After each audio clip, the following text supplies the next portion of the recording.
Good morning to most, good afternoon to others, and good evening to the viewing audience across the pond. My name is Jason Miles, host of this is Revolution Podcast, and this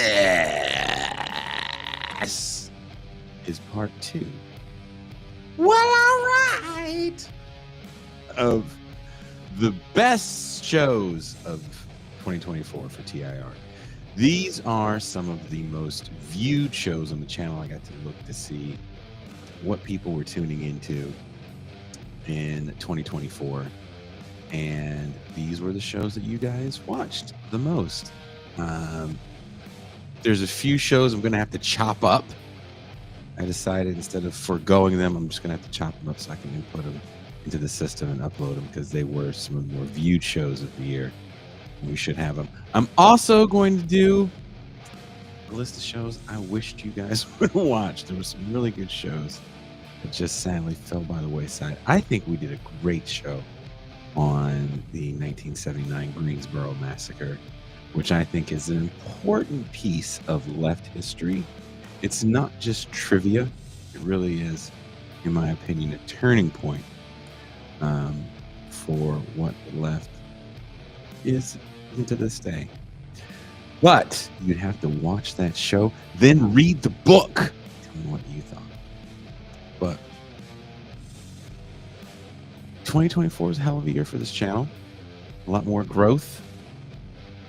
We hit over 1 million downloads for the audio show. I believe that happened this year. I think we hit our 1,000th episode this year of all the stuff that we do. So a lot of good things happened in year number 5 for TIR. We're going to have more champagne rooms as usual. I shouldn't say as usual. I think we cut back a little bit last year or this year of champagne rooms. We stopped having guests come in because they were just so off the rails.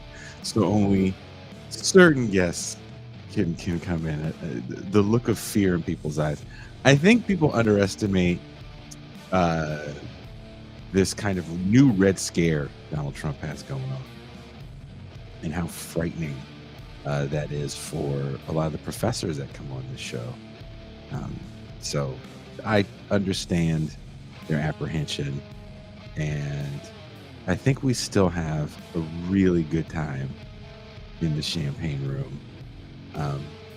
That being said, if you guys would like access to the champagne room, be able to have access to champagne rooms past and present, there's only one way. Become a patron for as little as $3 a month, $30 for the year. You can have that access beyond the velvet rope into the TIR VIP. That is the champagne room. Today we're doing numbers. What is this? 6, 5, and 4. There was a movie that was very popular called American Fiction, and I remember watching the trailer for that movie thinking, I don't think they're going to do this movie justice. I had never read the book. I didn't know who Percival Everett was. My very good friend Bert Cooper I went to watch the movie. He loved the movie. Excuse me. And then he went to go run and get the book. Read the book, and he was like hitting me up all the time. He goes, dude, this book is really good. This is one of the best pieces of fiction I've ever read that has this kind of brilliant class analysis in it. So then I go get the book. I hadn't seen the movie, but I went to get the book, and the book blew me away. I read it. It's a pretty decent sized book. I forget how long it is, but I read it in 3 or 4 days. I just kind of blew through it. Within the book is a fictional novel, My Pathology, which is the writer's middle finger, if you will, to Richard Wright and Native Son. And as I'm reading the fictional book, I'm like, is this Native Son? This is like a remixed Native Son with no white people? And I remember hitting Bird because I don't remember. I think I read Native Son once. I don't remember it. And I'm like, dude, this is Native Son. I yelled at Teray Reed to watch it as well. or to read it as well. And I think he did the audiobook, which, you know, I'm not the biggest fan. I can't do audiobooks. It's my issue. I'm very jealous of my friends that can like drive and do audiobooks. For someone that drives as long as I do when I go up north, it's like the other day I was in 30 hours in my car. The last thing I would think to do is listen to an audiobook. Instead, I wanted to listen to right wingers and and Christians or Catholics. There was Catholic radio. I did not know that there was a Christian station and a Catholic station, and I definitely listened to the Catholic station, which was beyond a hoot. I'll tell you what. My favorite part of listening to Catholic call-in radio, it's usually just people calling in to tattle to the priest or to make sure whatever they're doing is going to get them into heaven, or like trying to find the easiest way in. Like, hey, if I do this thing, and not that thing, can I still get into to heaven? Is it good? Am I good if I do that? Kind of like trying to use the cliff notes to pass the heaven test, and talking to the priest and making sure it's okay. It's hilarious. My favorite One of my favorite calls that I heard was a woman called in and was very angry, right? And the priest sounds like he's sitting there with a bottle of probably hard liquor and a cigarette, and he's just shaking every time. He's like, next caller, please. Because he knows what it is. They were pretty decent until you heard the commercials, which were all about being anti-abortion. So I felt like I was on in enemy territory for the war on abortion. And man, anyway, so this lady calls up and she goes, my daughter was in the confessional confessing her sins, and through the little booth she could see that the priest had an iPad, right? And the priest that's taking the calls is like, okay, all right, iPad, okay. She's like, and my daughter could see the glare out of the priest's glasses and see that he was looking at his iPad as she was confessing her sins. And when she called him out and said, "Are you looking at an iPad?" He then turned his iPad off and said, "No, I wasn't." She goes, "Who do we have to talk to? Should I call the archdiocese?"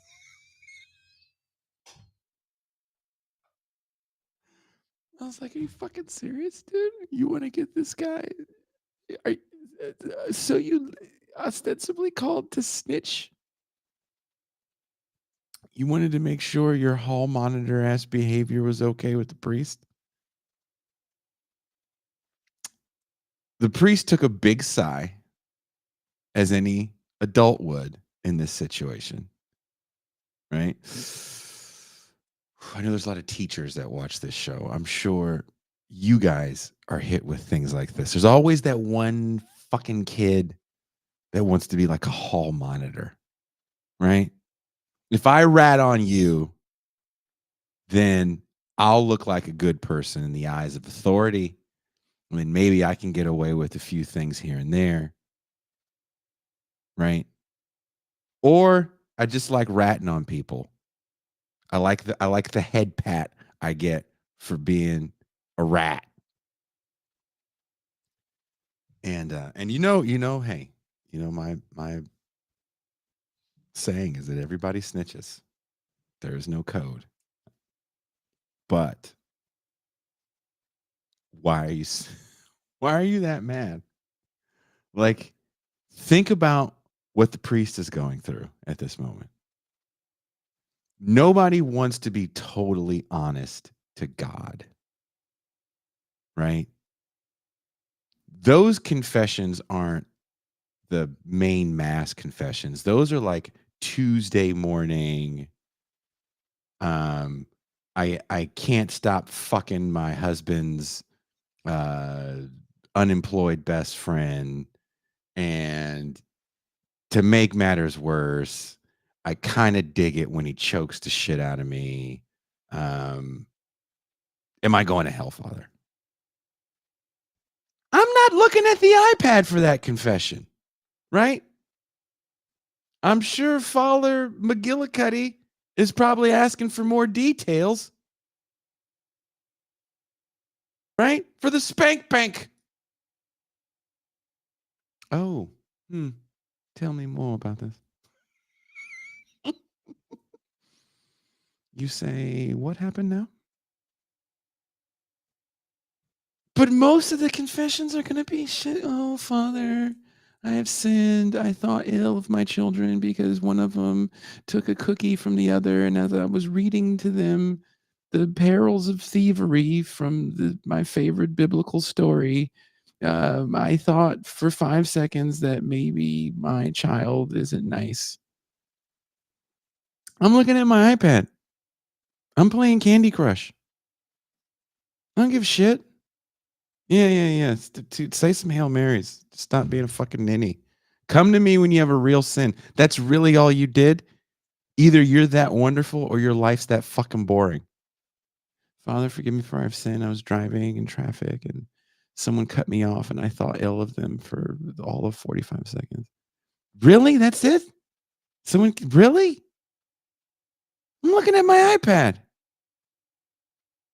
I'm changing my Facebook. I'm taking selfies in the confessional.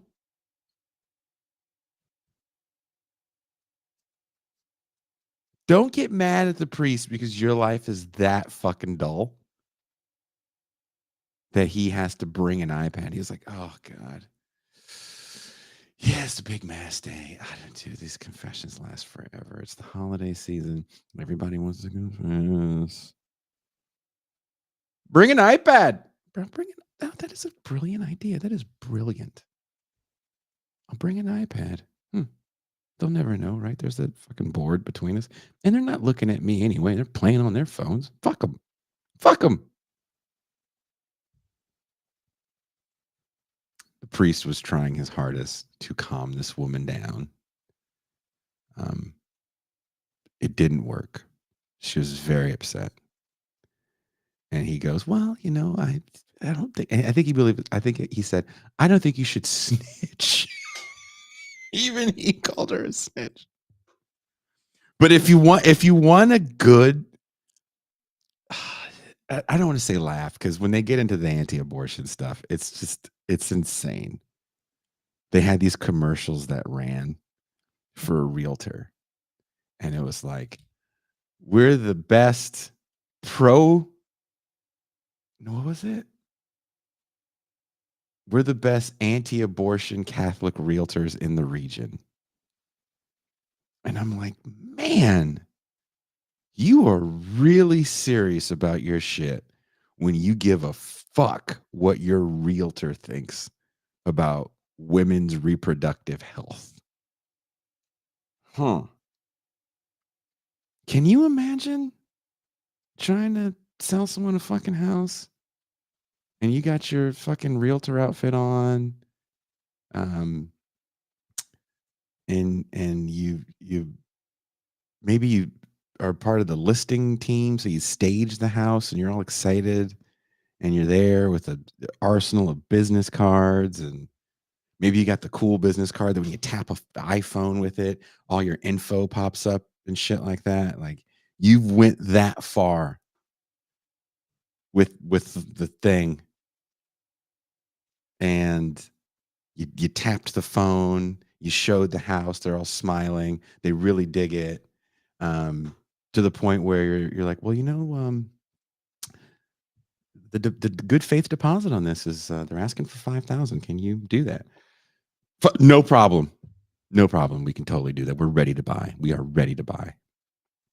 You're excited because you're going to double in this deal, which means you're going to make like 6% of the sales price. In a place like California, the average cost of a home is like $700,000. So you're like, okay, I'm going to make like 40 grand less my broker's commission, which is like, 35,000. I can finally get, Junior those braces. Like all this shit's going through your mind. You're all excited. And then they're like, how do you feel about abortion? Because we don't want a pro-abortion realtor. What? That would be my first. What the fuck did you just say? We don't want a pro-abortion realtor. We're good Catholics that believe that life begins at conception, and regardless of what has happened, that life should never be terminated. Rape, incest, doesn't matter to us. What matters to us is that you believe what we believe. Word? You can buy the house? Would you lie at that point and then give a big chunk of your commission to fucking Planned Parenthood or something horrible like that? Like, what would you do? I would. That commercial ran so many times. Insane. I thought it was insane. And I listened to Catholic radio for a fair amount of my drive and was just in my car to myself, just going, what the, most of the time. But there was a few calls I remembered because I was like, I need to write this down. Because I couldn't make up a bit this wonderful as some of the shit these people are saying. It's a little better than right-wing radio because they're not as ridiculous. Right-wing radio is just, it's always been ridiculous. It's so much worse now. It's so much worse now because everyone is leaning into the pro wrestling. No one's trying to sound like intelligent anymore. It's just everyone's a pro wrestler. So it's a lot of screaming. That's, Catholic radio is a good reprieve from that. Sports radio is really hard to listen to because it's just MAGA. All these guys are MAGA. They don't want to admit they're MAGA, but they're pretty horrible. That being said, I'm going to move out of the way. Been goofing around for far too long. Stay tuned for our show on the movie American Fiction with my very good friend, Bert Cooper. I think you guys will dig it. And I'll see you shortly.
The show hasn't even started, and you people are already off to a fucking roaring start.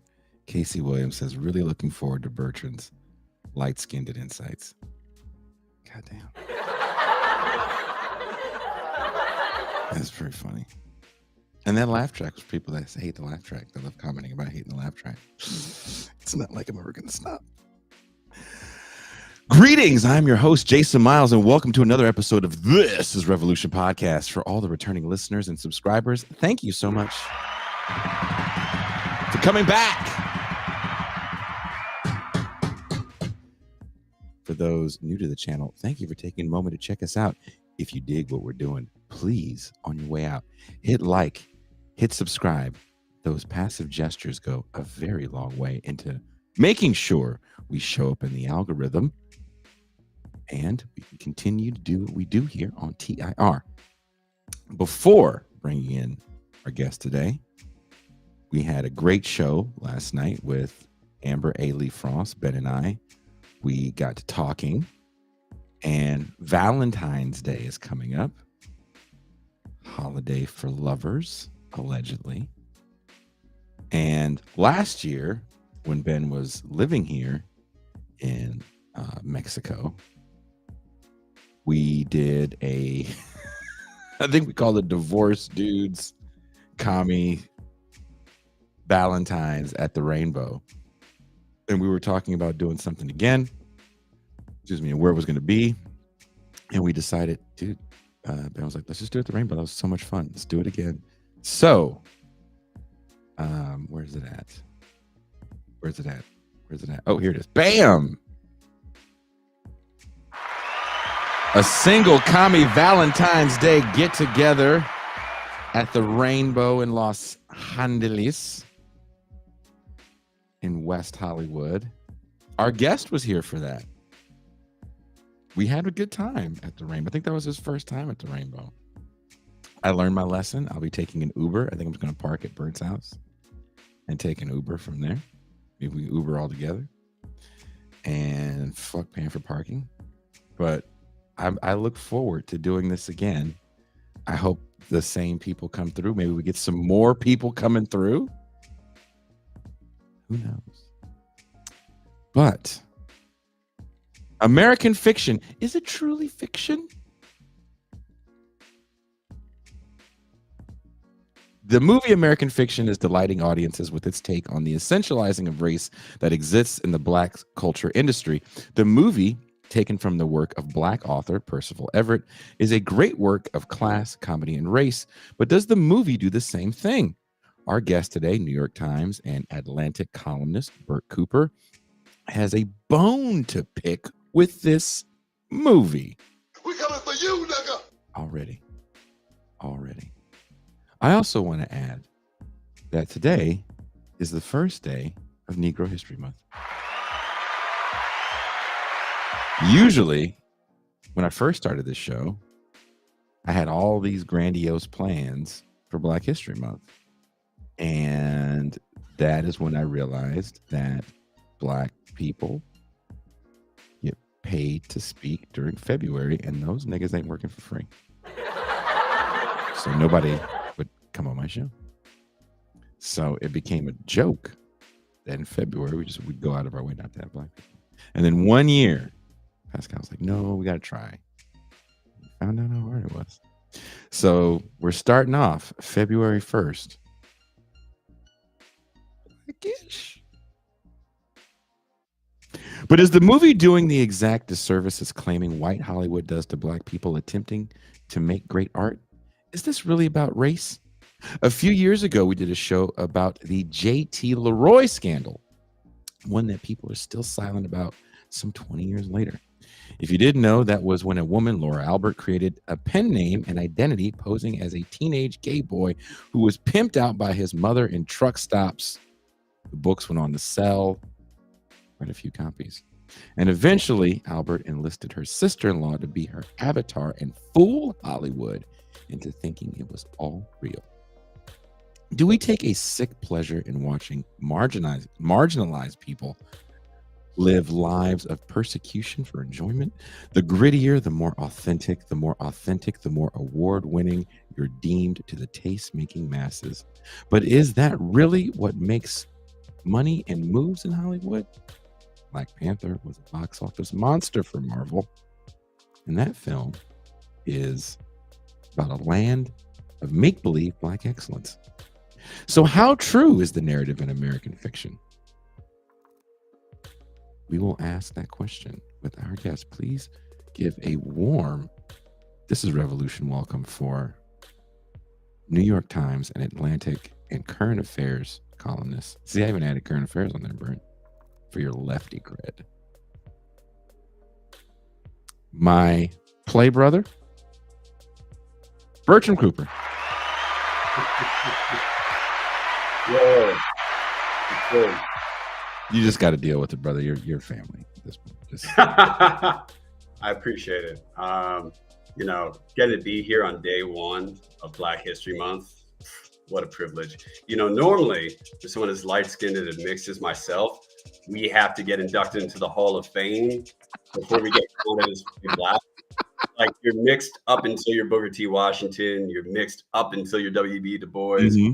You're mixed up until you're president of the United States. And then after that, you're just another proud Black brother and sister. So you're kind of like welcome me earlier than the process normally takes. I appreciate that. Hey, you know why? It's because I got those beige ass kids. I know the beige struggle. With my children. I doubt this ever happened to you. But they don't think, the people don't think they're Black. Regardless of hair? Yeah. Interesting. Yeah.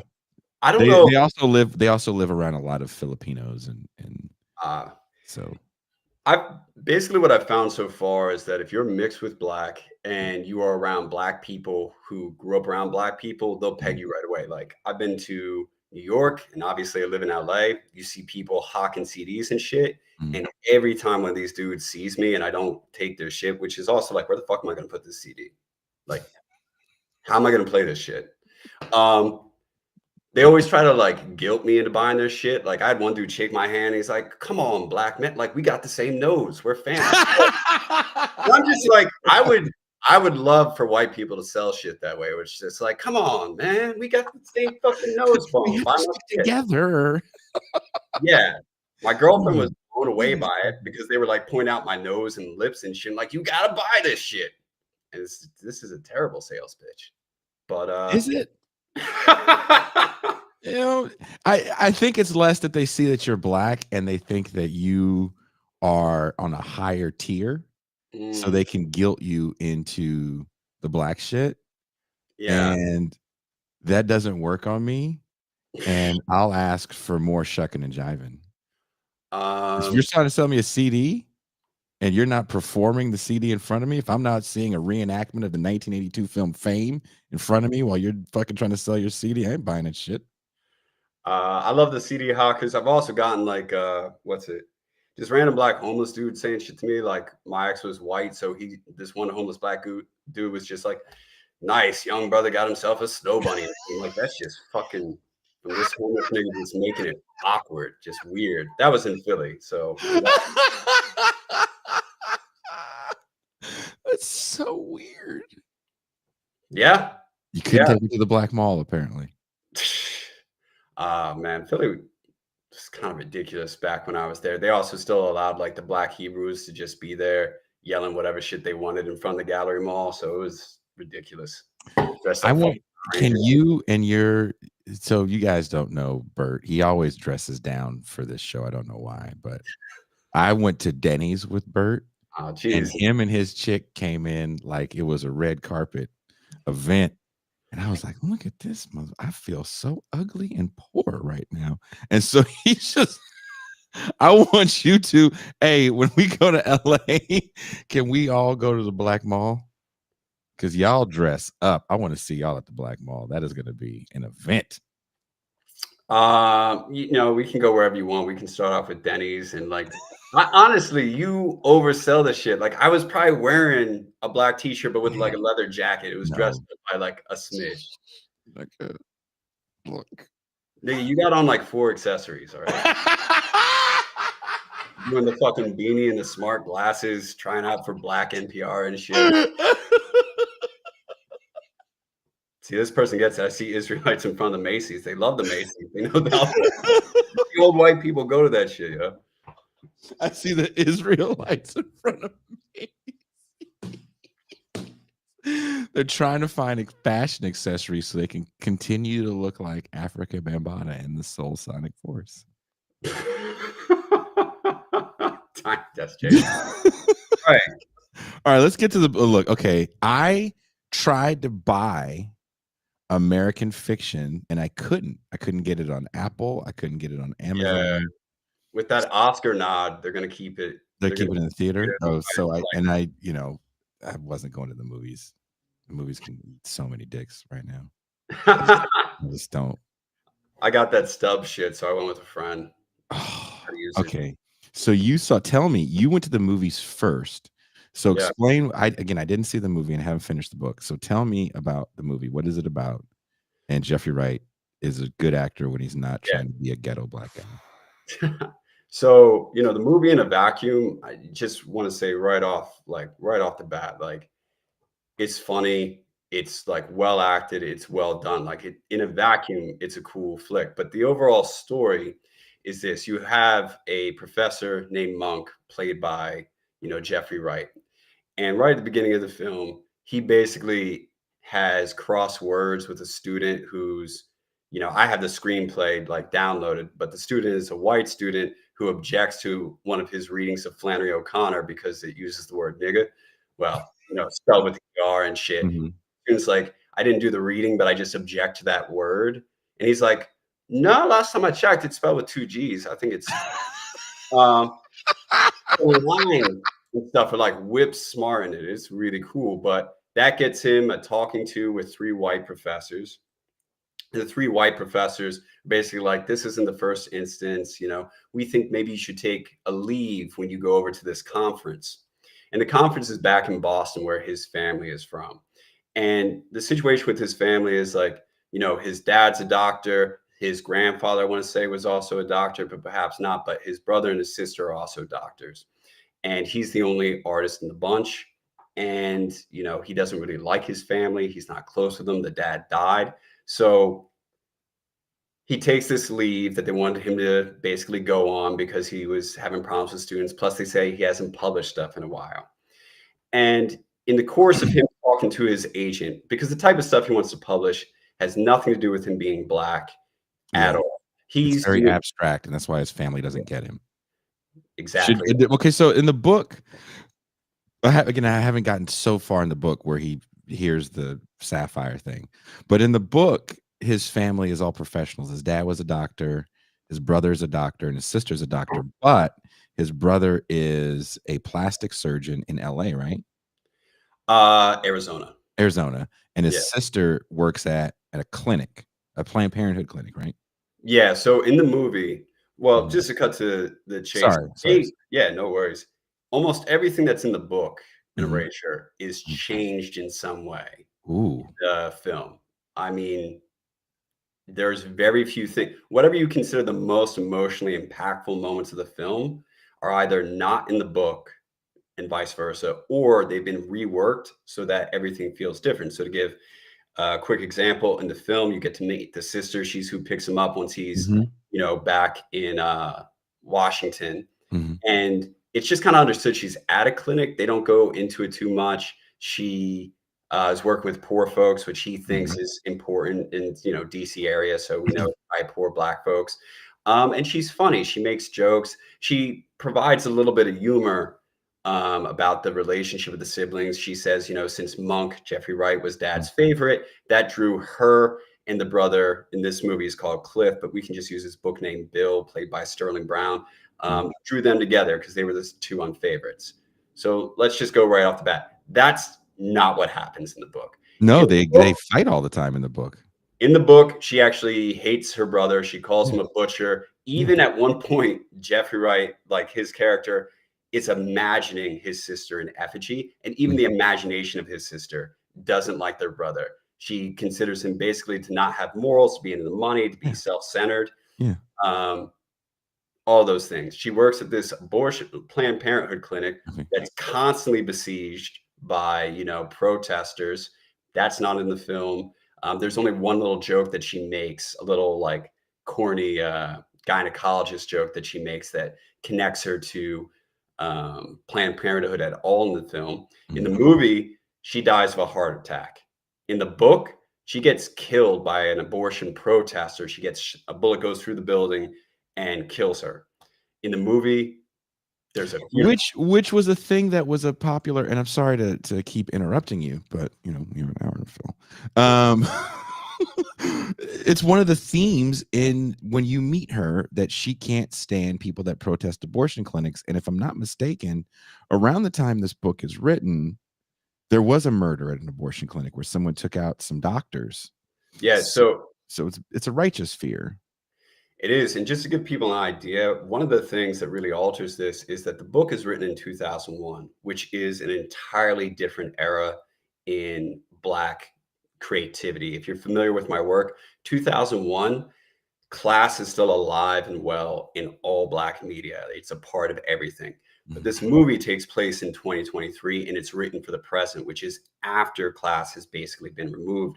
So in the book, after she gets, there's a key thing here that they're doing with Lisa's character, which is that she represents the talented 10th female version for Black women. She is a dutiful daughter. She is a doctor working in an underpaid, overworked, terrible part of the city, providing care at a Planned Parenthood type facility, but she doesn't like any of the patients. He says that in the book. Yeah. Yeah. She doesn't care for them. And after she dies, the other doctors who you presume are Black in the book have discussion about like, what the fuck are we doing here? Inspiring people? Like these kids laugh at us. They don't even like us. So again, you have other presumably Black professionals mulling over whether or not this is a waste of time because the Black poor aren't really gonna care that much, and they laugh them behind the back. And the two other doctors want to sell the practice basically. So it's not a Planned Parenthood, but it's a low income clinic. All that's in the book.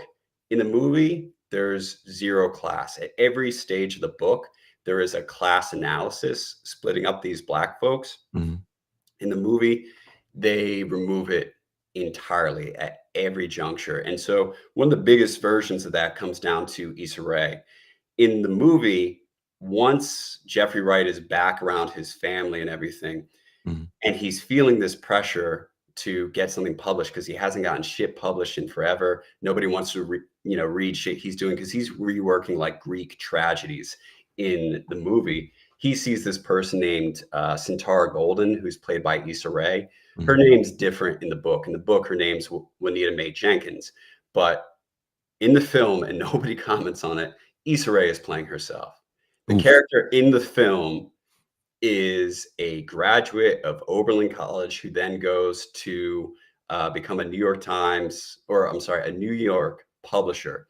And she's on an Oprah-like show. This is being played by Issa Rae. And the character is saying she read through manuscript after manuscript. And she was wondering, where are our stories? It's just another manuscript by like a white guy. And so I wanted to write this book. And Issa Rae is talking exactly the way Issa Rae talks in any interview. But then to read a snippet of her book, book club style, the book is called We Lives in the Ghetto. And Issa Rae switches on to full on African-American vernacular English, if you want to be fancy, or just slang and ebonics. And Jeffrey Wright's character is fucking appalled. He cannot stand it. This book is being super popular. It's appearing everywhere. And everyone's using phrasing that has to do with stuff like, how do I put it? It's so raw and so honest and so gritty and all of these things. And so as the film progresses, Monk's mom ends up having Alzheimer's. His sister has died. She was the one footing a lot of the bills. Monk had the privilege to just be, a writer. And his brother, it turns out he's gay and gets caught in Arizona with some, Male On the prostitute. DL, yeah, on the DL, boyfriend. The wife freaks out. He gets divorced. He loses most of the money, and he's just slightly self-centered in the film. Mhm. So he can't help Monk, and so Monk's feeling this pressure. He just loses his shit in one of these artistic moments, and he decides to write a book that parodies We Lives in the Ghetto called My Pathology.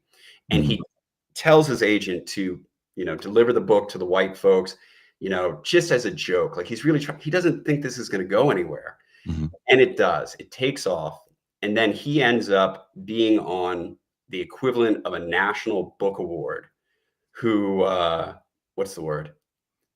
National Book Award committee, Yeah. and Issa Rae's character is there on the other side of them, and it turns out that his book is being considered for this award. And so I missed the one point. He wrote My Pathology under a pseudonym and comes up with a whole fake identity. It's supposed to be this black prisoner. It's making fun of everything that white people supposedly want him to be. And all along the ways, they're just eating it up to the point that, like, he at one point says he wants to just change the name of the book to Fuck. We're going to go for that. In the scene, this white female progressive who's a stereotype of that, and a gay white, cis male progressive who's also at the book publisher. They both go for it. He can name the book Fuck. It's getting option for a movie deal, all of that stuff. And throughout this, he has to keep up this fake identity to not let people know that he's the one who wrote this book. And eventually, the book's being considered for an award, and he's sitting across from Issa Rae's character, and they're the only two black people there on this committee, and they both agree that Fuck is not that good a book. But he can't kind of let that sit, and so he asks, like, Issa Rae, like, how exactly is Fuck different from what you wrote? Mhm. And she gets this whole opportunity to kind of defend. They had this meet where she's like basically saying it's black stories, and he's like, yeah, but it's not your story. And she's like, so, there's nothing wrong with catering to market interest. Plus, some of these interviews, or some of this was based off real interviews, in the hood. And she has this moment to defend it.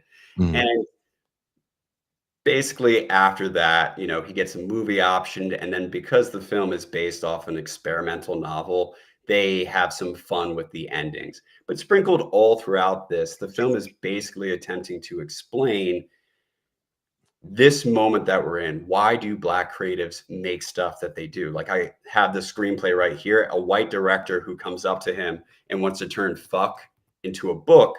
Mhm. This is what he says. This white director, he's trying to tell him like what sort of movies he likes to make. The director goes, I like to pair genre with real world pathos, which sort of elevates things. You might be interested in this new one we're about to shoot, actually. It's about this white couple. They get married on an old plantation in Louisiana, and all the slave ghosts come back and they murder everyone. And Monk is like, dear God. And the director just goes, I know, it's great, right? It's called Plantation Annihilation. Ryan Reynolds gets decapitated with an afro pick in the opening scene.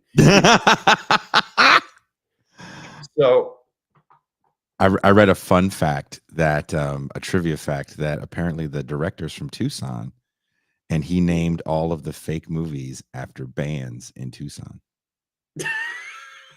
it's ridiculous. And I want to know if I know this cat because, years of touring, and there was the last few times we went out to Arizona, we actually met the black people there. Yeah. I am it's funny that you say that he creates a fake novel and it gets well received. There's a band who I am friends with, the main guy behind the band, called Old Man Gloom, and you definitely don't know who they are, Bert. Maybe a handful of people watching the show knows who they are. And my friend Aaron Turner, it's similar reasoning with music, where they felt that certain things were getting written about and elevated just because they made a fake record. They took edits of their record and smushed songs together, and they submitted it to like Pitchfork. And Pitchfork wrote this glowing review of this album, and they were like, "Oh, this is," and then they came out, they're like, "This isn't the real record. This is some bullshit that we threw together." I should some of these comments from folks, like, yeah, I'll run through those because they are relevant to this point, which is so in the movie, he does have a girlfriend. Her name's, I forget, I want to say she's Marilyn in both the book and in the movie. And she continues, she's like his sister. That's part of why he likes her in Mhm, the film. She works with federal prosecution, and she defends a lot of, criminals and whatnot. And that's her angle. So she's still doing the talented 10 thing. But her, one of her bigger roles there is to, one, kind of help humanize Monk, but also to, how do I put it? She has a copy of Issa Rae's book mhm, in it, and she likes it, and mhm. he like loses his shit over that. So we could go through the movie piece by piece, but what this movie ultimately does, and then I'll jump back to the book because Sure. I think that's like the really relevant point, is Yes. that this movie imagines if white people were 100% responsible for this moment we're in. So what I want to say is, like, imagine white students quoting everything that you think of Mhm, for anti-racism, mhm, but there's no black authors or anyone black affiliated with anti-racism. There's only Robin DiAngelo, and she doesn't have any black coworkers in, wherever she is. They mhm, invented it. The story that I just told you mhm. about what the white director pitches, The Plantation Annihilation, the only person in real life who writes movies like that is, the most prominent is Jordan Peele, who's black, Yeah. Yeah. but they make it a white person who's doing that stuff. And throughout the film, they basically just imagine us being in this present moment, Mhm. with no black, like there's no Ibram X. Kendi coming out in Time magazine to say we're in the third black renaissance of art. That's not a part of it. It's just there's black people who, to be commercially successful, Mhm, need to pander to this. And that's the reality. And they take away any sort of in-depth analysis about Black Americans or really what's going on with his family. So let's just jump into the fucking book. Okay. The big difference, really, I want to go here. I don't know if anyone here has like seen the Holdovers yet, but Holdovers has Paul Giamatti playing this super fastidious, super neurotic character who is a classicist, and he's not good with people, and he's a fucking curmudgeon, and he's not that good with women. He's a bit, not that physically adept. Mhm, Jeffrey Wright has to play someone closer to that. In the book, though, Monk is accomplished in almost every area that matters for him.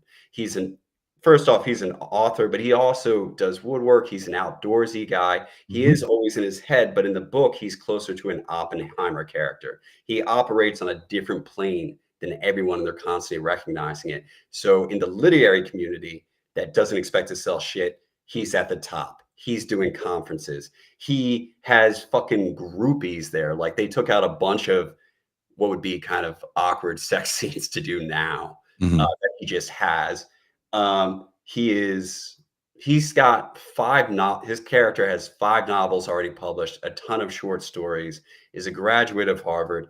So they set it up. So this is purely about being commercial. He's deciding whether or not to get one additional audience. And there is a gun to his head because his mom has Alzheimer's and because, his sister dies.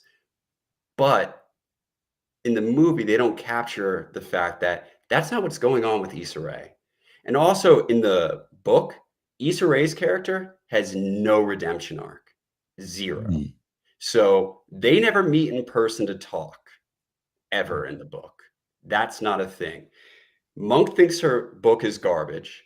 His agent, who would still like him to write something a little bit more black, thinks Issa Rae's character's work in the book, it's Juanita Mae Jenks, thinks it's garbage. He Yeah. thinks it's trash. The girlfriend, Marilyn, Mhm. calls it light, fun, and that she just reads past the fucking dialect shit.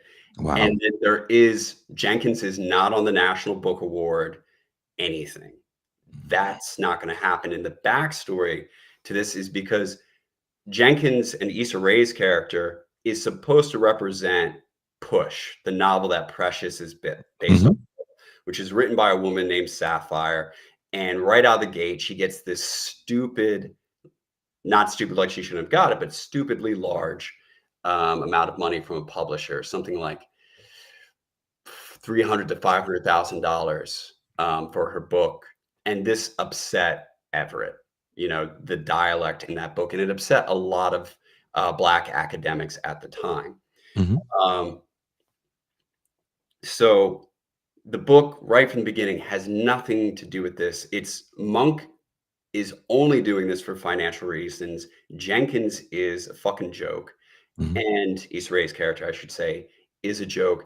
And at every point in that book, they address this class issue. Something you'll see in both the movie and the book is that there's a woman named Lorraine. She's shaped exactly like a Black mammy, like Aunt Jemima, or if you're old enough, or you just like old cartoons. She's a receptionist at the Sisters Clinic. Oh, no, Lorraine is a housekeeper. Okay, She's sorry. a housekeeper to Monk's family. Okay. And within the first 5 pages of the book, Lorraine, who in the movie is the only one who represents anything close to working class, within like the first 5 pages of the book, Monk is asking his sister, how's Lorraine, who has been their housekeeper since they were a child because they're an upper class family. And the sister is like, Lorraine's fine. What else is she going to do? She's still stealing little things around the house. So the Black sister who does all this shit for the poor folks still thinks her Black housekeeper is stealing. And if you're familiar with that whole history of accusing Black housekeepers of that, the faceless Black maid from Tom and Jerry, back when Tom was still Jasper. Yeah, exactly that body. So right from the beginning, there's a class issue. As the mom loses more of her cognition due to Alzheimer's at different points, she bursts out with what her memories were when it was old, where she accuses Lorraine of being basically like a harlot or a tart, a hooligan, how she's always been stealing money. Lorraine also tends to cook for them poorly in the one scene that she does. Again, doing these little things that we associate with like quietly resisting your bosses. And nothing really good is ever said about Lorraine, honestly, nothing explicitly. At one point, Monk has to do all this climbing to go save his mom, who's locked herself in the bathroom. And he still takes the time to comment on how Lorraine didn't get up from her chair. She just watched him shimmy. Bill, who has this amazing redemption arc in the film because he's, coming out as gay and everything. He's funny. He's all this comedy and whatnot. It's not really in the book. The book decides to paint him in a nuanced light where you feel bad that he had to be closeted, but everyone still addresses the fact that he's really selfish. In the movie, there's this moment where the mom, in like a daze, thinks she's talking to Sterling Brown's character and really compliments him as being the real genius. It doesn't happen in the book. In the book, they're pretty clear on the amount of homophobia that's just kind of running throughout the Black community. Yeah. And it's crazy. I must have taken over 200 notes reading this book because, a third of the book is My Pathology, a fictional novel that he writes. And in that book, we could go back, the whole movie starts with making fun of white people for not wanting to say, or not even wanting to read a book that uses the word nigga but the makers of this film took out all of the class. They took out a third of the book because they really don't capture what he wrote in that book. In the book, or in the fictional book, My Pathology, you have an extremely homophobic Black character who's supposed to be poor. And in the book, this poor guy's been written by a Black guy who doesn't really know what it's like to be poor. He grows up like a Huxtable. So he writes this terrible caricature of a guy named Van Gogh Jenkins, who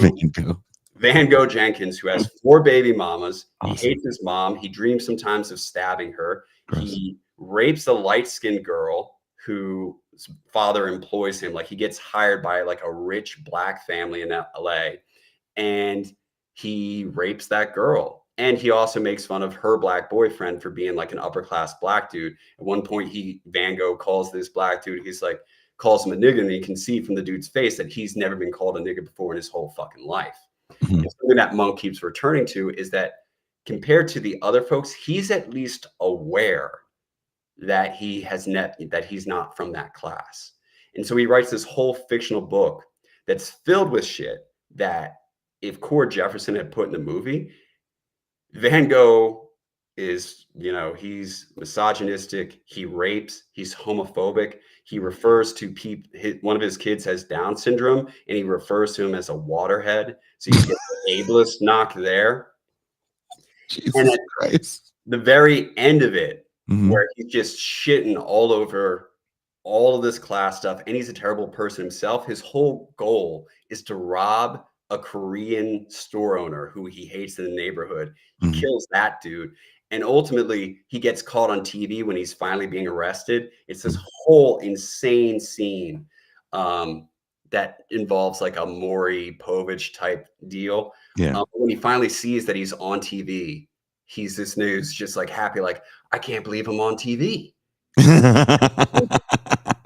And so the whole point of the book, or that little mini book for Monk at that time, is that people doing this are just selling out to be the nigga on TV by any means necessary. Oof. But even that book, the writer is very careful to let you know this is a made up version of being black poor, written by a guy we're supposed to understand as being upper class. So he misspells every word coming out of Van Gogh Jenkins' mouth except for nigga.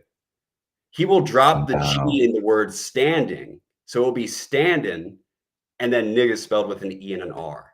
This little subtle nod that Monk isn't from that class. He doesn't know shit either.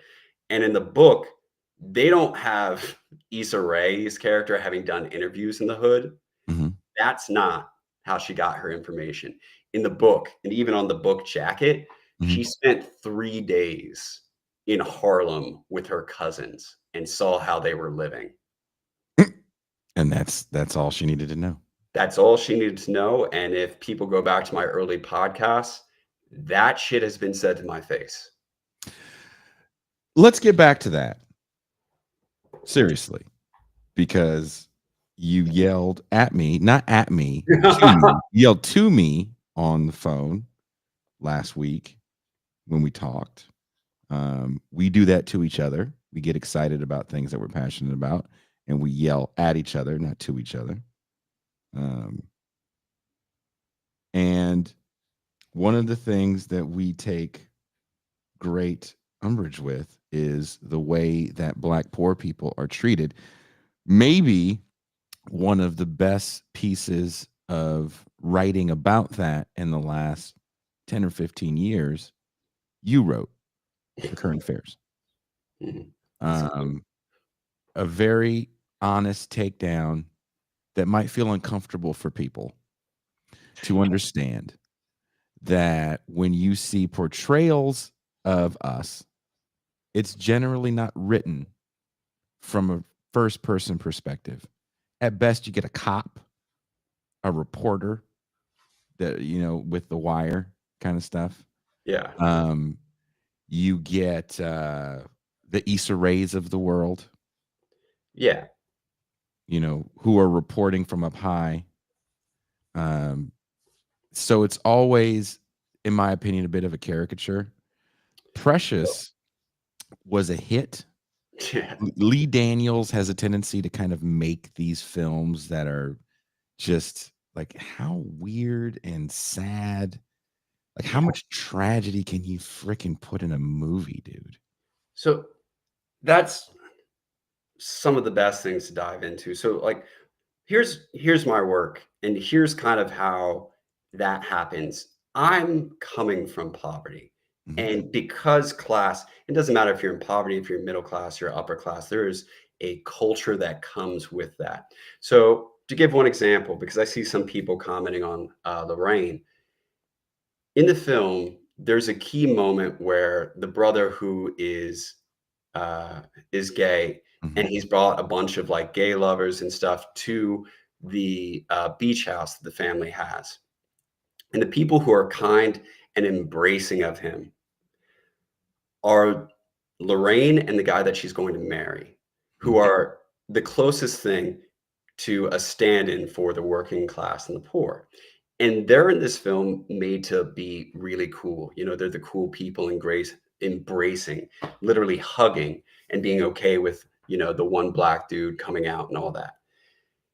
I'd love for that to be true. But if you come from a black poor community, a working class community, you know that while that might happen as an exception, for this to be what you are telling white people, and it's what they always tell white people, they need, for a lot of our political system to work right now, we need to be able to say that everything that makes the white poor, lower white trash deplorable, sorry, white working class deplorable, all of those bigotries and prejudices, they don't exist for the black, poor, and working class, and you got to leave that out. So, a couple of things. You jump from Lorraine and Maynard to the book. The other thing here is Lorraine and Maynard are having this big happy thing where, you know, she wants Monk to give her away, Mr. Monk to give her away, boss to do that, and the wedding's there, all that stuff. In the book, Monk's not the one who gives her away. And in the book, all of Maynard's family hates Lorraine and suspects that maybe she's a gold digger. Ooh. And the other part there is that there is no embrace of gay folks happening explicitly for her or Maynard. In fact, she's depicted as being your typical lower income Christian woman. She actually stopped liking Monk after she read fuck in one of his books. Not the made up fuck, but she saw in his highbrow literature, he cursed and she never treated him the same after that again. And just to take this away from my anecdote, last year, Pew Research Center took a survey of black folks and it separated those black folks by every possible group. So we're talking gender, we're talking income, we're talking region and education. And it asked them, how many things do you feel like you have in common with other subgroups of black people? So this is black to black affinity. And across the board, whether you were asking black women, poor black people, higher earning black people, the group that they had the least affinity with, the group that they chose the lowest ranking and said, I have few things or nothing in common with this group, was black LGBT folk. So for the purpose, if you're going to have this movie that's all about how we have this burden of being represented to white people, and you're lamenting that, at the same time, you have people doing interviews about how important this film is, and your only stand-in for the black, poor, and working class is a bunch of like class unity nonsense that doesn't exist, because Maynard's family in the book can smell the wealth on Monk, and immediately he's out of his element. So that whole scene in the book is actually about class conflict, and he ends up giving Lorraine a gift of money just to try and buy himself out of the guilt. He gets made fun of by like an electrician's apprentice. Wow. So, yeah, it's harsh, critical shit in the book about class, and they just take all of that out. And to go back to the other point, you're accepting the accolades for being representative to white folks, even as you're kind of poking fun at it. That's what makes this a quasi satire. You're poking fun at something white people are doing while still expecting them to think your movie is important in the same exact way. And you misrepresent not just my fucking memories, but Pew literally talking to this saying, how do you feel about gay folks? And it's just, it never stops. They take out all the class stuff. Maybe the biggest, and well, I mean, your what's the word? I love the commenters here, because this is one of the only times that I get a chance to go back to, I know colorism is terrible, but the jokes are fucking funny. So speaking of my beigeness, the biggest story of a poor person they cut out of the film is about a biracial daughter.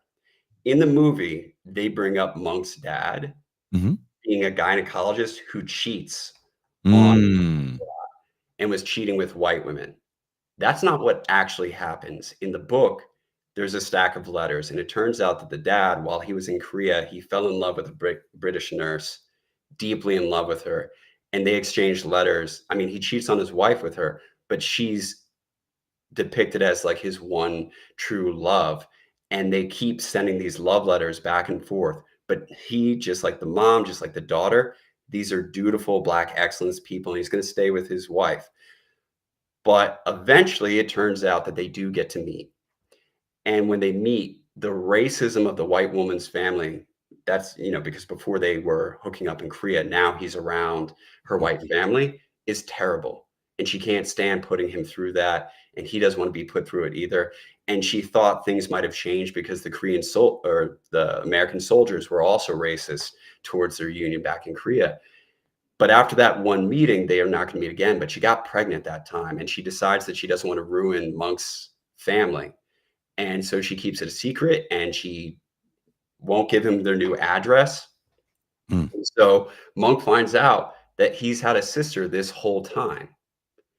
And she's half white and half Black. And eventually, towards the end of the book, he gets to track her down because he finds the sister where she lives.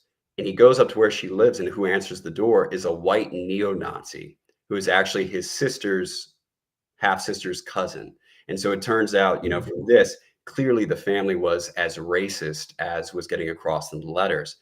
And he finally gets the information from the neo-Nazi to go see his sister. And, these guys are between like 50 and 60 years old. The sister is living in a slum apartment, taking care of her granddaughter. And she just says, pretty much flat out that she didn't get to go to college and that her life is getting to take care of her granddaughter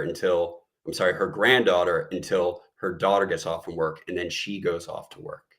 And so what you have in this book is this kind of class dynamic that you never see. A lot of Gen Z folks are moving, not all of them, but a lot of them are moving towards the idea that colorism is the complete rule. So if you are my skin color, that is attached to all of these economic benefits.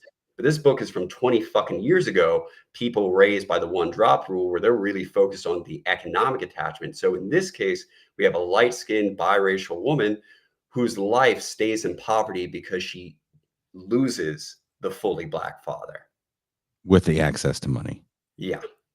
And opportunity. And they cut the entire story from the book and change it to dad liked to fuck white chicks. That's why he was a gynecologist.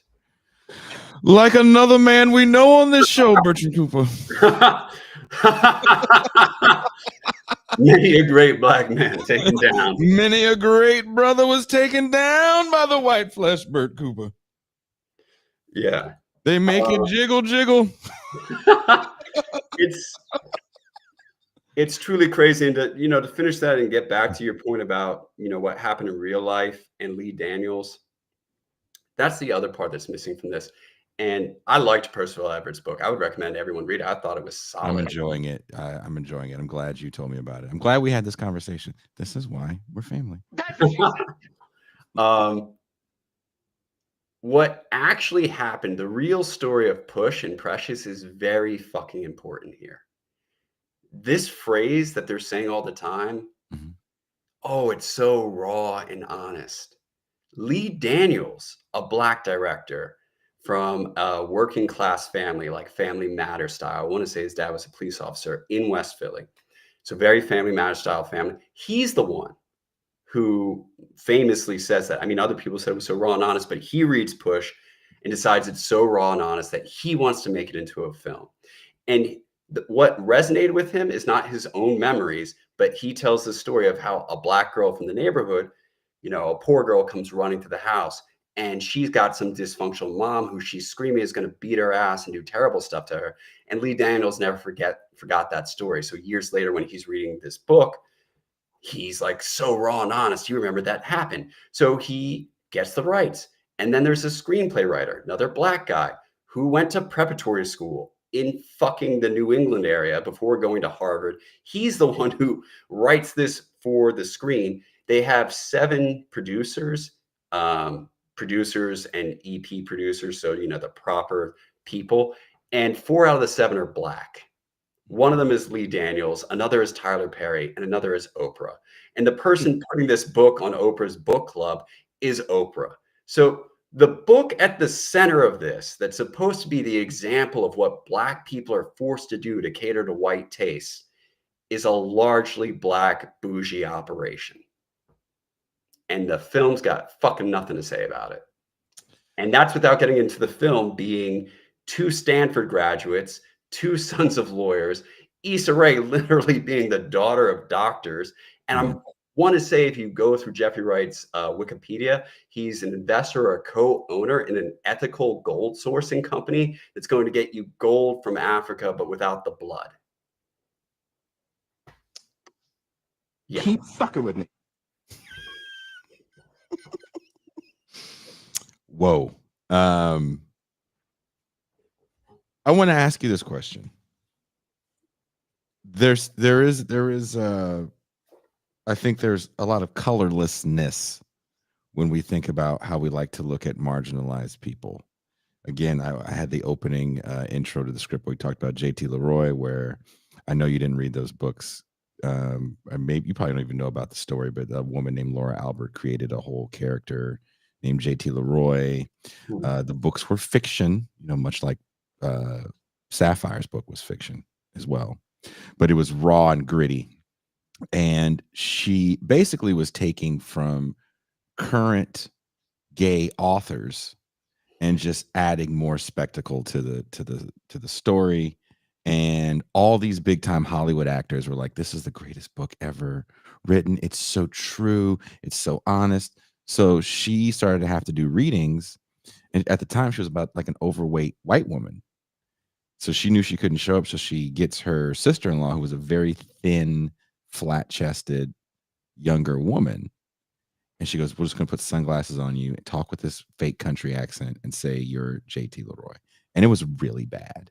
It was like, my name is J.T. Leroy. And it's like, whoa. Got movie deals, did tons of speaking engagements. They met everybody who was anybody in the early 2000s, late 90s. But people in the gay community started to ask questions like, allegedly J.T. Leroy was over here turning tricks in the gay teenage side of town when none of us know him. This kind of fucked up. You're using our story to profit on, and we're not getting anything from this.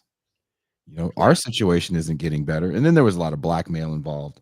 But the point is that you're using kind of the poor, white, and then gay, and then you have movies like Bastard out of South Carolina or North Carolina, Black Snake Moan. We love seeing poor people. Why is that? Do we, or actually, here's a better question. I'll rephrase it because you brought this to my attention a while back when you made a comment about Moonlight. And I want you guys to know, whenever you fucking talk to Bert Cooper, because he's dealt with Negroes like me his whole life, he makes sure that he has all the facts. Am I lying? Nah, you're not lying. I'm used to too many barbershop squabbles where it's just like, so you gotta bring facts. Right. So you got to bring the facts. So you brought up an interesting point about Moonlight. You're like, yeah, it won some awards. But when it comes to like actually people going to see it in mass, it didn't really break box office records. Negroes being fancy breaks, but look, Wakanda, the make-believe African nation, there's only 2 places cats know about Africa: Zamunda and Wakanda. Neither one of them places is real. So let's be honest here for a second. I will crowdfund. I'll do whatever the fuck we need to get some sort of This Is Revolution merch that's just either tickets to like Wakanda and Zamunda, just like 2 tickets to the most famous places in Africa, or just literally an African map with a drawing of like like right in the middle, like fuck. I'll take that fucking map. Oh my god! Like fuck the condo. But like seriously, there's these movies that they do okay at the box office. They definitely get awards. Man on the Moon. There's so many of them that depict poor people living horrible lives. If you have a drug problem, even better. Spun. We had all the drug movies that came out in the 90s. So also in the 90s, we have these hood movies that are Yep. all the rage, because we also have a problem with drugs and incarceration, and then we have the 94 crime bill, and we have all these movies that kind of lead up to that. And that was all the rage until it wasn't. And then you kind of have Spike Lee, who is an interesting character that we haven't hit on, and I want to be quick because we have to go into the champagne room. But we can go a little bit over because I think people are enjoying this conversation. Spike Lee, in my opinion, I was having a conversation with David Epps, friend of show, friend in real life, about Spike Lee. And I really feel, after the work I did in researching him and Black cinema, he is a person that when he first comes out, his goal is to squash Black cinema in its current form, which was still blaxploitation. He hated it because he wasn't represented. And if you look at his early work, it really is these tales of kind of bourgeois excellence. She's Got to Have It, School Days, Mo Better Blues. And I'm not saying these are bad films per se. That's one of the most important things. Sorry to cut you off, but that's Okay. the thing, is a lot of times these criticisms are not of whether or not the films are good. Yeah. American fiction in a vacuum, it's funny. A lot of the lines are funnier than what you read in the book. I was surprised that the book was considered a satire, but did you want to add more? You want me to jump on like? Well, what, I think he's an important character because Spike Lee is a person that he makes after he does School Days, he does Do the Right Thing, a movie I cannot stand. And one of the things he gets panned for in Do the Right Thing isn't the things that I pan him for in Do the Right Thing. It's this depiction of kind of a harmonious hood. He gets a little bit of redemption, I think, in Crooklyn, but the tarnish on him was starting to wear off a little bit in the eyes of certain people. You're not telling our story. And this is the same thing at the same time that's happening to Bill Cosby, who also has a mission, in my opinion, to kill the Norman Lear style Black sitcom that we got in the 70s. Yeah. Reading this and the critique, and especially the conversation that I was having with you, I felt the need, and this ties into other conversations we had and that I know that you've had on here, but we really need to appreciate the fragmentation of the audience, whether that's a readership audience or a film audience. It's completely fragmented. Anytime you look at the numbers, there's no one pulling the numbers necessary to be truly popular. This is about, can you get a distributor powerful enough to get in front of enough eyes that you're the one who gets the attention for that one little specific slice of pie? So there's always been Black folks who resist this and have success. How'd I put it? This writer right here, Percival Everett, he's written 20 novels. He's writing an experimental fucking novel with 100 pages dedicated to a novel within a novel, and he's getting optioned for movies. Mm-hmm.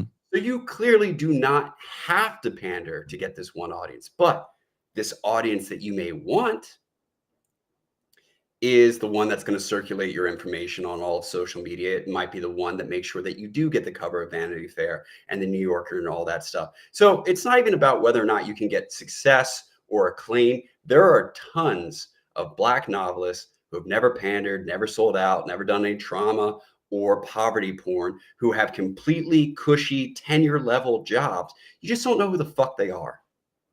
Mm-hmm. So the poverty thing, and I think this gets to the Spike Lee point, is, there are certain artists who have made the decision. You and I have talked about this before, probably on here, but let's expand it beyond Black artists. There's a certain type of middle class and upper class American artist who is of the opinion that anything that occurs in the suburbs is fake plastic bullshit. Yep. It's devoid of anything worth making art about. And they're of the opinion that real art has to have these life and death consequences. It's got to be a type of horrifying trauma. Like that's why they're always using the word real, because in their head, they're coming from the place that is fake, the trauma, the horror, the abuse that's real. And so if we expand the lens away from Black folks for a second, Kids. trying to get these fucking awards, the ones that don't just line your pocket, but get people to consider you part of the canon of must reads. If you're a woman, we're talking about abuse and rape and domestic abuse stories and losing a fucking baby. If you're gay, we're talking about the abusive drunk dad, the sad coming out story, the being abandoned. If you're trans, same thing. Black, same thing. Hispanic. So everyone across these is in this agreement. And something they bring up in the book, which I think you're really going to dig, is that with this fragmentation, the reality is that as more and more Americans join the same class, which in a lot of ways you and I want, I don't want fucking poor people. I'd like people to escape, but their life is becoming more and more similar. So at one point when he's on the committee reading all these novels that might win National Book Awards, he's coming up with unofficial genres. He's like, I think I've counted 28 Midwestern, middle class, where are the kids going to live family novels. When you have an audience this fragmented and you have so many people in each class leading the same exact fucking life, you're going to have a gimmick. And the easiest, most salacious fucking gimmick is trauma. The one for white people, that might be these divorce stories where not right after your parents got divorced, you went to performance arts high school, and while you were there, you were sexually abused by a teacher. White class, that's the only reason you're at a performance arts high school, but you need the abuse. That's what makes it better than what your white peers are writing. For Black folks, the best access they have is to these stories that are supposed to be our stories. But all of this is for just a particular type of fucking clout that you don't even need to survive. They want that. They want to be in the fucking canon. They want to be there with Spike Lee being important to the history of Black art. So they're willing to sell this shit. And what's interesting is, and I think people live in an all or nothing world. And I don't know what a white movie is. Well, I'm lying. I guess, maybe The Talented Mr. Ripley. I don't know. Honestly, but seriously, like you can have Spike Lee. Go ahead, say it. Go ahead. Yeah. Maybe this will make sense, maybe it won't. But the reason why it's hard for you and I to be sitting here talking about a white movie is because you and I are both, we're Black American. We're from these areas where it's just like, it's not the culture we're inheriting is not a fucking Caribbean culture. It's not a straight from African culture. It's Black American culture. And there's not a ton of shit where it's like, oh, when you go to a Black person's house for a football game, it's completely different than going to a white American's house for a football game. And people don't appreciate this because we don't think of football as culture. We don't think of the food served at a barbecue for a football game as culture. But to anyone else, anywhere in the fucking world, all of that shit is culture. And for Black and white Americans, there's so much overlap that you end up in this position where it's like, what's a white movie? It's hard to say because it looks very similar to a Black movie unless you either focus on poverty or you sprinkle in microaggressions. I think the race thing works for a certain stratum of Black people that use poverty porn to get ahead and to get noticed, because you said this about something. I can't remember what you were talking about. You were like, man, if you weren't Black, I just wouldn't care. Like no one would care. Was it hip hop? I think you were talking about hip hop. You're like, a lot of these guys, if they weren't Black, they wouldn't be. No one. Yeah, you and I were. I mean, I'll say this shit with my chest. I sometimes play the game of looking at people and just being like, is this person still fucking famous if they don't have access to these stories? And the one we most recently told about, you and I both agreed. Donald Glover, for better or worse, I think regardless of his background, he stays famous. I think he can make quality shit. And what I told you is like, if he's white, he's just on the same track as Bo Burnham. But there's a lot of other creators where it's like, if you didn't have access to these stories, you got fucking nothing. I mean, when you watch American Fiction eventually, one of the key scenes that stands out for me is that you have this Black family They're all have, doctorates or PhDs, either or. They're wealthy. They're living at a beach house for the summer in Boston. So you get to this point where it's like, well, I got this white audience staring down the barrel at a black family, but how will they know they're black? What will show that they're black besides the mere fact of their fucking skin color? And the way they construct those scenes is you're at the beach house and you have a white guy come by and be a fucking Karen. And you have the gay black brother say some sassy shit to him, some drag race RuPaul attitude, energy to him. And so what in that moment makes a black person black is the mere fact that visibly they're not white and they're cool in the way that they can put Karens in their place. Because the very next fucking scene is drinking wine in front of a piano in a beach house. That's how thin the fucking black middle class and upper class identity is in a film like this. There isn't any magical black American fucking culture to point to. So it's just, it's almost like Republicans and Democrats. What makes Democrats different than Republicans? Well, if you're a Democrat and you're black and a woman, you can still get ahead. But it's the same fucking power structure. Like, it's just, you go to the same schools, you have the same fucking money. Most of you are the same race, but you're cool because you're with the underclass in theory. Black people in this film, beach house, wine, rich as shit. But they would never annoy their neighbors with some Karen shit. Isn't that fucking cool? Which is funny because when you go to a movie like, there's these movies that I think are black movies that we don't look at in the same light as black movies because they depict a normal House Party. I was watching House Party before I left for Mexico with my 3-year-old. He was 3 at the time. He's 5 now. And for whatever reason, he watched that movie with me, Phoenix. You know Phoenix, Bert. I know. Watched that fucking movie with me. Didn't move from the couch as we watched it at his mom's house. And I was kind of like, why? I don't know why. But I think it's a colorful movie because it's the 90s. But it's also this movie that's filmed in an interesting working class area. And someone did this thing and it was badly done. And I don't remember if I sent it to you or not, because it's one of those things where the analysis was interesting, but the conclusions were really bad. And she said, hey, we all know that movie. It was a white lady. She goes, you know the movie Boys in the Hood? Let's see how much those houses are worth now that they lived in, because I find it strange that everybody was a homeowner. Like, first of all, you're implying that because it's never said in that movie that everyone there owned there. First of all, but as a person that's lived in mixed income areas of people of color in Richmond, California, and Oakland, California, I'm sure you lived in some kind of more like there's working class people, like maybe your neighbor's a bus driver and they're a homeowner and you're renting, whatever, right? Exactly. That happens in these areas. It's not like everything is some sort of blight, and it's not like everybody is involved in this criminal activity because there's babies crying and they have to be fed. No. You know, some people just want shit that they don't want to pay for. But it's interesting. And also I want to address what someone said, why I hate Do the Right Thing. I hate Do the Right Thing because it's the most fictional bullshit ever. I've been in New York a million times. I'll be real brief. I've been in New York a million times.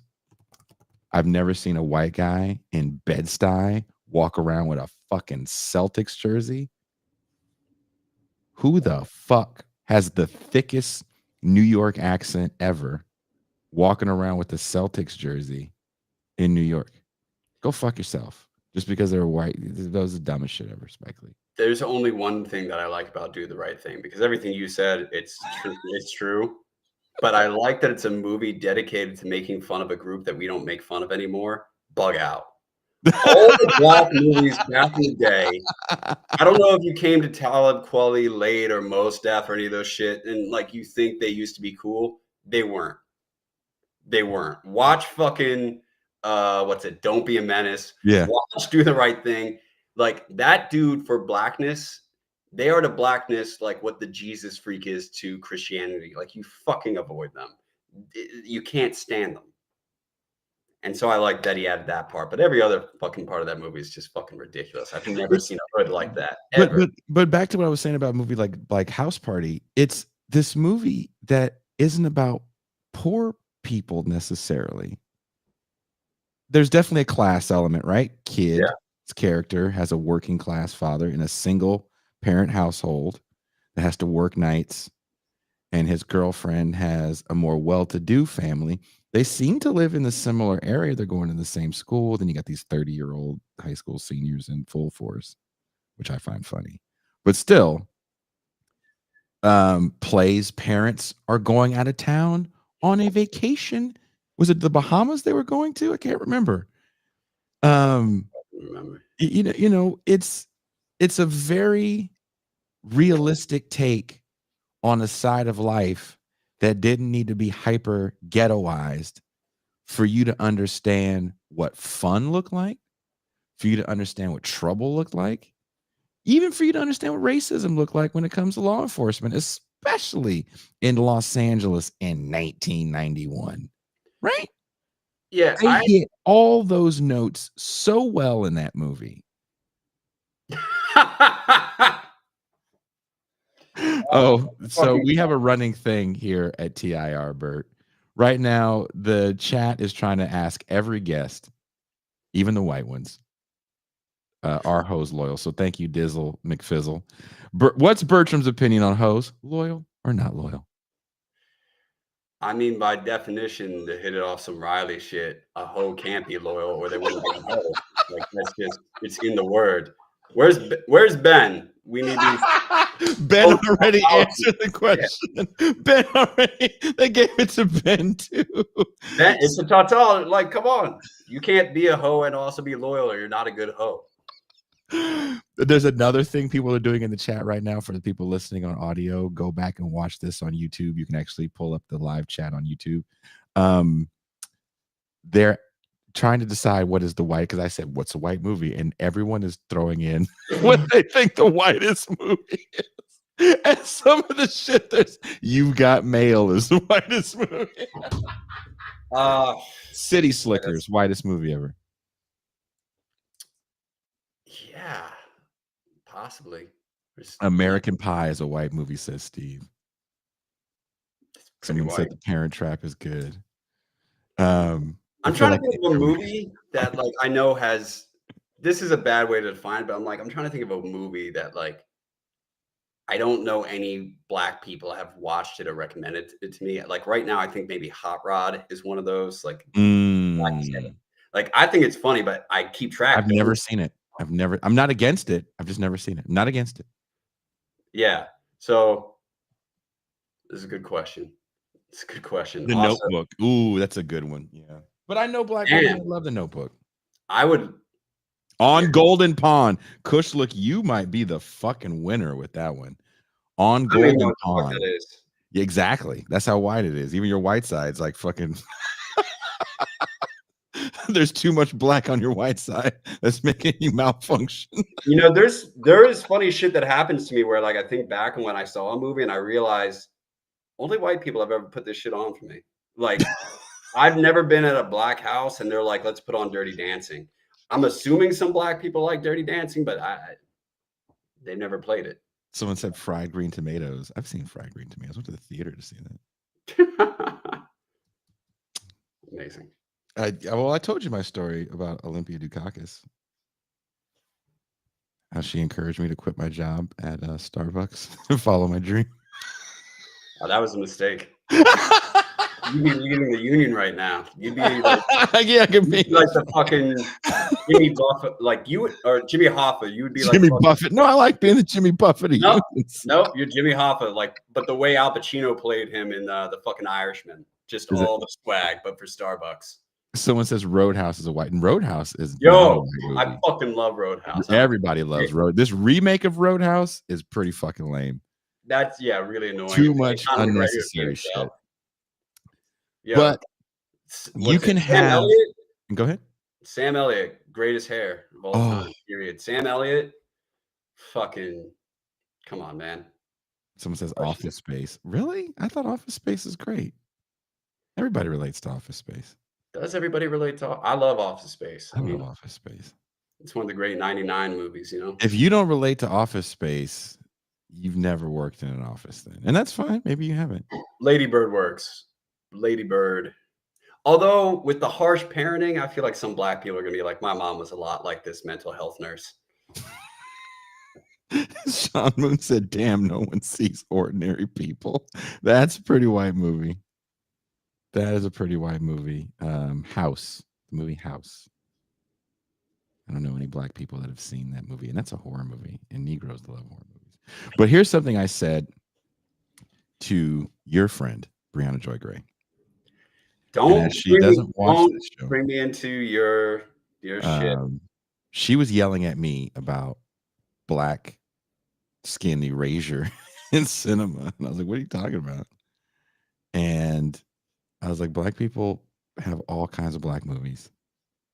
What do you mean black skin erasure? What does that mean? Oh, like only light-skinned people are in movies. I was like, that's not true. I was like, aren't all these dark-skinned women winning Oscars? Wakanda. Yeah. Viola Davis's all these slave movies. No, it's not. It wasn't enough for her, right?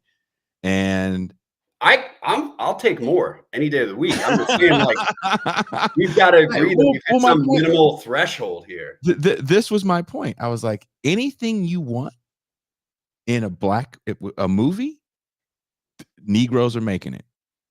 Tyler Perry has a massive studio, and he's not the only one. And people are making them all over the country, and they're not all very low budget. They're relatively decent budgets. She, I think, is like, well, where's my romantic comedy with a $50 million budget that Jennifer Aniston gets, and then where's it with a dark-skinned black woman? I was like, I'm sure it's out there. I don't know. I don't watch romantic comedy, so I can't fucking answer that for you. But I do know this. If you want to see black people in movies that are actually entertaining, there's tons of them. You want to see mysteries? Got them. Horror movies? Got them. What do you want? I don't know that I've ever really liked rom-coms enough to give a shit whether or not they put black people in it, period. Like, fucking, yeah. I mean, I don't even know what to say to some of this shit, because it's like, that's just like the visual. If you're talking about like poor or dark black people like getting work, it's just, there's so much. And if you want to say that there should be more, like, go for it. But to say like, where is it? Where is it? I wish somebody like Mahershala Ali was around. I wish Viola Davis had a career. I fucking wish Lupita Nyong'o was in a blockbuster. I wish somebody would bring Angela Bassett back. Like, what the fuck are we talking about? I just saw Angela Bassett on a fucking red carpet the other day. Yeah. It's she must be invisible to certain people. You know what it is? It's like, oh, you want it for certain people in your crew, and it's not deemed good enough. Got it. Yeah, it's also hard. This gets really complicated, but to the degree that I think people do take messaging on how to imbibe stuff, Mm-hmm. you know, you want to have that, how do I put it? I feel as if there is a tension between wanting the sort of budget, and not everyone is doing this. There are a ton, let me backtrack, just like there's a ton of black producers and actors and people who've really banged this drum of like, you can put black people in any movie and the numbers show that people will go to see it. And I support that vision. But there's this other group of black folks who also maintain this idea that everything with black people in it is beyond understanding unless you're black. You couldn't get it. What would you understand? Yeah. So it's very hard to both say, I want the budget of a movie that everybody goes to see, but also everybody who's going to come and see this, I want you to understand that you are fundamentally incapable of understanding my interior experience. And somebody brought this up somewhere down here, that Crazy Rich Asians was the whitest movie.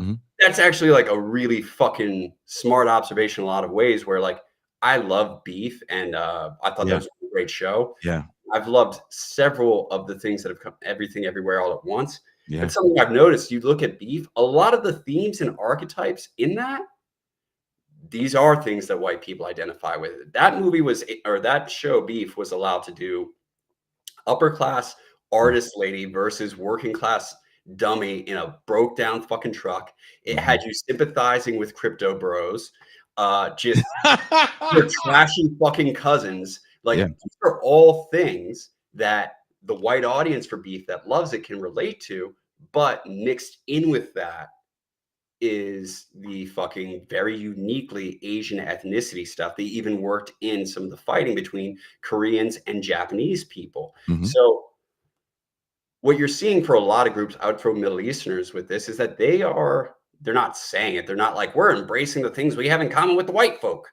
but they are openly allowing white people to identify with the parts that they can, and then throwing in this other stuff. Sometimes they're throwing it in. But do you think when you go out of your way to make like, I feel like these movies hit you over the head so hard with their blackness. Again, I wasn't a huge Kid and Play fan. I don't know anyone that was bumping. Oh, I don't know anyone that was bumping that shit, right?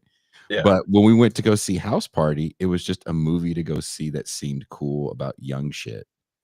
And we had a ball. And a lot of people of my era watched that movie. Yeah. And then you go to a movie like Friday, Yeah. and I'm really gonna probably get shit for this, and that's fine. I took Maybe from me. Let me hear. I took my girlfriend at the time, who is Korean, and her sister. We went to go see Friday with a gentleman that comes on this show quite a bit, Coach Will, who is also Asian. Will, if you guys know Coach Will, he coaches at Oakland High. Basketball coach at Oakland High. I think you people would call him down. So we go to watch Friday. So we go to watch Friday, and I remember she kept looking at me like, I don't get it. Why didn't they leave the porch? Like, why? and there's these movies that's like, when you make some of these movies, are you making them for this small audience? You ask Ice Cube at this point in his life who the Friday series is for. I'm pretty sure he can nail down the demographic. He made 3. He made money on them. He doesn't really give a shit if white people watch Fridays. He makes them for a pretty low budget. He figured out how to get really good up and coming talent. Mike Epps, Chris Tucker, Tim Williams. He must have been really in with Def Jam or some shit. Comedy clubs out of LA. He nailed it with the Terry Crews is in the Friday movies before he really blows up. It's marketing at that point. I like his approach, Mm-hmm. and I'm completely happy with, like, yeah, don't beat anyone's head, over the head with it. Like, again, referencing Beef, I've talked about Beef, and I've heard people who just flat out didn't understand something in Beef that was cultural, and that's fine. They even make fun of it for that. Mm-hmm. I think that's the way to go about it.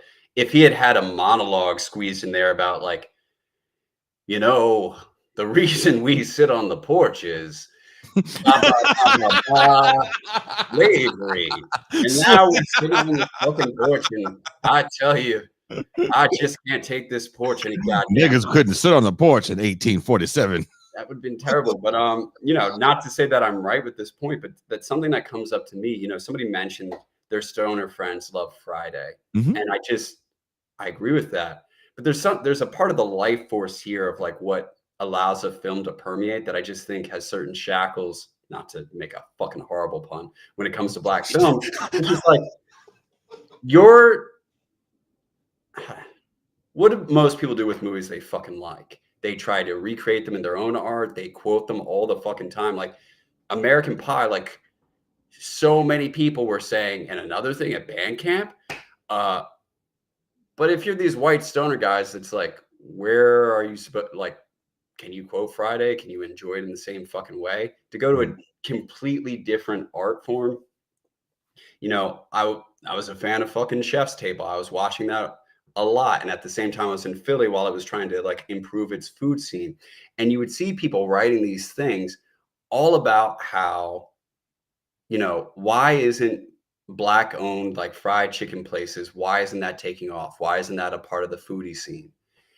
And something that, at least to me, never occurred to these critics was that for all the other food things, like you can be not French and be an authentic wine snob.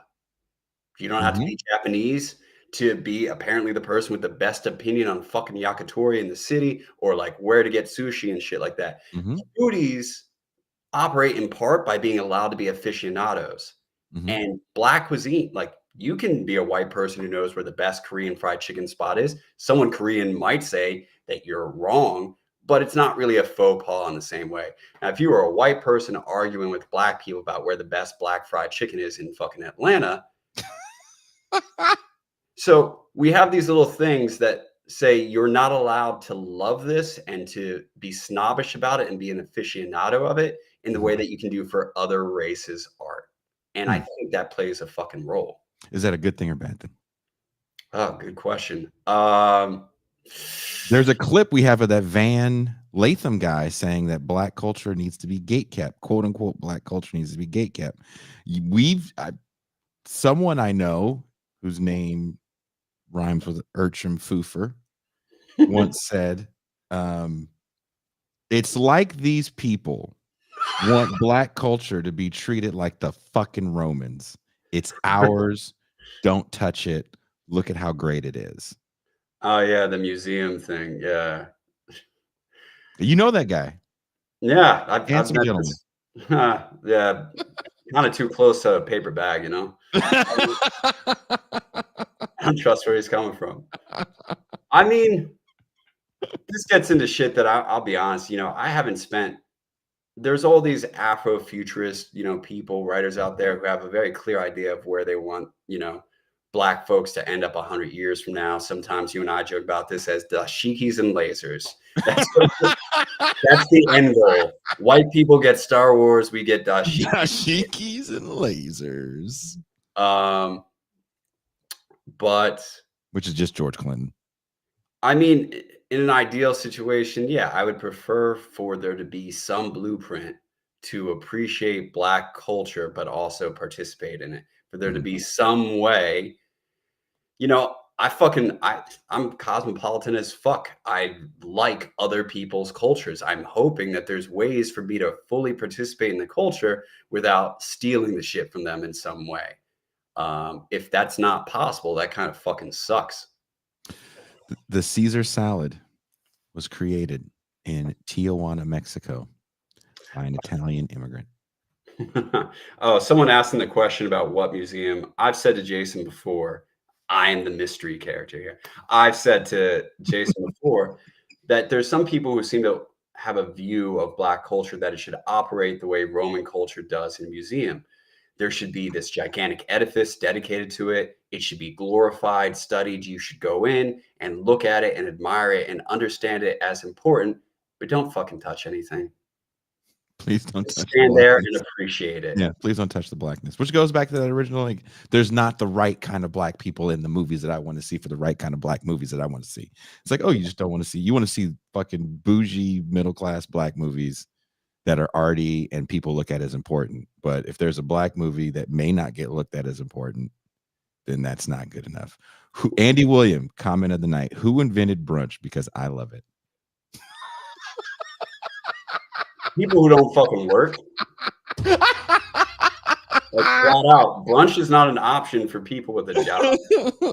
What?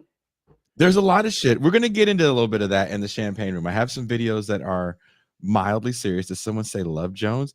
That's another look. There are movies that I love. One of the first episodes of this show I did 4 years ago, 5 years ago with comedian Chris Riggins.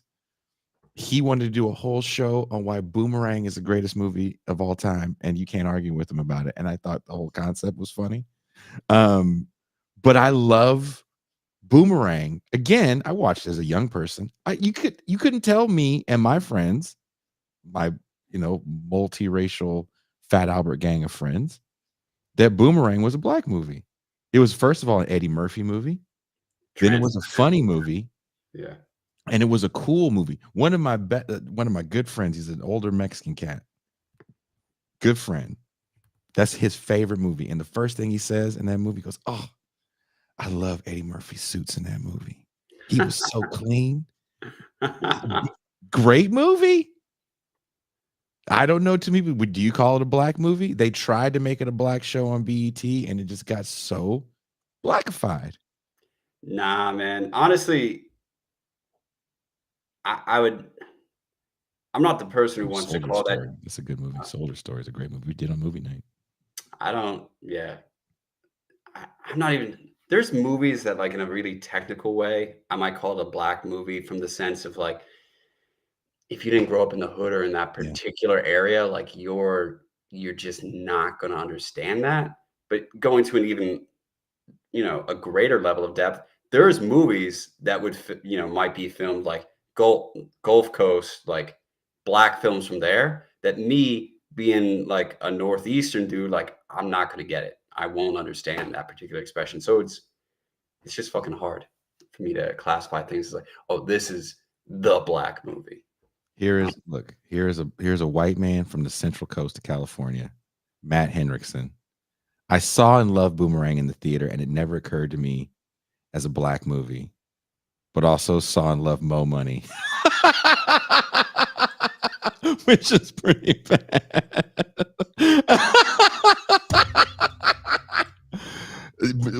Go back and watch Boomerang. The only white people in that movie, there's like an Italian man that tells Martin Lawrence that he can't put a jacket on layaway, and they make fun of the white waitress that's very enthusiastic about the salad.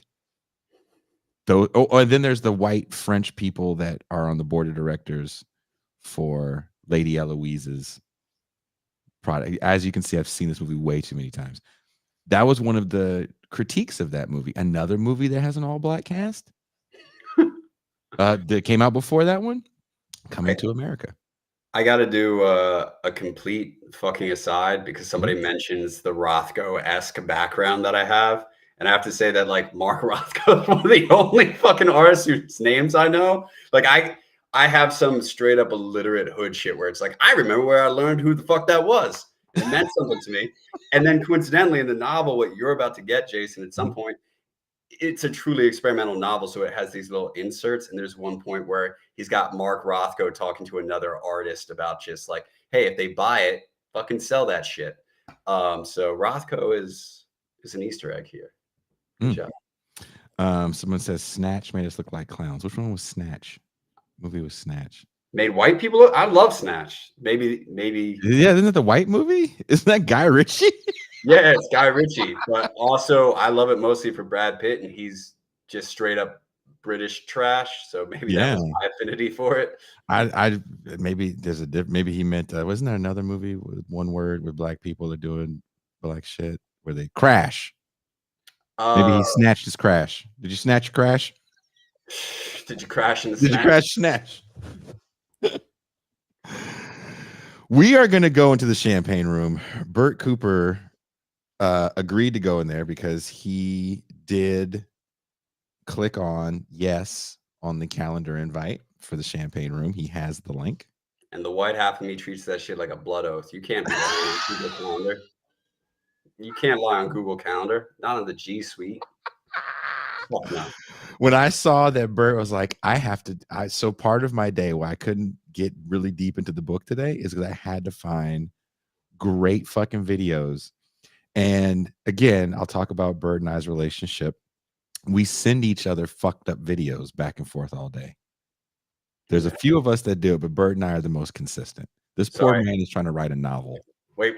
I have to do this just because complete due diligence. Yes, Brad Pitt is a traveler or Roma in there. All honor to Tyson Fury. He is that. I just said Brit really quickly, but he's a traveler.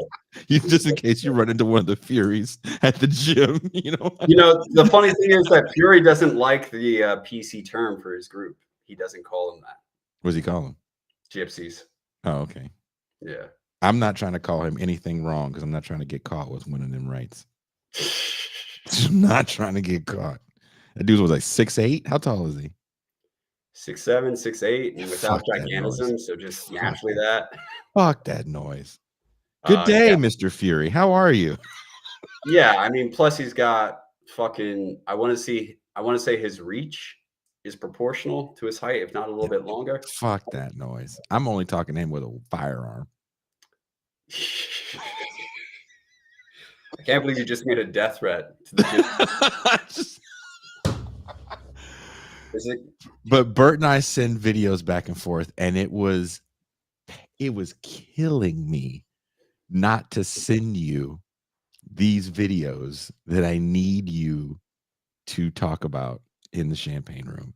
So thank you guys so much for watching. Again, if you're new to the show, this is your first time watching, thank you. Welcome to what we do here on TIR.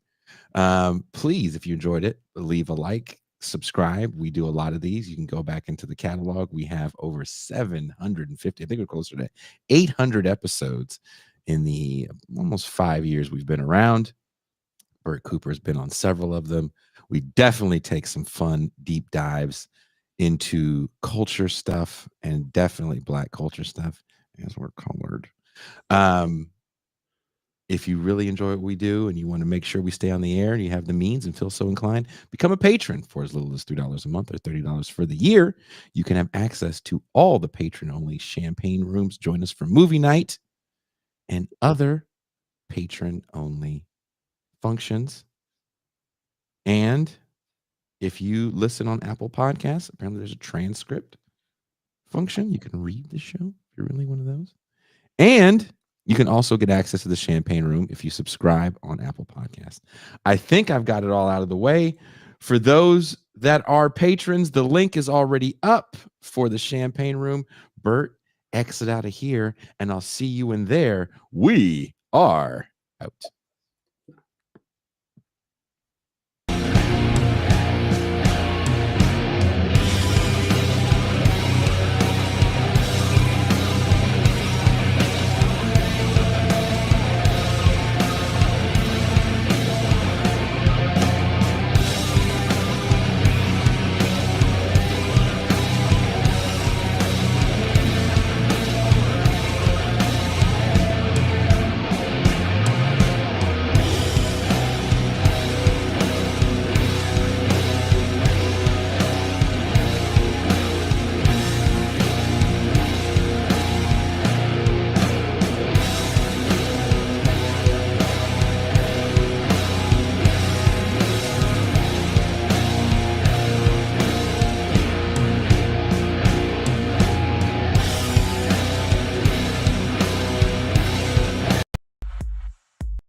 What up? What up?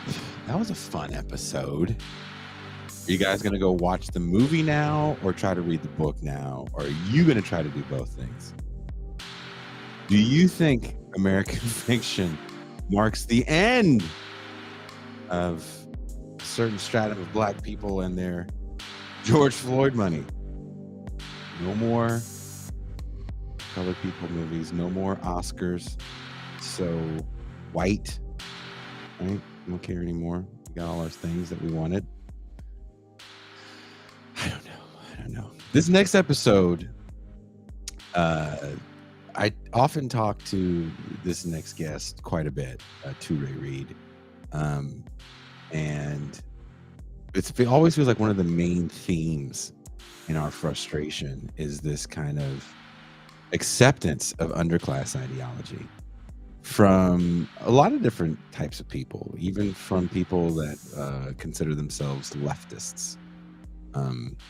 So This for me, I can't remember exactly what was going on, but I just remember pissed about something. And Teray and I were going off and up about it. And so I decided to do a show about it. I want to say the American Fiction show and this show might have even happened, if not the same week, right around the same time. And I'm surprised you guys wanted to like this show and watched it as much as you did. But this is an opportunity now for you to share this with people that haven't seen this show. Tell them, hey, this is the good part. It's Underclass Ideology show. It's a very important show. You guys have to watch this. So check this out. And we will be back because there's one more show to go. See y'all soon. Peace.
Good evening. I'm your host, Jason Miles, and welcome to another episode of This is Revolution Podcast. If you are a returning listener or subscriber, welcome back. So glad to have you here with us. If you are new to what we do here at TIR, welcome. If you do enjoy what you hear, please feel free to hit like and subscribe on your way out. It is a passive gesture that goes a very long way. We have a full crew today for this post Juneteenth. I'm also wearing my Giant stuff in honor of the greatest Giant of all time, New York and San Francisco, the world champion, the Say Hey Kid, passed away at the tender age of 93. Let's give a fat ass shout out to Willie Mays, godfather of my favorite Giant, Barry Bonds. This is a Will Clark jersey. So there's that. Let me bring in my co-host, my homie, my dog. He is the man of the Mau Mau Hour. He is the Pascal Robert. Peace and greetings to the chat. Peace and greetings to the audience. Peace and greetings, Jason Miles. How are you? All right. Uh-oh. He's ready. He's comfortable in his chair. Yes. Let's bring in the voice of reason in this show. You guys know her as the faceless, yet adorable M. Toussaint. Hello, hello. Hello, Jason. R.I.P. to Willie Mays. Hello, Pascal Rocher.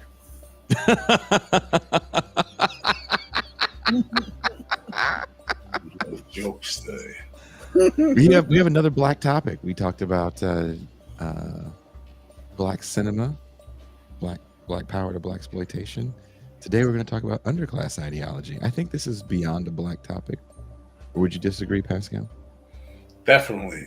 It's definitely beyond black, though the subject matter is often used to describe black poor. Yes. it's not always limited to black poor. No, it is not. I feel like this describes most poor, even white poor. But underclass ideology is a pervasive narrative that attributes poverty to the moral and behavioral failings of the poor, rather than to systemic economic and social inequalities.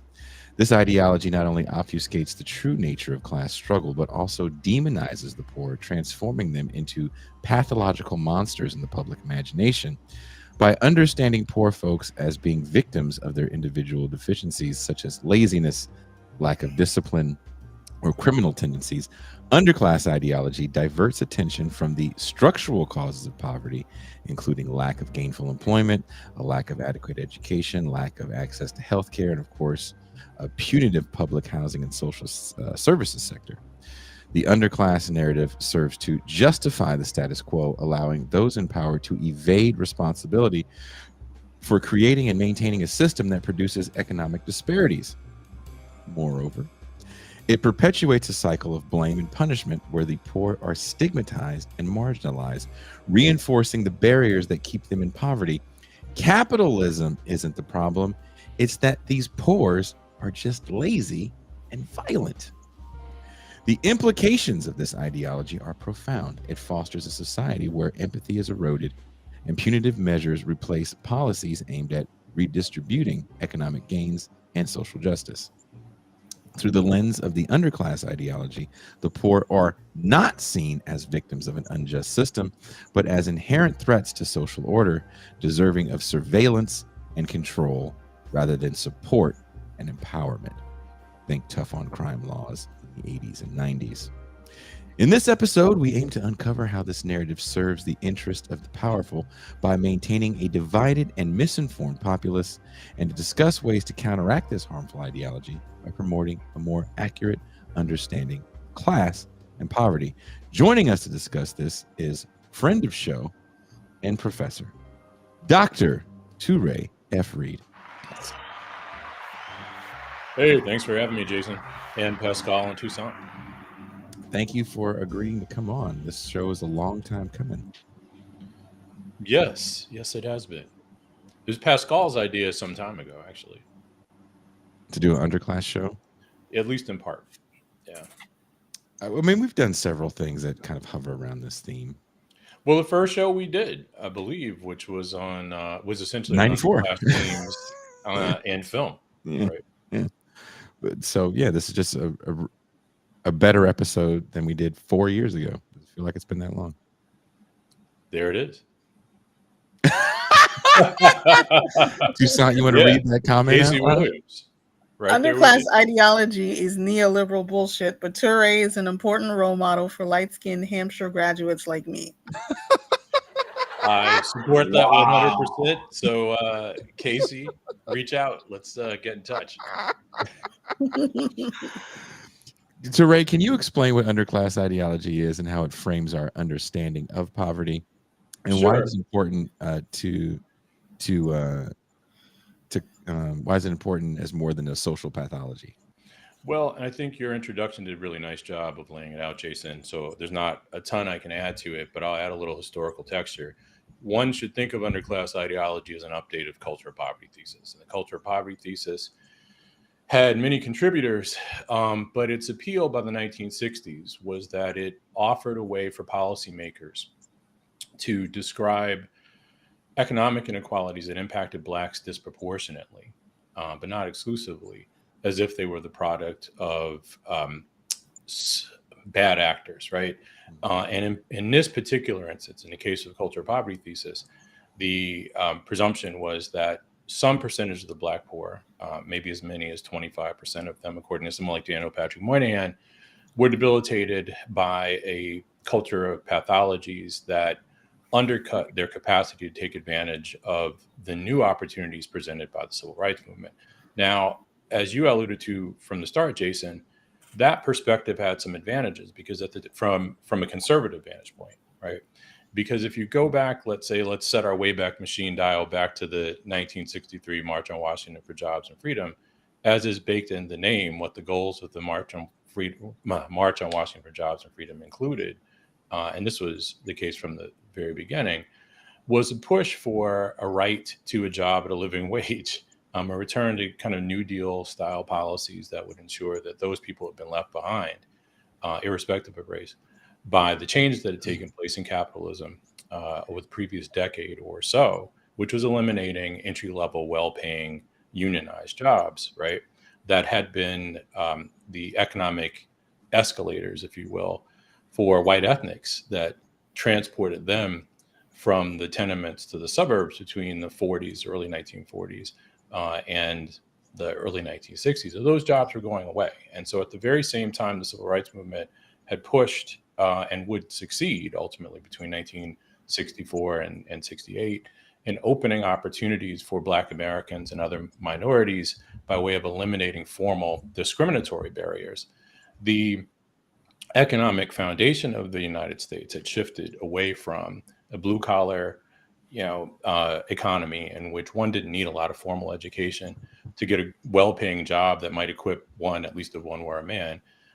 Don't forget the sexism of the day. To get a job that paid well enough that by the age of 25, you might be able to buy a house and start a family on one income, right? That game had changed.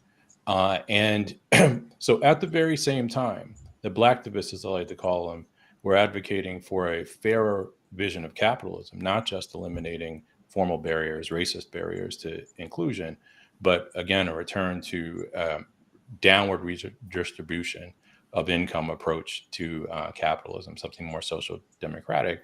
Culture of poverty theory took hold within the Johnson administration, and it justified, going back to the 1960s, a war on poverty on the cheap that focused not just on the bad behavior of whites, which is what the anti-discrimination policies were about, but also to an unfortunate degree, the alleged defective culture of some stratum of poor Blacks. And that's what you get from the Moynihan Report, which informs Johnson's Council of Economic Advisors to push this vision that Black poverty was exceptional to capitalism. And you set the Wayback Machine dial up about 20 years to the Reagan years. The particular dynamics aren't the same. There isn't a progressive movement at that point, right? The civil rights movement had demobilized. Jimmy Carter sort of set the stage for Reagan to boot. But nevertheless, underclass ideology in the Reagan reached the same function. As you said, it shifts attention away from what's happening in capitalism. And at that point, very clearly what was affecting Blacks and certain Hispanic populations, Puerto Ricans in particular, disproportionately, which would be the deindustrialization of American cities. And again, this shift away from blue collar unionized work to low paid service sector work, at least in the central cities. So we're taking attention away from that and focusing on the alleged cultural deficiencies of poor Black and Hispanic people. Last thing I want to say very quickly, because I like that you said this earlier, Jason, that the framework itself, when it was in use, I think generally speaking, it conjured in the minds of most of us, Blacks and Hispanics, especially depending on what part of the country you're in. But there's a wonderful article that I'd read back, I think in late 2015, maybe in the Atlantic. And there's not a lot of pieces in the Atlantic that I'll preface with a wonderful article, but this is one called The Original Underclass. And it looked at white trash. And white trash functions in much the same way. So to tie this up, even though class is in the name underclass, it really is not even a culturalist explanation for inequality, at least if you are clear on what culture means. And I'd say culture is the folks' common sense shaped by, shared experience. But that would mean that the centrality of shared experience to what culture is would mean that culture is fluid and dynamic. Underclass ideology, and certainly this was true of culture poverty framing when it was in Daniel Patrick Moynihan's hands, is really a racialist way of describing inequality, because these groups purportedly have a self-perpetuating culture of dysfunction that may in fact be impervious to external influences, like a job. A job won't fix it within the framework, because the groups are presumed to be in a kind of epigenetic or neo-Lamarckian way transformed almost at the genetic level.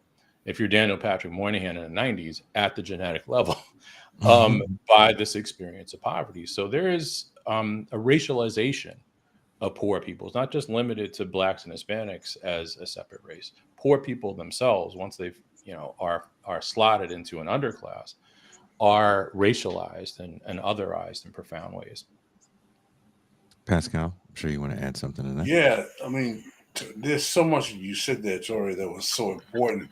But the question I have is that why has there never been any effective rebuttal by the left to these types of ideologies that have been so perniciously plaguing Black and brown communities, particularly in the face of people like Charles Murray? Though I read a wonderful rebuttal of Charles Murray from your dad a few years back that was, I think, originally in The Nation.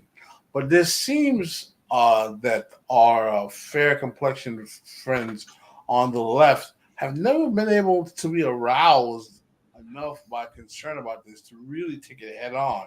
But this is one of the most pernicious ways in which policy disqualifies poor and working class, well, definitely poor Black people from any kind of policy remuneration. That's a great question. I'm sorry, did I cut you off, Pascal? No, that's okay. Well, I'm going to set the Wayback Machine dial just again back to about 20 years before Reagan to at least start to answer that question. There was certainly a left response to the culture poverty thesis. And to be fair, the culture poverty thesis didn't necessarily come out of, conservative. It wasn't simply the product of conservative hands.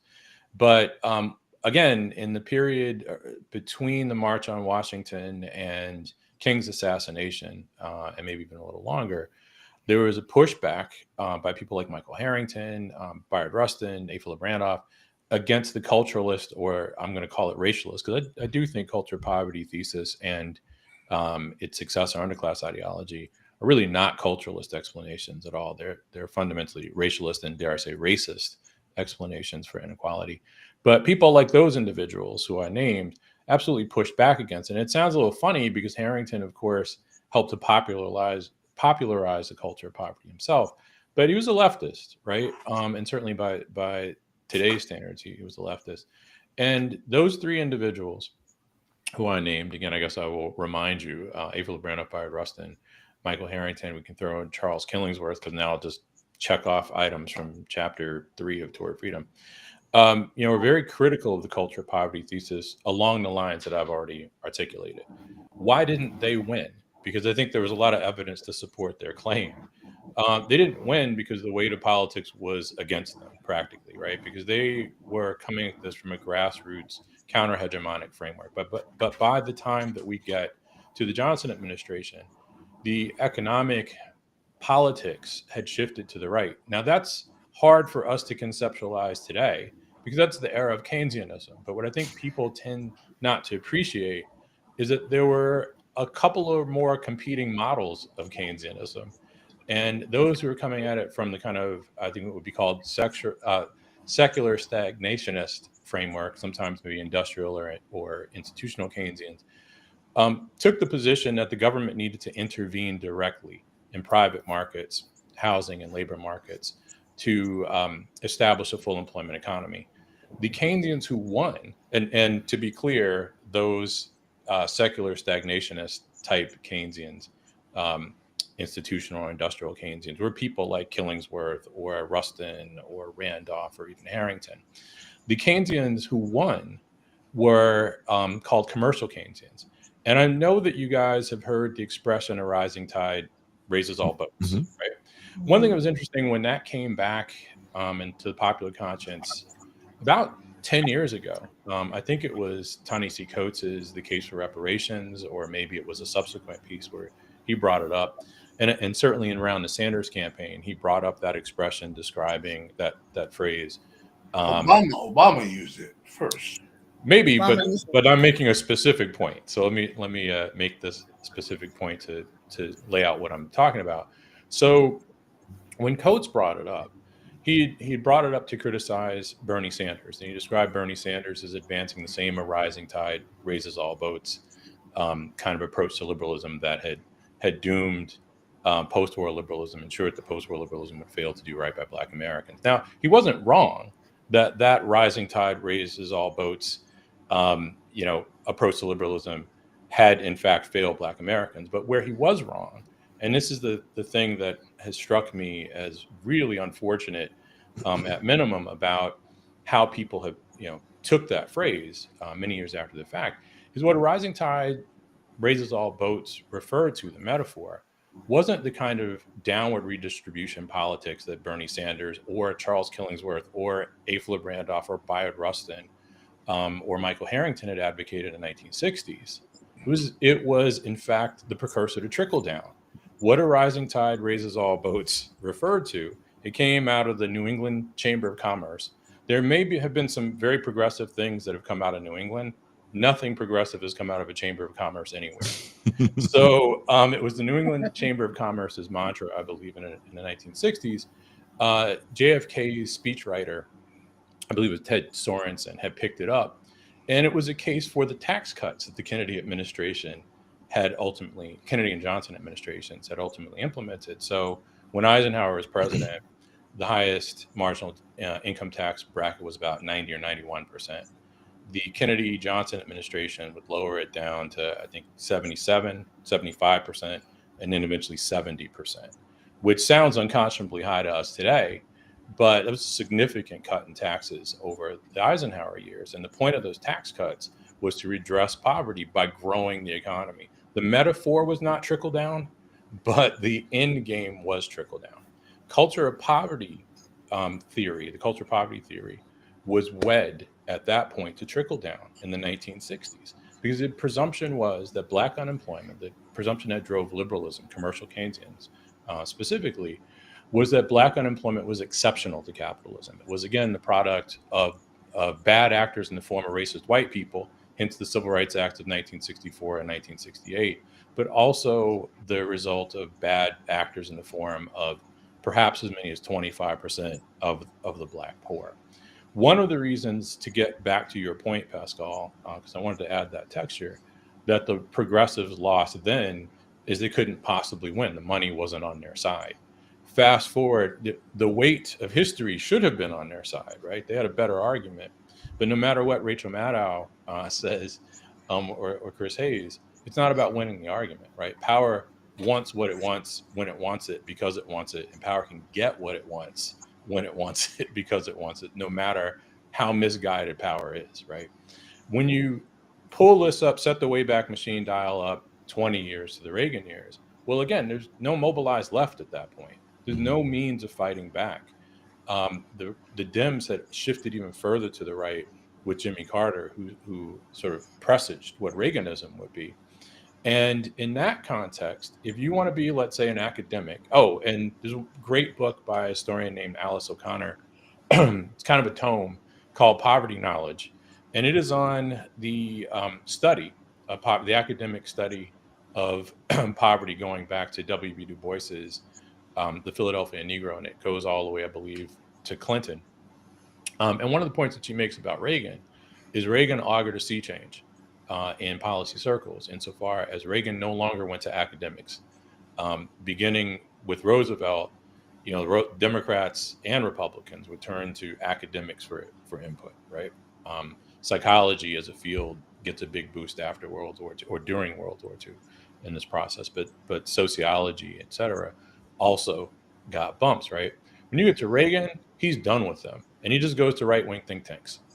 And so at that point, if you want to have a certain kind of career as an academic, you can't criticize culture of poverty, or I should say underclass ideology, because that is now hegemonic. Or I should say it's mainstream by Reagan. It becomes hegemonic by Clinton. And by the 90s, easy. Maybe even with the publication of William Jewis Wilson's The Truly Disadvantaged in 87, it's the last thing I'm going to say, by the way. Then if you want to be taken seriously as a liberal left academic, you just have to co-sign this narrative that poor Black people suck, right? And poor Puerto Ricans suck, and Dominicans as well. Well, I did want to ask you, that was kind of get into the second thing that I had, which is how does underclass ideology gain prominence in the Black community in the 80s and 90s? It's a kind of a two-part question, right? Is it still relevant now in the discourse around a rise in crime, mainly property crime, and the blight of large urban unhoused populations? I personally feel the reason why I wanted to do this show is that everything that we're talking about, even though you're setting the stage for literally 60 years ago is still the conversation we're hearing in 2024 in an election year. I know we're all kind of around the same age, but you guys were a little more probably politically active in the later 80s and 90s, and I was still a young preteen. But just voting age at the end of the decade. yeah, my first election was the Clinton. Yeah, Clinton too. So how does this ideology gain such a grasp on the left black politics of that time? You know, everybody loves to point to your dad as calling out Obama as if everybody was reading class notes and where was he writing that stuff in again? So Class Notes is a compilation of, but he was writing them some, I can't essays. remember, was it the Village Voice? Yeah, and The Nation. A lot of those. This is like pre-internet. This is, Adolph Reed says like, man, nobody knew who that nigga was. But seriously, I want to get you and Pascal, of course, Toussaint's take on this, because we all have different experiences hearing this rhetoric in our coming of age years. Yeah. How do you, Dr. Reed, see this gaining, to me, a stranglehold? Yeah. On the language of crime, which was rising in the 80s and 90s. Well, one of the things I like about the question, Jason, is that it, you know, I don't want to say it's in my wheelhouse, but it relates to my next book project and also a forthcoming article on the topic. And I guess if you'll indulge, I will begin by referencing some things that Hillary Clinton and Joe Biden said back in '94. They're not black, but if you indulge, you'll see why I want to begin with them. Please. So one thing that's kind of interesting about Senator Joe Clinton and First Lady Hillary Clinton, or sorry, Joe Biden, Senator Joe Biden and First Lady Hillary Clinton, is that in their more recent incarnations, they have embraced, as president and former Secretary of State, they've embraced, you know, constructs like systemic racism and structural racism and the like, and implicit bias and all these things that we like so much today. But if you set the Wayback Machine dial back to the 1990s and take a look at what they had to say in their stump speeches for the Omnibus Crime Act, a fascinating thing comes out, which is that both of them, as part of their super predator spiel, which is an underclass framing, right? So for those of you who are unfamiliar with the underclass ideology, but knew what super predators refers to, that was one expression of underclass ideology. They both said in their stump speeches, when describing the super predators as people who were who lacked empathy and were just violent, and essentially somewhere on the spectrum of epigenetically different from the rest of us, they both said explicitly, "Who cares what about the environment that created them? Is we could talk about that some other time, but the urgency of now necessitates that we build more prisons, establish mandatory minimums, and expand the purview of capital offenses." Now, what's interesting about that is after, thanks to BLM and the like, around the 2016 presidential election, we all learned about that. I remembered it, but for a lot of people, that was news. What I think very few people appreciate is what First Lady Hillary Clinton and Senator Joe Biden were saying. Specifically, again, we got to shut up about the context. We need to focus on how bad these actors are, right? Jesse Jackson was saying at the time, I've got quotes queued up for that. Chris Rock was saying at the time. Later, for all intent and purpose, Barack Obama sort of flirted with that framing. And, you know, Bill Cosby, you know, co-signed that narrative, and everybody hated on Bill Cosby, and for good reason. But all Bill Cosby was doing in that pound cake speech was replicating the underclass narrative, just like all those other people and virtually everybody else I knew who was black in the mid-1990s was doing at that time. Jesse Jackson, I won't do my Jackson impression because I'm rusty at it, but Jesse Jackson was very clear in 1990 in an interview that he did in the Washington Post in 1990 that Black Americans needed to shut up about complaining about racism, let's say, and the oppression at the hands of whites. We are killing ourselves was the case that he made. And that narrative of black on black crime is an expression of the racialization of criminality that Black people embraced, right? Because look, the crime rate, the murder rate specifically, was incredibly high. I want to say in 1990, roughly, Blacks accounted for about 50% of the murderers, right? About 94%, 90 something, 90 plus percent of the victims of Black murderers were Black themselves. And that, of course, that statistic lent itself to, in part, but that isn't all of it, to this narrative of Black on Black crime or Black on Black murder. Well, look, Hannibal Lecter may exist, but most murderers, even most serial killers, are opportunistic. They're going to murder. Most violent offenders are opportunistic. They're going to murder, mug, rape people within a small radius around where they live, practically. What's true of Blacks is true of whites. At that same time, where the Black murder rate was, again, Blacks accounted for about 50% of the murders, roughly, and about 94% of the victims, 90 plus percent of the victims of Black murderers are Black. Well, you know, white murderers mainly murdered white people. More than 80%, if memory serves, of the people murdered by whites were white. We didn't talk about white on white crime, right? Because we understood white people had a diversity of them. We didn't see white criminals as an expression of a uniquely bad white culture, but we did see Black criminals as an expression of a uniquely bad culture. What do Black murderers, white murderers, Hispanic murderers have in common? Well, clearly it's not race. The fact that they're murderers is a given. But apart from the fact that they're murderers, what they had in common at that time, generally speaking, is they tended to be young, they tended to be male, and they tended to be poor. And instead of talking about the social environment, the poverty that was the incubator for violent crime and property theft, we were expressly told by Bill Clinton, by Hillary Clinton, Joe Biden, but also Black figures at that time, Black elected officials, Black entertainers, your neighbor, your uncle, your aunt, your sister, your girlfriend, and I can speak to the girlfriend piece and the uncle and aunt and cousin piece too, because I had those fucking experiences at the time. They would all insist the context is irrelevant. There are just these bad actors there, right? So again, though, we did not talk about white on white murder because we understood that white people who murdered were not, you know, expressions of a uniquely bad white culture. And yet we did talk about, we being Black people, did insist on a language of Black on Black murder and crime generally, because we had accepted the notion that Blacks were hobbled by a uniquely dysfunctional culture. And the last thing I want to say on this before Pascal takes it away, one of the reasons that we settled on this is we're human beings. We are captives of time like everybody else.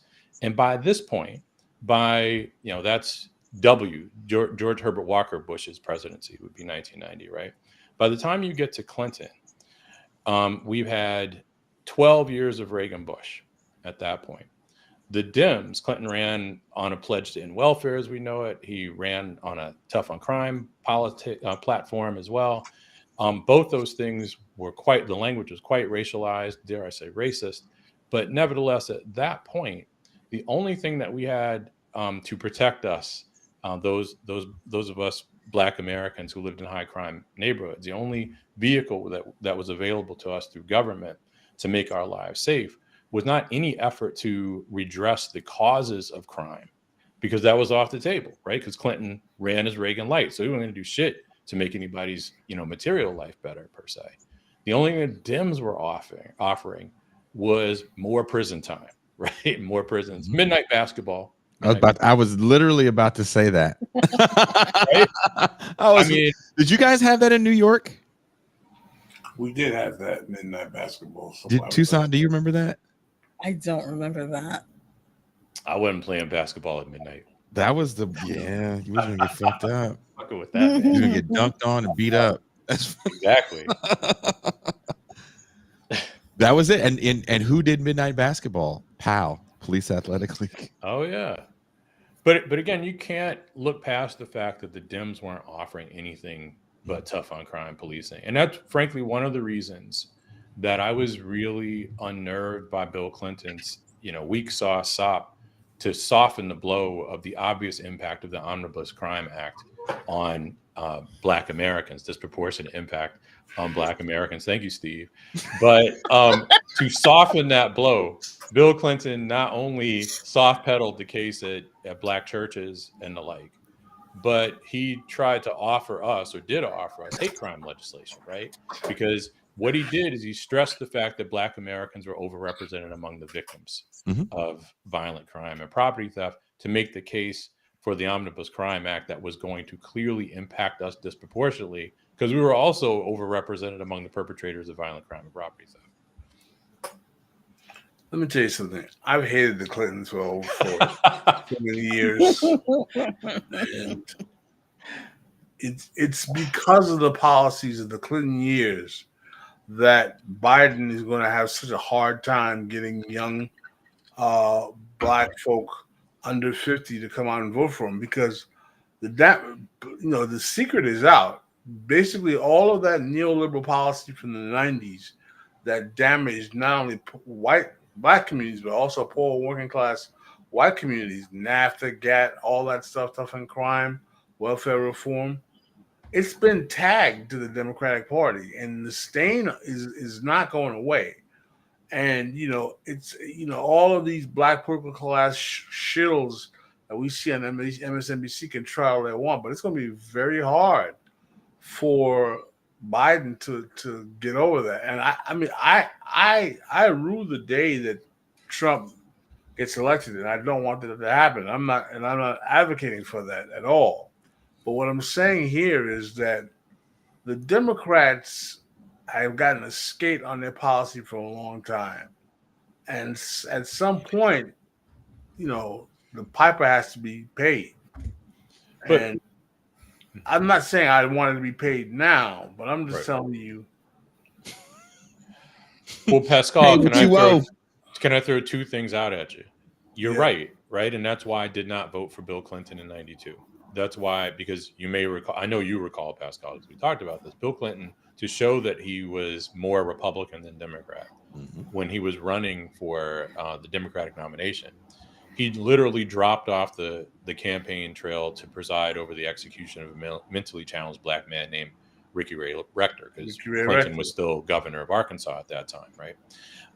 So again, I didn't vote for Clinton in 92 or 96. I couldn't vote for Gore in 2000. I sat out 92, 96, because if I wanted to be a Republican, I'd be a Republican.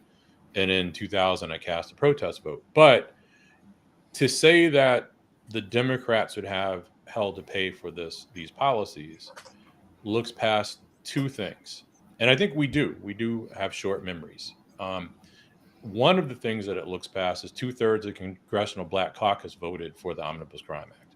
Yes. It looks past the fact that 84% of Black voters in 1996 cast ballots for Bill Clinton. If memory serves, more Blacks came out for Bill Clinton in 96 than came out for him in 92.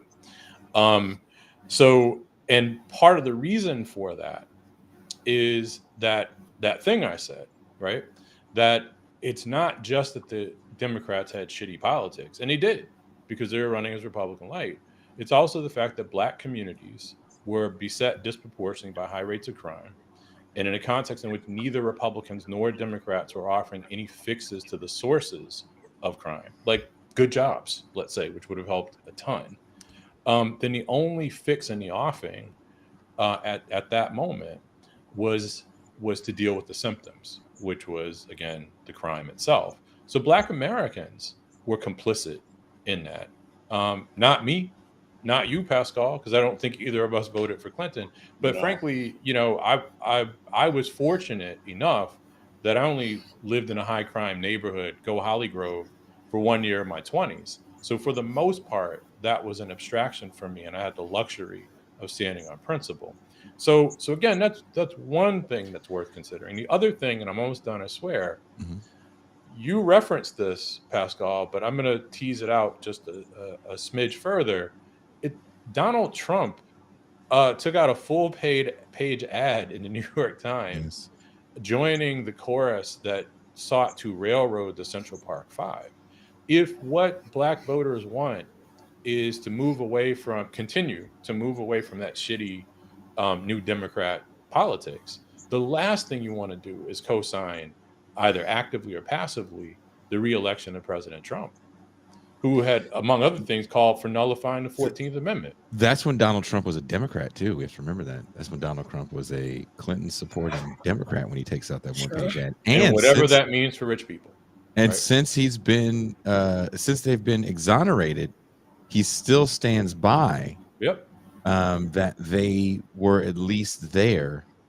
It also has a lot to do with the two people that ran that investigation. That's a whole other show that we can get into, because the same tactics they use on those kids are what they use to catch an actual murdering rapist, the Central Park preppy murderer. But The Reid interrogation technique of it, REID. Mm-hmm. And they lost. I mean, after the movie comes out, what's it? When They See Us, that really just destroyed their reputations. But anyway, Toussaint, you lived in New York in the 80s and 90s.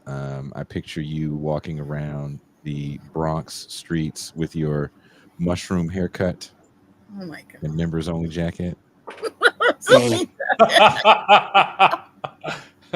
No troop jacket, no African medallion. She's got siblings, so the older siblings had the troop jacket. She had the hand-me-down members only. I found a troop jacket on Etsy, and I'm contemplating snapping one up because I didn't buy one at the time. I don't know that I'll wear it. Remember, we're too old. It doesn't look like a throwback on us. It just looks like I only an wear it in the house. I only wear it in the house. Spread my wings, Toussaint. And I'll dance to Guy while wearing it. How do you heard this same talk growing up, going to school? I'm sure it's different when you're having dance-offs opposed to gun battles in the hallways. But seriously, Beat Street messed me up like that. that was her life. She went to that fame school, so it was like, oh damn, Leon and them's finna fight again. And then before we could come out, there's a boombox in the middle of the lunchroom. It's like, doo-doo-doo. So yeah, but seriously, Toussaint, how did this language play a role in the way even you saw your neighborhood growing up? Well, I instinctively knew it wasn't true. Central Park 5 case was a really big deal at the time. And definitely affected me and a lot of young people because we knew how we were being seen. Mm-hmm. But I instinctively rejected underclass ideology, but we knew that was playing a part in how we were being seen.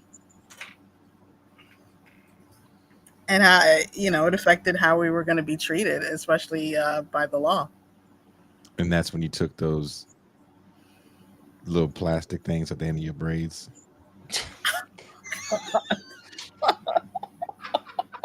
That's when you knew. I think maybe.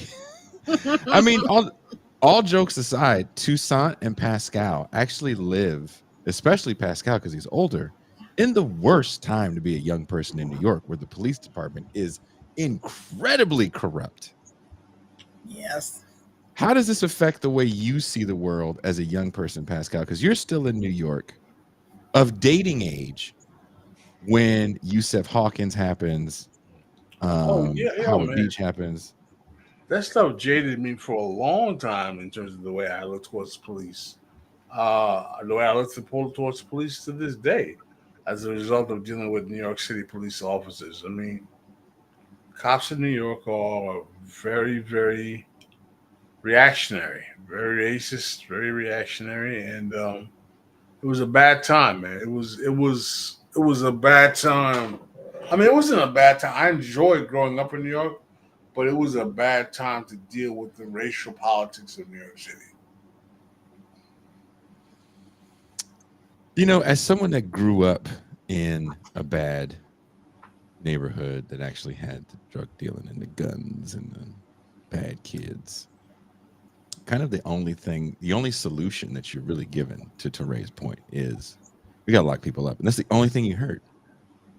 And that's another reason why I love when these, usually cats from the nation love going, in 1989, hip hop was conscious. And then They dropped gangster rap on us.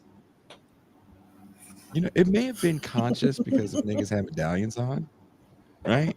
Don't forget the dictionary rappers. Oh, fuck them too. UTFO. Dermatology is treatment of the skin.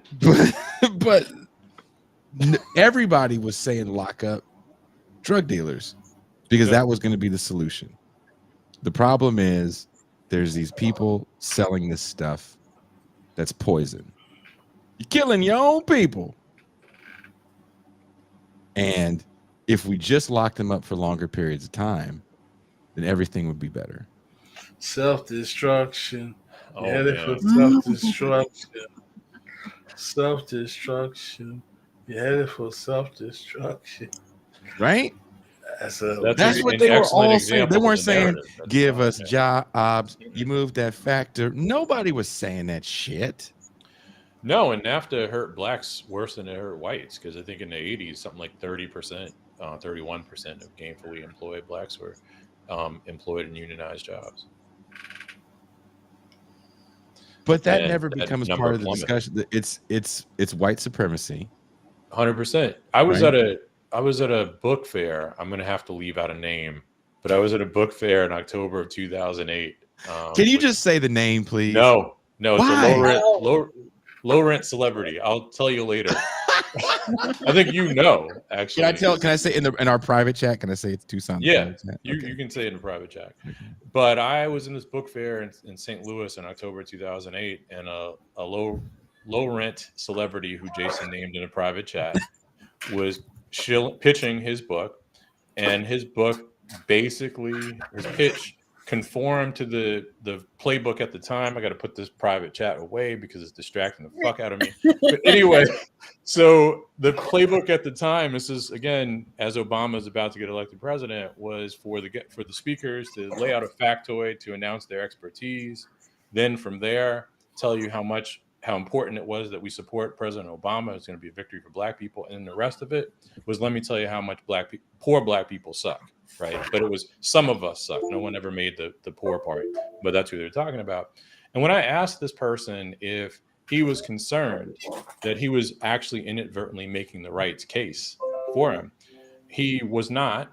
And then I said, well, what about jobs? And he says, but we're talking about black people stuff. We're trying to talk about black people. Yeah, Wow. damn. I mean, I'm glad it was a very low stakes encounter because this was the stuff of cognitive dissonance for me, because I always thought that black people were human beings. As one being, the child of black people, black parents, both of them, thank you very much, are black. But anyway, I always thought that black people were human beings and that human beings need some basic shit just to survive. And we need, I don't know, food, protection from the elements, water, and all that shit costs money. And most of us get that stuff from jobs. So it never fucking occurred to me in a million years that talking about jobs or access to well-paying jobs was not a fucking black issue. And yet in 2008, in October 2008, this minor celebrity who was black, was a black American minor celebrity, dismissed me when I talked about jobs. Because it wasn't really about black people. Go figure. That dude also kind of created a narrative around racism that is Stop it. You didn't give it away. no one here is old enough to dude. I talk about so many shows, and we talked about the Surreal Life. No one had watched it. Sure. No one knows these That's shows. all right. Let it go.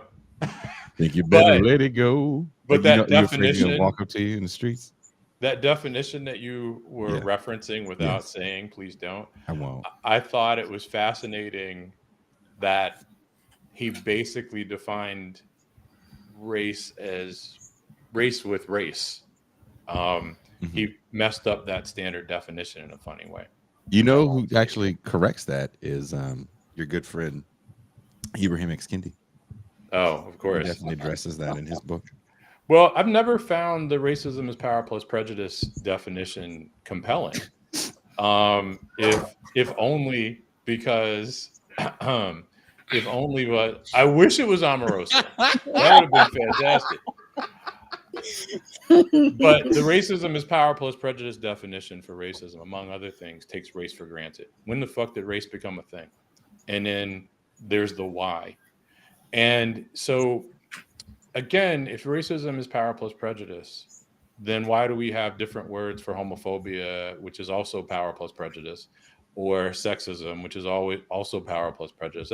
That's baked into both those things. In any ism phobia, you're going to find power plus prejudice as an element of it with respect to its impact. Racism has to be more than that. Mm-hmm.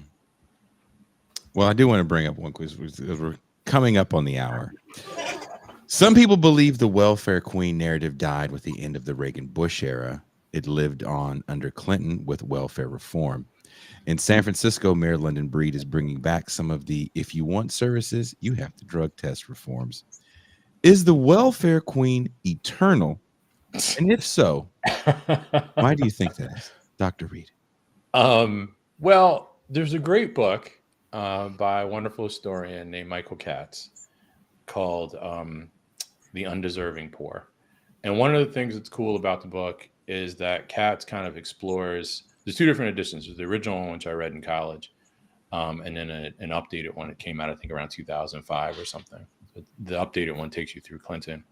But the great thing about, one of the nice things about that book is that it explores the longstanding tendency to otherize poor people, not just in the United States, but the Brits essentially racialized the pauper class, right? The pauper class, who would have been white people, right? Because it would have been fellow Englishmen, but the pauper class was presumed to be profoundly different from everybody else and in very much racialized ways. And here's what I'll say to that. In a capitalist society, particularly a liberal capitalist society, particularly one that requires that some large percentage of the workforce be unemployed at all times for the whole system to work. How many times did the Federal Reserve raise interest rates over, first 18 months or so of Biden's presidency? Mm-hmm. Was it like 10 or something like that? Mm-hmm. The point of raising the interest rates was to curb inflation. But how do you curb inflation by raising interest rates? You contract the supply of money in the economy. Well, how is that going to affect interest rates? It's going to depress wages and put people out of work. That's how.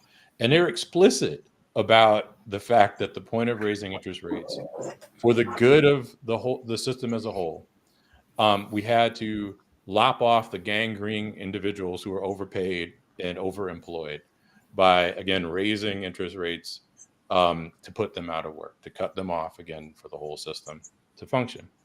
If that's how the system works, if the system requires that people be unemployed at all times, some large percentage be unemployed at all times, you got to have a language.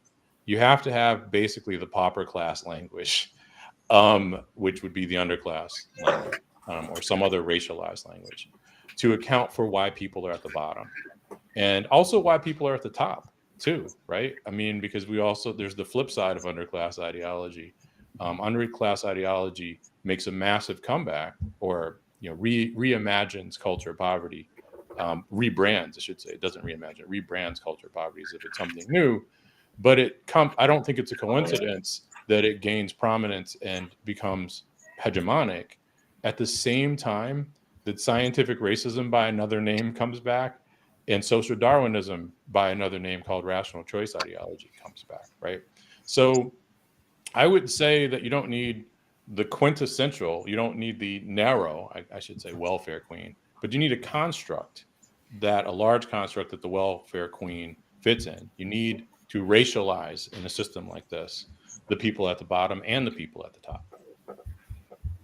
Pascal, I'm sure you have something to say about this. I mean, it's profoundly depressing to see the way in which the machinations of the ruling class are playing out in terms of policy. But what's more depressing to me is that we don't have enough people who get it to understand that this is why the nonsense that we have on whatever streaming service is not what we need to be paying attention to, because these are not games that are being played, and this is not just simply a racial thing. This is a hierarchy of class, color, stratification, and poverty that is, quite frankly, the decision, the power makers are making how they're going to govern this thing on their way out. Maybe we should wrap this up with our resident welfare queen, Toussaint. Oh my God. Nice. Nice. I'm the Caribbean queen, not the welfare. Entirely different song. It is. I wanted to talk about Pascal's current home state of Florida Ooh. and the Speaking of Florida man welfare. trope. I always joke Florida with man Pascal what? about wrestling gators, but there's definitely a way that Florida is viewed, and it has to do with some law that they have where they release like the criminal records and charges of people in Florida, whereas in other states it's more private. And so you get to see all of these cases in Florida of people doing strange things, and you get your Florida man trope, and you get Grand Theft Auto, which takes place in Florida and includes all of these different tropes. Definitely underclass ideology plays a part in that. I'm going to tell you is that, do you know who controls the Florida legislature in Florida? Who? Alligators? Ron DeSantis. Ron DeSantis. I was close.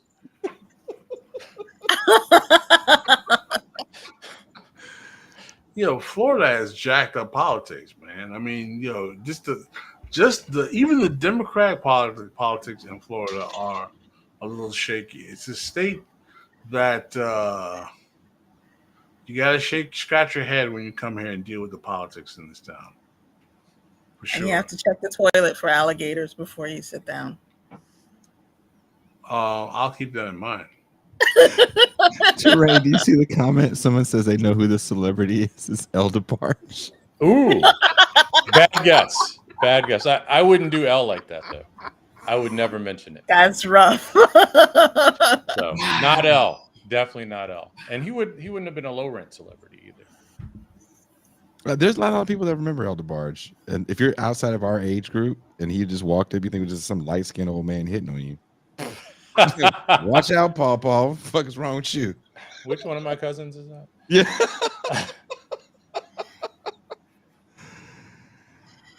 Okay, it's time to wrap up. Oh, we're done. Okay. Well, I mean, it's been an hour. We have a champagne Good room. There's a couple videos I want to show you and Pascal before you guys shut it down in the champagne room. Okay. Therese, is there anything you're working on that we should look for? Just the article that I referenced. Is it race or racism? Why binary explanations for inequality have failed Black Americans? Where is that? It should be out in two places. One, it should hopefully be out in nonsite.org in the coming months. And then I believe the Socialist Register. Do you write in anything Black people read? Well, Black people sometimes buy books that are published by Verso. I know some who have, so there's that. It's a wonderful screen. And I didn't invite you into my fucking home, Elijah. So that's why I bought it. Unfortunately, it had come a day after my first podcast appearance with Michael Brooks. I didn't get to use it until the next day. But I don't invite strangers into my home. In fact, even when my friends come by uninvited and they ring my fucking doorbell, I don't answer the door. I look out the peephole. I didn't invite you, so you're just gonna wait. So there's your answer, Elijah. I hope you enjoy it. My Derek Varn, I don't know if you remember this. this, Pascal. Derek Varn was drunk at the live show, and I fucked up by getting him beer while he was on stage. Oh no! And someone walked up to him after the show. They're like, "Derek Varn." He goes, "Who the fuck are you?"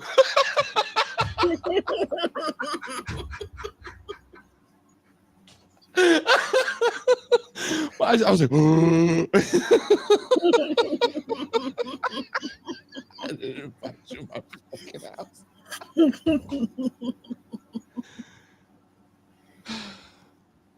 Oh, You man. forget how much people be knowing about your house when you do this shit. It is funny that you said that. Pascal, everybody That's here? how it works. Right? Pascal you don't know where he is. He could be anywhere. He could be at the mall right now. You wouldn't know. I got one of these screens at my wife's place. I don't want people in her fucking house either, uninvited. I did one podcast from one room in her house, and subsequent everyone after that, the screen was up. They start talking about your shit, like, oh, Not her business. oh, look at your car, you Or got their fucked business. up carpet. Oh, look at that. Oh, you didn't pick up all the shit off the floor. Oh, I hope Casey Williams shoots me an email though. So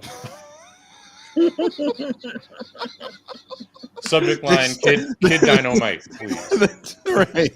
Mercutio said the celebrity must be Rockwell because of your Oh. paranoia about people. I like that. That's a good Gen X guess, and it is a Gen Xer, Black Gen Xer.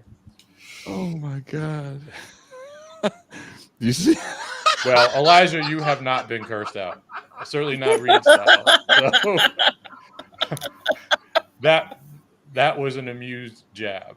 Very far removed Oh, when you're from cursed out. cursed out. Shit.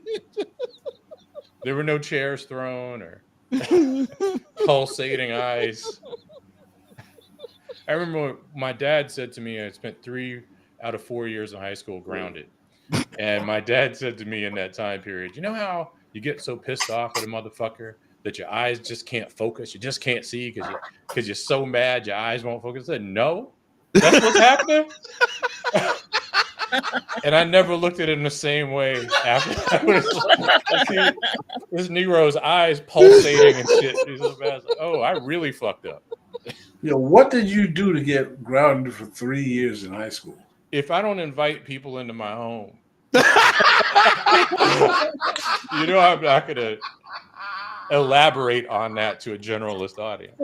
The short answer is I wasn't doing the shit I was supposed to be doing. That's the part I'm comfortable saying. You had to be. And I'm glad I was grounded. I'm glad I was grounded. So, and I thanked him for Christmas break, my second year of college. I thanked my dad for grounding me for 3 out of 4 years I was in. That is the most hallmark, good-natured, fucking Furious Styles. I was going to say it's stage- Cuba Gooding Jr. and Furious.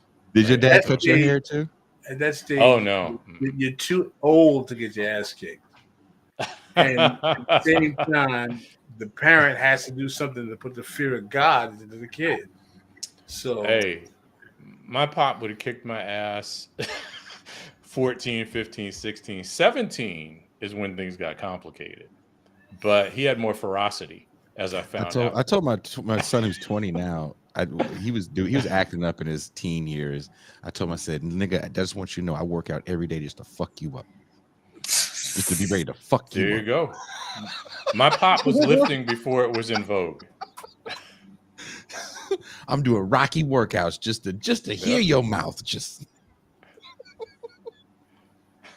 he's a good kid. Thank you to Ray Reed. Ooh, never would I have advocated for Newt Gingrich. So That's why he got grounded. definitely not that. Not even close. Not even close. Pascal, Terry, you going to join me for a little bit in the champagne room? Just a little bit. Yes, sure. Okay. You ever put on the gloves and go around with your dad? Question for the panel. Me, no. That Negro, up until recently, always put fear in my heart because he was a hood. Pascal, have you ever had a fight with your father? are you joking me? My father beat my ass. Toussaint? What? I'm looking at the super chat. That was the best one you ever had. Like, you don't want me to answer that question. Did you ever get to a point where you like cursed one of your parents? I did. And my mom cursed me back in a very thick accent, and it was kind of funny. She had Not a one good of time to those- laugh, but it was kind of funny. She had one of those soft Haitian parents, man. Did you see what Steve said about me? We have to end on this comment because this might be the funniest comment I've ever seen. I'm glad my kids don't watch this show. Steve said, if my pops wore skinny jorts like Jason, I would have beat his ass. Oh, shit. I didn't know that was common knowledge. Oh, I've showed them off on screen. I'm wearing some right All right. now. I'm wearing my longer ones right now. These are Yeah. the longer ones. Can you see? I like the coming from the PMC Underground one from Thomas Hooker. I also like his last name Hooker, especially given all the hoes that are misspelled in the chat. That E is not supposed to be there unless it's a gardening tool. I'm just mad that someone Spell says check Teray is is at the misleading. massage parlor. Ooh. Well, let's go to the champagne room. The link is already up. Thank you guys so much. If you are watching or listening to this show on Apple, if you want access and hear what we say in the champagne room, just sign up as a member and you get there. If you are a YouTube member, you now have access to the champagne room as well. So patreon.com/Bitter Lake presents. Simple as that. $3 for the month, $30 for the year. You can have access to champagne rooms past and present. And on that note, we are Out.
Hey, that was a fun episode.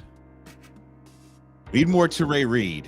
I was actually shocked at how many times he came on the show this year, even on shows that weren't necessarily academic based.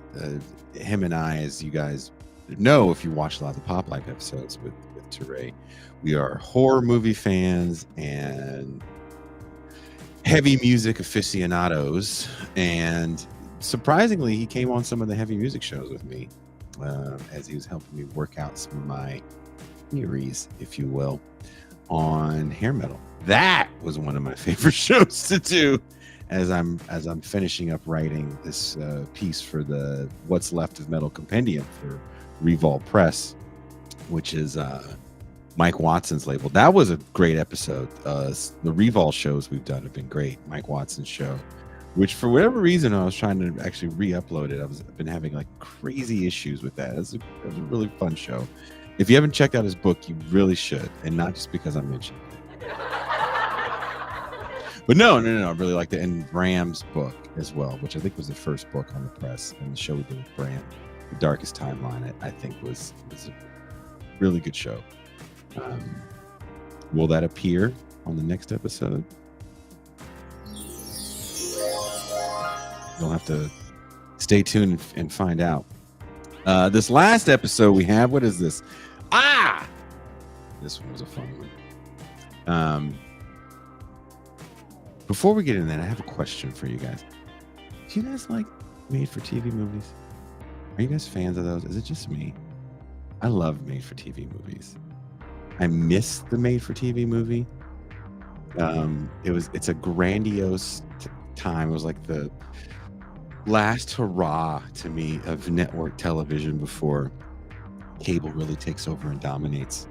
But the made-for-TV movie was just, the bigger the ensemble cast, the happier I was as a young person.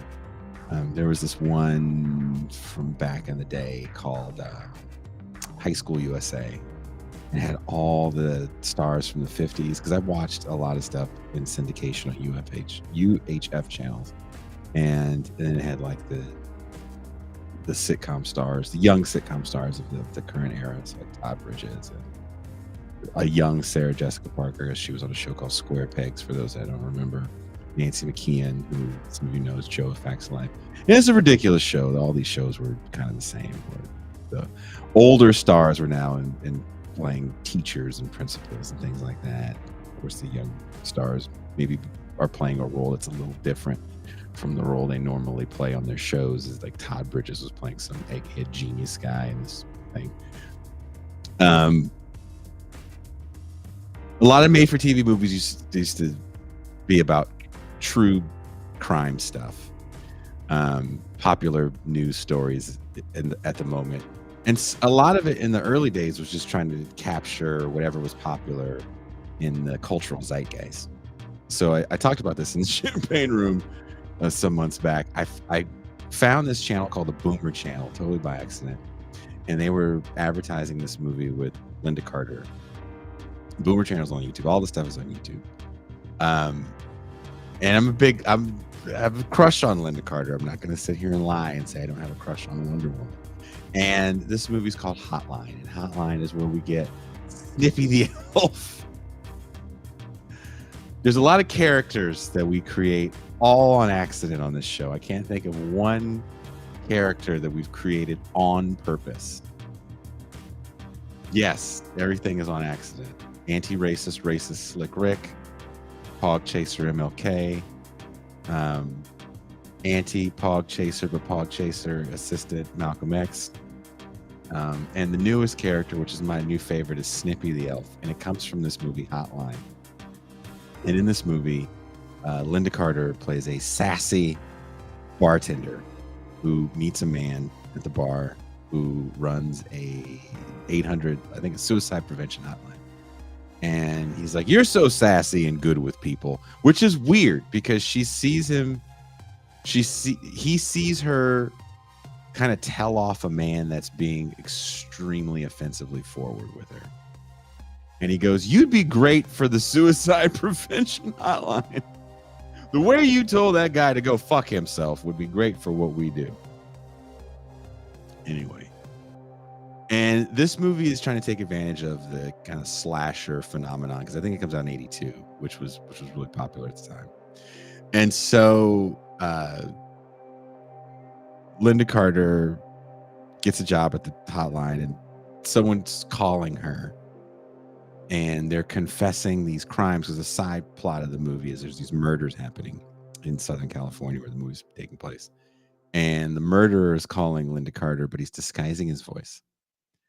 And his disguising of his voice, this is before there's like machines like "What's your favorite scary movie, Sydney?" or just like "You will play a game," like Saw. So the guy just does this high-pitched voice to disguise his voice, and then he's trying to have Linda Carter, Wonder Woman, solve the crimes by telling her really elementary nursery rhymes. So I watched the movie going to sleep, and I thought it was a weird dream. So I found some time like the following day and watched it again, because like there's no way in the world this was real what I watched. And he would call her up, and he would like he would like, "Hickory dickory dock, I cut off his clock, try to find me."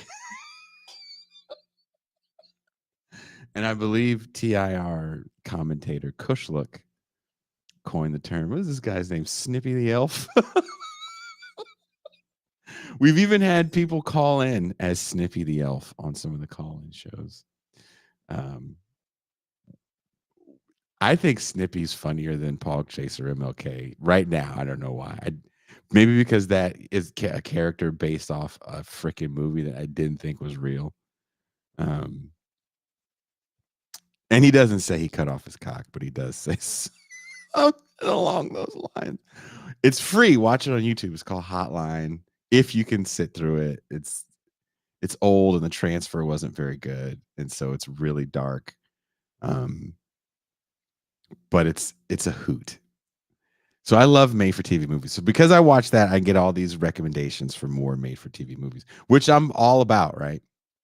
And this one just kept showing up. It was like Brotherhood of Justice. And on the thumbnail is a picture of Keanu Reeves and Kiefer Sutherland, but it's Keanu Reeves from Point Break, and it's Kiefer Sutherland from, I think, Lost Boys.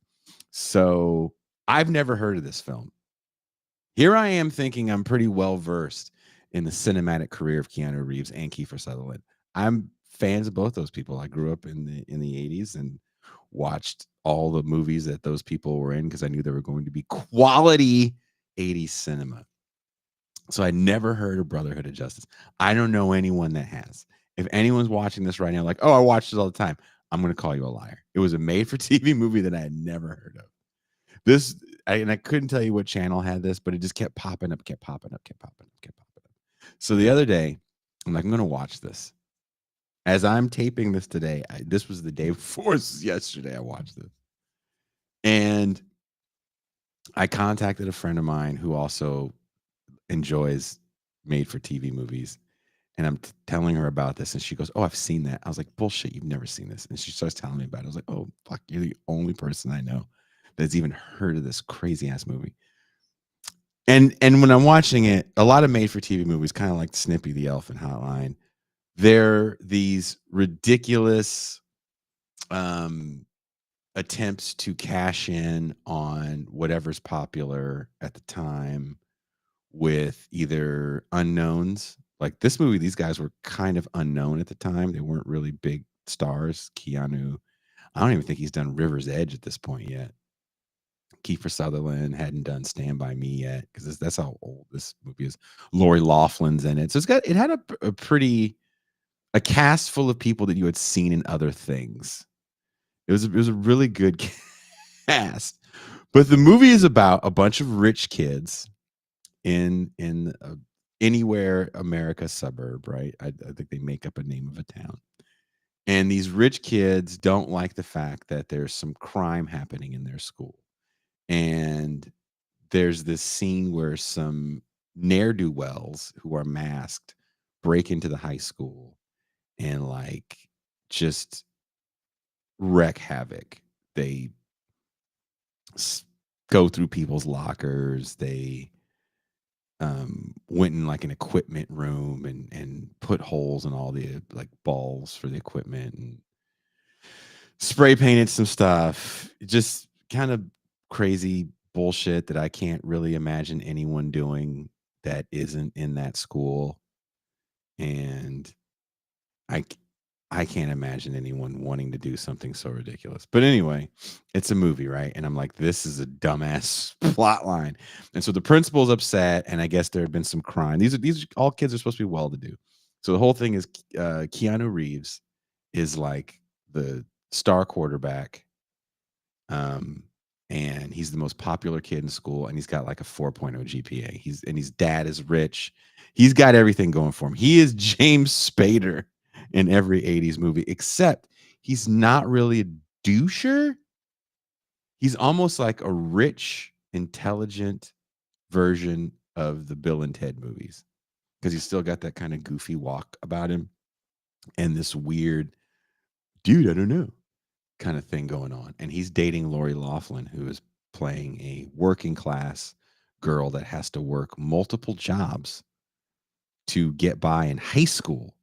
I'm thinking, is this bitch paying rent? Like, why the fuck are you working multiple jobs, Lori Loughlin? And one of the jobs Lori Loughlin works is she works at a full service gas station. And there's someone getting gas, and he goes, why is a hot girl like you working in a gas station? And mind you, she's supposed to be in fucking high school. And she goes, so dumb guys like you pay 10 cents more for the full service. I was like, wow, what a bitch. It's funny, but I guess.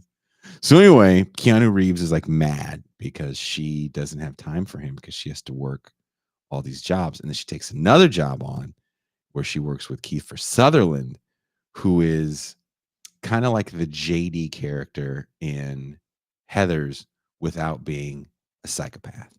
So he's like handsome and aloof and quiet and nice.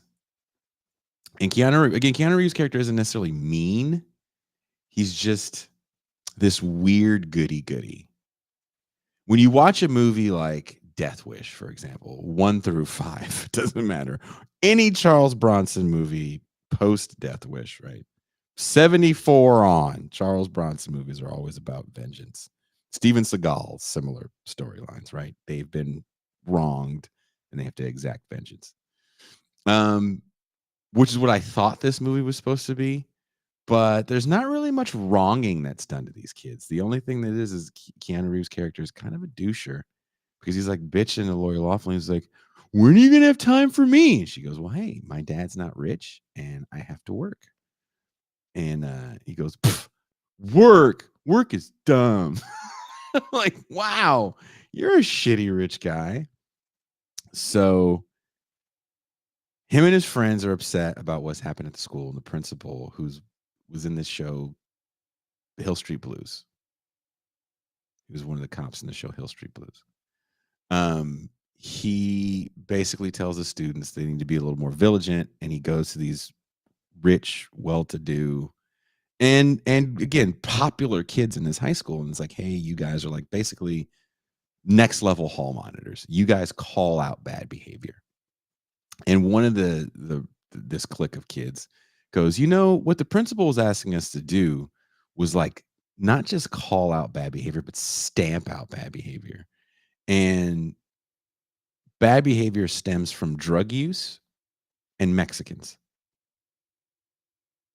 What? This movie just took a left turn to what the fuck land. And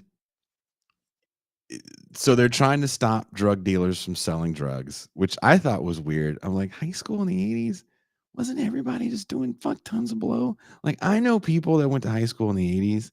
Those guys did a fair amount of drugs. They did a fair amount of drinking. Like it sounds like they were having a great time. So I can't imagine rich kids that excel in sports and are apparently very popular wanting to stop the fun, right? Anyway, so right now I'm thinking this movie's weird. And why are they so racist? And so they decide they're going to be the Brotherhood of Justice. And they're going to wear masks and let people know that their time in the sun is over. There's going to be no more crime. There's going to be no more bad doing because they're going to stop it. And this isn't just cut in class. We're serious about this. So someone's having a party and apparently this guy sold drugs. And the way they think drugs work in this movie is awesome. It's awesome. So this guy apparently is selling dust, they said. So I'm assuming it's supposed to be angel dust.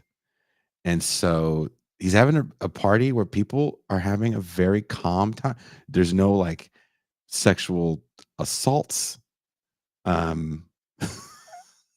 There's no crazy drug use going on. Like this is not less than zero partying. This was very people just kind of standing around having a good time. Hey, how are you? Fine. That's great. That is great. Where are you going to school next fall? It seems like the most tame party ever. And then the Brotherhood of Justice they throw firecrackers into the party, which is extremely unsettling. If you're having an extremely tame good time and all of a sudden Keanu Reeves and his fucking band of assholes. Billy Zane is in this with hair. He's one of the band of assholes. And they all have masks on, which is funny because Keanu Reeves, I believe, wears the same mask he wears in Point Break, which he will wear in Point Break like 3 or 4 years later. And he goes to the drug dealer guy. They're like throwing people in a pool, just being douches. They have like whipped cream cans and they're like hitting everybody with whipped cream cans. And I'm like, this really wouldn't stop me from doing drugs or being an asshole. It would make me hate you for fucking scaring the shit out of me like that, but we'd probably kick the shit out of you. So they're throwing chicks in pools. They're just dicks. And Keanu Reeves has his hand painted red and he touches the guy in the back and has his handprint. He goes, you've been marked by the Brotherhood. And they all run away. And he tells Lori Loughlin, his girlfriend, what he's doing. And she's like, I think this is stupid. You guys you're not doing anything. You're not stopping any crime. You're just kind of being assholes. And how do you know who's a bad person or a good person? And who are you to decide these things? It just seems like a bunch of guys in Halloween costumes being assholes. And I'm not scared of a bunch of trick-or-treaters. I believe that was her line, which I thought was the funniest shit I ever heard. And so they elect one of their friends the minister of intelligence, which I was like, what the fuck? And this is the person that would go around and find out who was bad in school. And they devise a list. And they rank people on the list, and they go after the people. And each I don't want to say, I guess, crime gets worse and worse. And eventually some guy, there's like Mexicans on the school grounds because they go to the school, and they're like, you Mexicans are the ones that, vandalized the school a few days ago. And just one of the Brotherhood of Justice people, and the guy that plays this role is in the Karate Kid. He was Daniel's friend when he moves to Reseda. He looks at these just very stereotypical cast Mexican people with the shirt, buttoned at the top. It's that bad. And he looks at them and he says, I'm going to rent a helicopter and throw you out of it like the sack of trash you are. It's like, what the fuck am I watching? These kids are fucking horrible. They're like little Nazis. And I'm watching the thing. I was like, what? And the principal, who's supposed to be this kind of like, the 80s was a time to show anyone with any sort of liberalism in their ideology as kind of a hapless, good-intentioned nerd. So the school security and the local police love these Nazis. They're like, dude, we love these kids. They're fucking handling business. And the principal's like, I think it might be a little much, but he's just, he's just kind of weak and very limp-wristed in his attempts to try to quell this vigilantism that he understands is coming from the school, because now they're like spray paint shit on walls and attacking other high schoolers. It's pretty bad. At one point, they firebomb a kid's car. They threw a Molotov into a kid's car, who was a suspected drug dealer. And I'm like, this is fucking, like, this is the craziest movie I've ever seen. And I don't know anyone that's seen this. So I have to watch to the end now. I have to see how this ends at this point. So, and I'm going to tell you the end. The movie's 40 years old. If you haven't seen it already, I'm going to tell you the end. Fuck off. Fuck off. I hate people like, spoiler alert. Fuck yourself. Give a shit. It's 40 years old. Anyway, they start escalating crime. They end up stabbing someone in the ass. Just real douche shit. And Keanu Reeves' character is like, it's gone too far when one of them gets a motorcycle stolen, and he assumes that it's a Mexican that did it, even though he didn't really see who did it. They try to go to the barrio where they met the most even-tempered Mexican gang members I've ever seen in a film. This racist. And Keanu Reeves has this moment of clarity. It was like, maybe this is not a good idea. And so the movie ends where Billy Zane's character, who's part of the Brotherhood of Justice, makes a pipe bomb, puts it under Kiefer Sutherland's car, because Kiefer Sutherland's like, he's a drug dealer. How do you know? I don't know. He's whatever we don't like is a drug dealer. And he rigs the car for when Kiefer Sutherland opens the door, the bomb's going to go off. A fucking pipe bomb. Fuck. So the movie ends where the kids just get arrested. They get arrested, and that's just it. So I'm like, when did this come out? Because I've never heard of this. And I wasn't sure if it was a made-for-TV movie, if it was an actual feature film. So I go to, the Internet Movie Database. And as I type in the movie Brotherhood of Justice, I see made-for-TV film. And then the next thing that pops up is it based on a true story? I was like, oh, is it? It's like, there's no way in the world this is based on a true story. This is the craziest shit I've ever seen. So I clicked the is it based on a true story? And it is. What? Then there's a link to an LA Times article from 1985 about the actual case. Apparently in Texas, a bunch of rich kids in a city, I think it's like Fort Worth or something, as it was changing and becoming more urban, there were more Latino people moving in, more Black people moving in, and these rich, well-to-do kids who were described as exemplary students who other students wanted to be like or be a part of started something not called the Brotherhood of Justice, but the Legion of Doom. They were football players, and they were self-proclaimed Nazis. And they weren't spray painting or putting a red hand on people. They were spray painting swastikas on people, and they felt that Mexicans were a problem and they were trying to kill them. They eventually all got arrested, and they couldn't sell the rights to their story because of the Son of Sam law. So that's why they're not mentioned in the made for TV movie, which I thought was kind of funny. But I that was the most insane shit I've ever heard in my life. Actual kids in 1985 were going around throwing Molotovs at other students for suspecting they were selling drugs.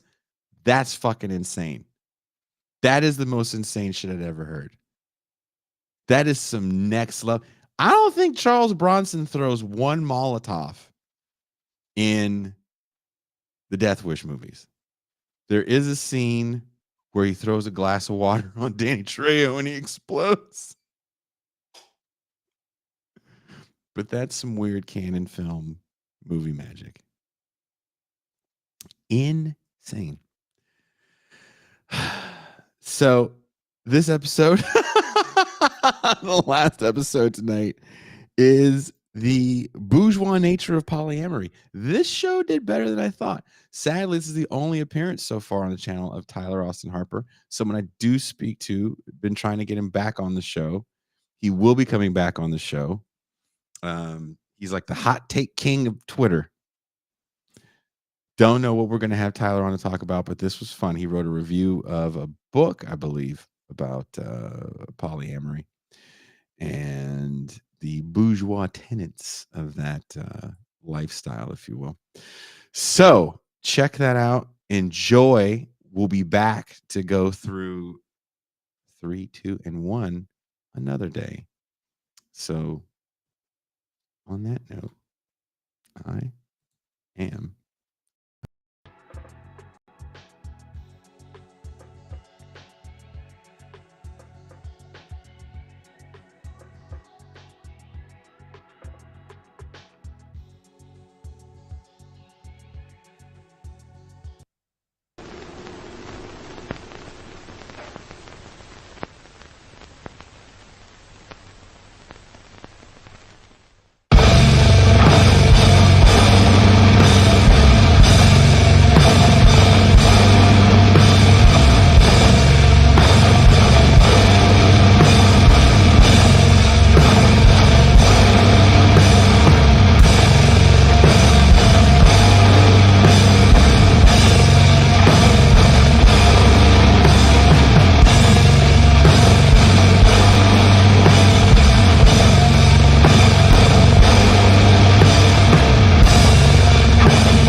Good evening, everyone, and welcome to another episode of This is Revolution Podcast. I am your host, Jason Miles. If you're new to the channel, welcome. Glad to have you here. If you end up liking what you see here, please hit the like button and also hit the subscribe button. If you're a returning viewer or subscriber, fuck yeah. Glad to have you back. I'm talking like this because the AI music that I play on the background to cue me that the intro music is over sounds like you've just walked into my tantric den, which I find oh so appropriate for the topic today. Also, I want to make some quick plugs. I was a guest on the 1001 Album Complaints podcast discussing Slipknot's 1999 debut album. Was it self-titled? I don't remember. I do remember having to listen to that record for that show. Wasn't the biggest fan of that record. Neither were the guys. It's a really interesting podcast where they talk about this list of 1,001 albums you need to listen to before you die. They review these records and talk about why they generally don't like them. But it was a fun show with fellas. I'm going to bring them on this show as well so we can talk about our year in music review. Something that Conan and I take a little more seriously and something we open up the phone lines for. So tomorrow night, we'll be talking about the year 1978. I totally forgot. But tomorrow night, I'll be back with Conan, and I'll totally remember what year it is. I believe it's 1978, because I know Off the Wall was one of the records. Also, I was a guest earlier today on the Woke Bros podcast with Big Waz. That was a lot of fun. He asked me some questions I was not ready for. Also, Waz is a patron, so he asked me some champagne room questions. Was not ready for that. But are you going to be ready for our guest today? And I thought the title for this show was so perfect. Polyamory and Other Musings. I found our guest today not from his writings in esteemed publications or appearances on Big Time Left podcasts, but a place where I usually don't find much to get excited about. Twitter. Our guest, Tyler Austin Harper, showed up on my radar after he commented on the New Yorker's how-to guide on polyamory. I had no idea until I searched for his original tweet that I saw that he wrote a piece in The Atlantic about the poly lifestyle and who is reaping the most benefits from his book review of More, a memoir of an open marriage. This culture would have us believe that interminable self-improvement projects navel gazing and sexual, oh God, I don't have my glasses, so I can't see that far, are the new face of progress. The climate warms, wars rage, and our country lurches toward a perilous election. Yes. All problems that require real action and progress. And somehow, you do you has become the American ruling class's 3-word Bible. Please welcome Professor of Environmental Studies at Bates College, Tyler Harper. What's up, man? Sorry I botched your quote. Ah, dude, you're totally because good. I wear glasses. I don't know where I put them. My house is not as big as people like to jokingly comment. So Check the I house. found you. I found you on Twitter, and the moment I saw your tweet about polyamory, I did what I usually do. I hit up Bert Cooper. And Bert go, oh yeah, I know that guy. Well, I don't really know that guy, but I know that guy. And we had this whole conversation. I was like, well, should I get him on the show? He's like, yeah, you should get him on the show. You should totally get him on the show. Oh, well, tell him I said thanks. He's great. I hope he's watching, but I will pass it on. He might not be watching. So tell me how you really feel about the poly lifestyle, brother. Yeah, I mean, I was sort of at pains to point out in the piece that I don't care what people do in the privacy of their own homes. Like, I don't have a moral issue with polyamory. I mean, what I was really interested in is this rush of media coverage about polyamory over the last couple months. It started as a slow trickle, and there's been, stuff on shows like Succession and whatnot in the last couple of years. But in the last few months, it's been everywhere. I mean, the New Yorker, New York Magazine, the New York Times, the Washington Post, Financial Times, and a lot of it's been centered around this book, More, by Molly Roden Winter, which is kind of sold as this steamy tale of empowerment and this, woman in an open marriage. And New York Magazine ran a whole kind of special issue on polyamory, partly focused on this book, but also just interviewing other folks. And it was just so overwhelmingly focused on like rich white Brooklynites, and that I found it just extraordinarily galling that, and the packaging for this, right, was that this is politics, right? This is like, these people are expressing themselves and, on a personal journey, and it's like political and it's enlightened, blah, blah, blah. And it was really clear that there's nothing at all political about it. And so, I think a lot of people got mad at me because they took me to be complaining about polyamory in general, which I really don't care about. But what I was really interested in is like why this fixation in the media focused on New York and focused on this book, which is, I will add, insane. Well, I will say, bananas. People got mad at you because apparently I didn't think that this was that much of a taboo. And in reading your piece and even reading the things you had wrote, you would always like preface your tweet by saying, look, I don't really care what you do. I don't have anything against I the really lifestyle. don't. Like almost every time, but it didn't matter. You were quote tweeted and, thousands of, comments and likes and hates later, which, I found fascinating. I even hit up Catherine Liu about you. I was like, do you know this guy? Oh, Catherine's great. I'm a big Catherine fan. That's awesome.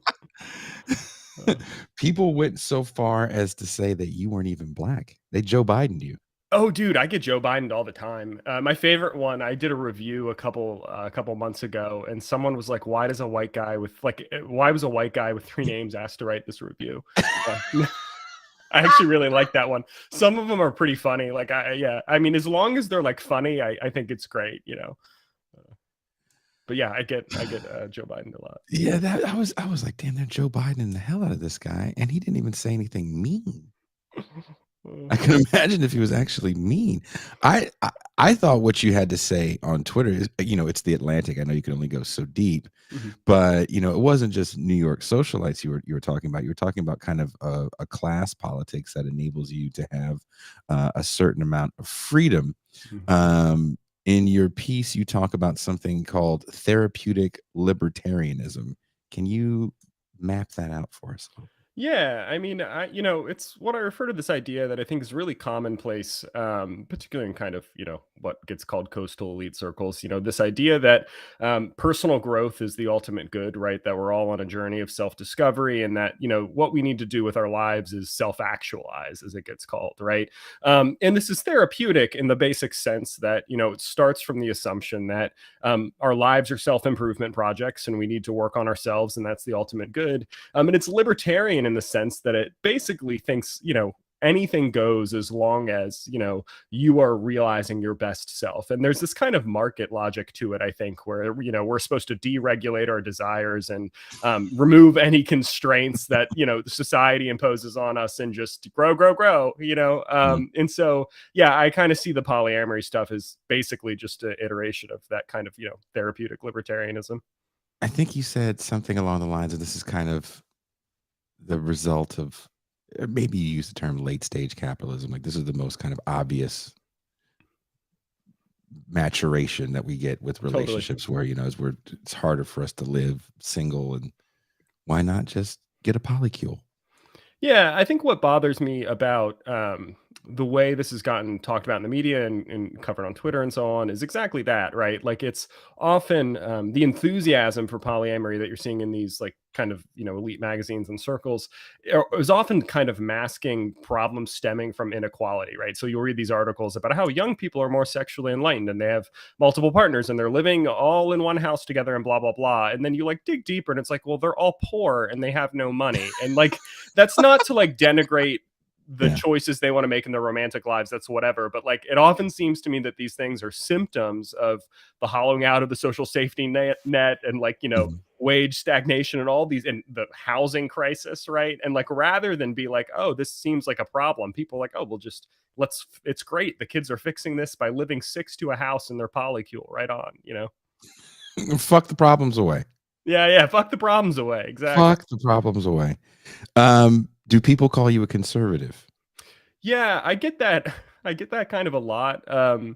It's funny, like people that I would consider like properly on the left definitely do not. And I can tell you that conservatives don't think I'm a conservative. Like that, I never get mistaken for a conservative by conservatives.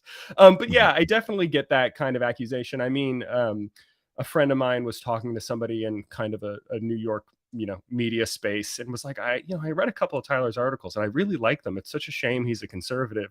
And this person was like, he's a Marxist. Like, what are you talking about? You know, but I do think like there's yeah, I don't know. I think there's a certain, like, if you don't toe a certain kind of like normie progressive line, I think it's really hard for people to interpret in any other way as you're, you know, some kind of reactionary.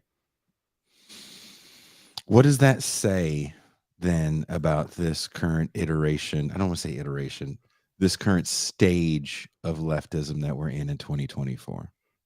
Yeah, man. I mean, I think we're kind of trapped between, you know, I mean, it's a sloppy distinction, but I try to sort of distinguish, you know, leftism and people who are focused on redistributive economic policies and class problems, and then, you know, progressivism and the kind of broader kind of identity politics that get wrapped up in that. And obviously those things interact in certain ways, but I also think they're you know, separate.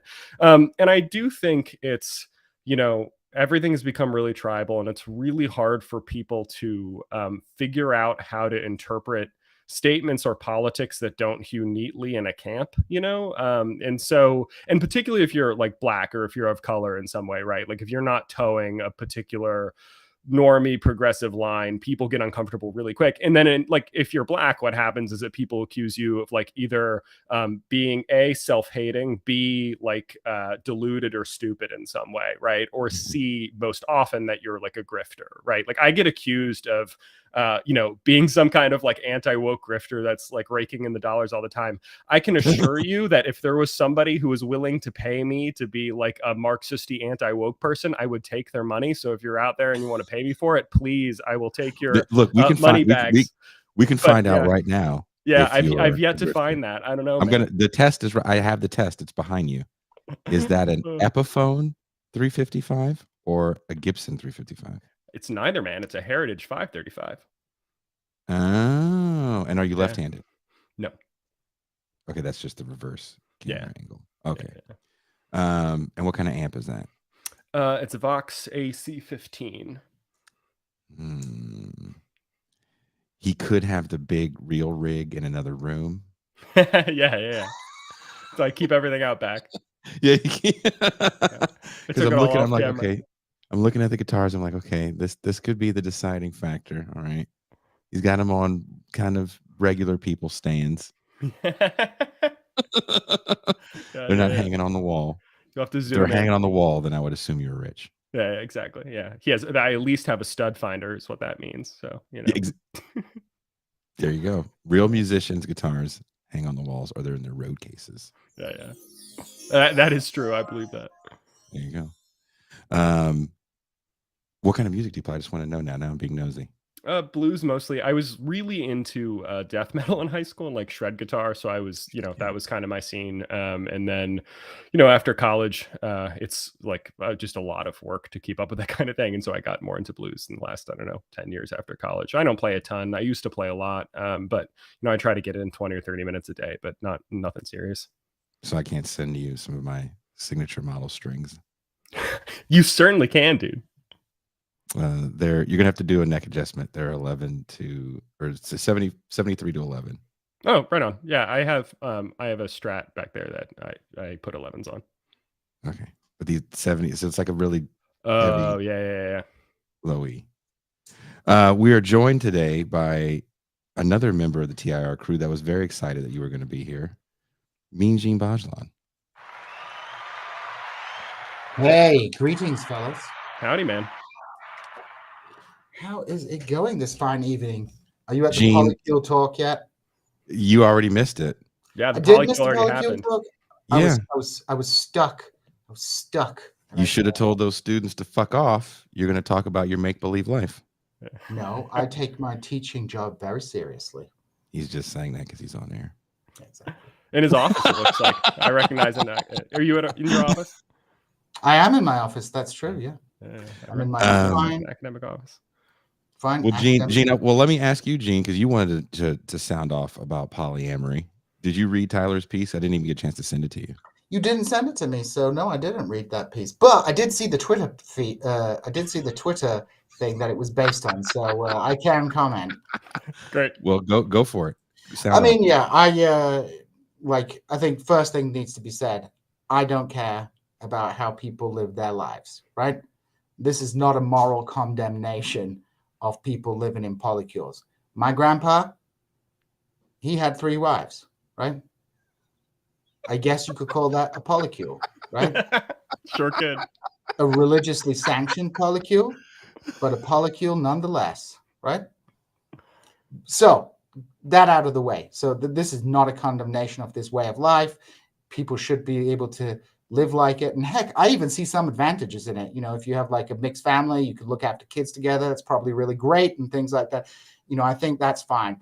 I'm not like totally, I don't, might not be for me, but if that makes you happy, if that's the way that you want to live, I think we should be accepting of that. And we should be accepting of all kinds of family formations that people want to live in, because that's what freedom is all about. And I think that's one thing that people on the left, I hope believe that, people should be free to do this.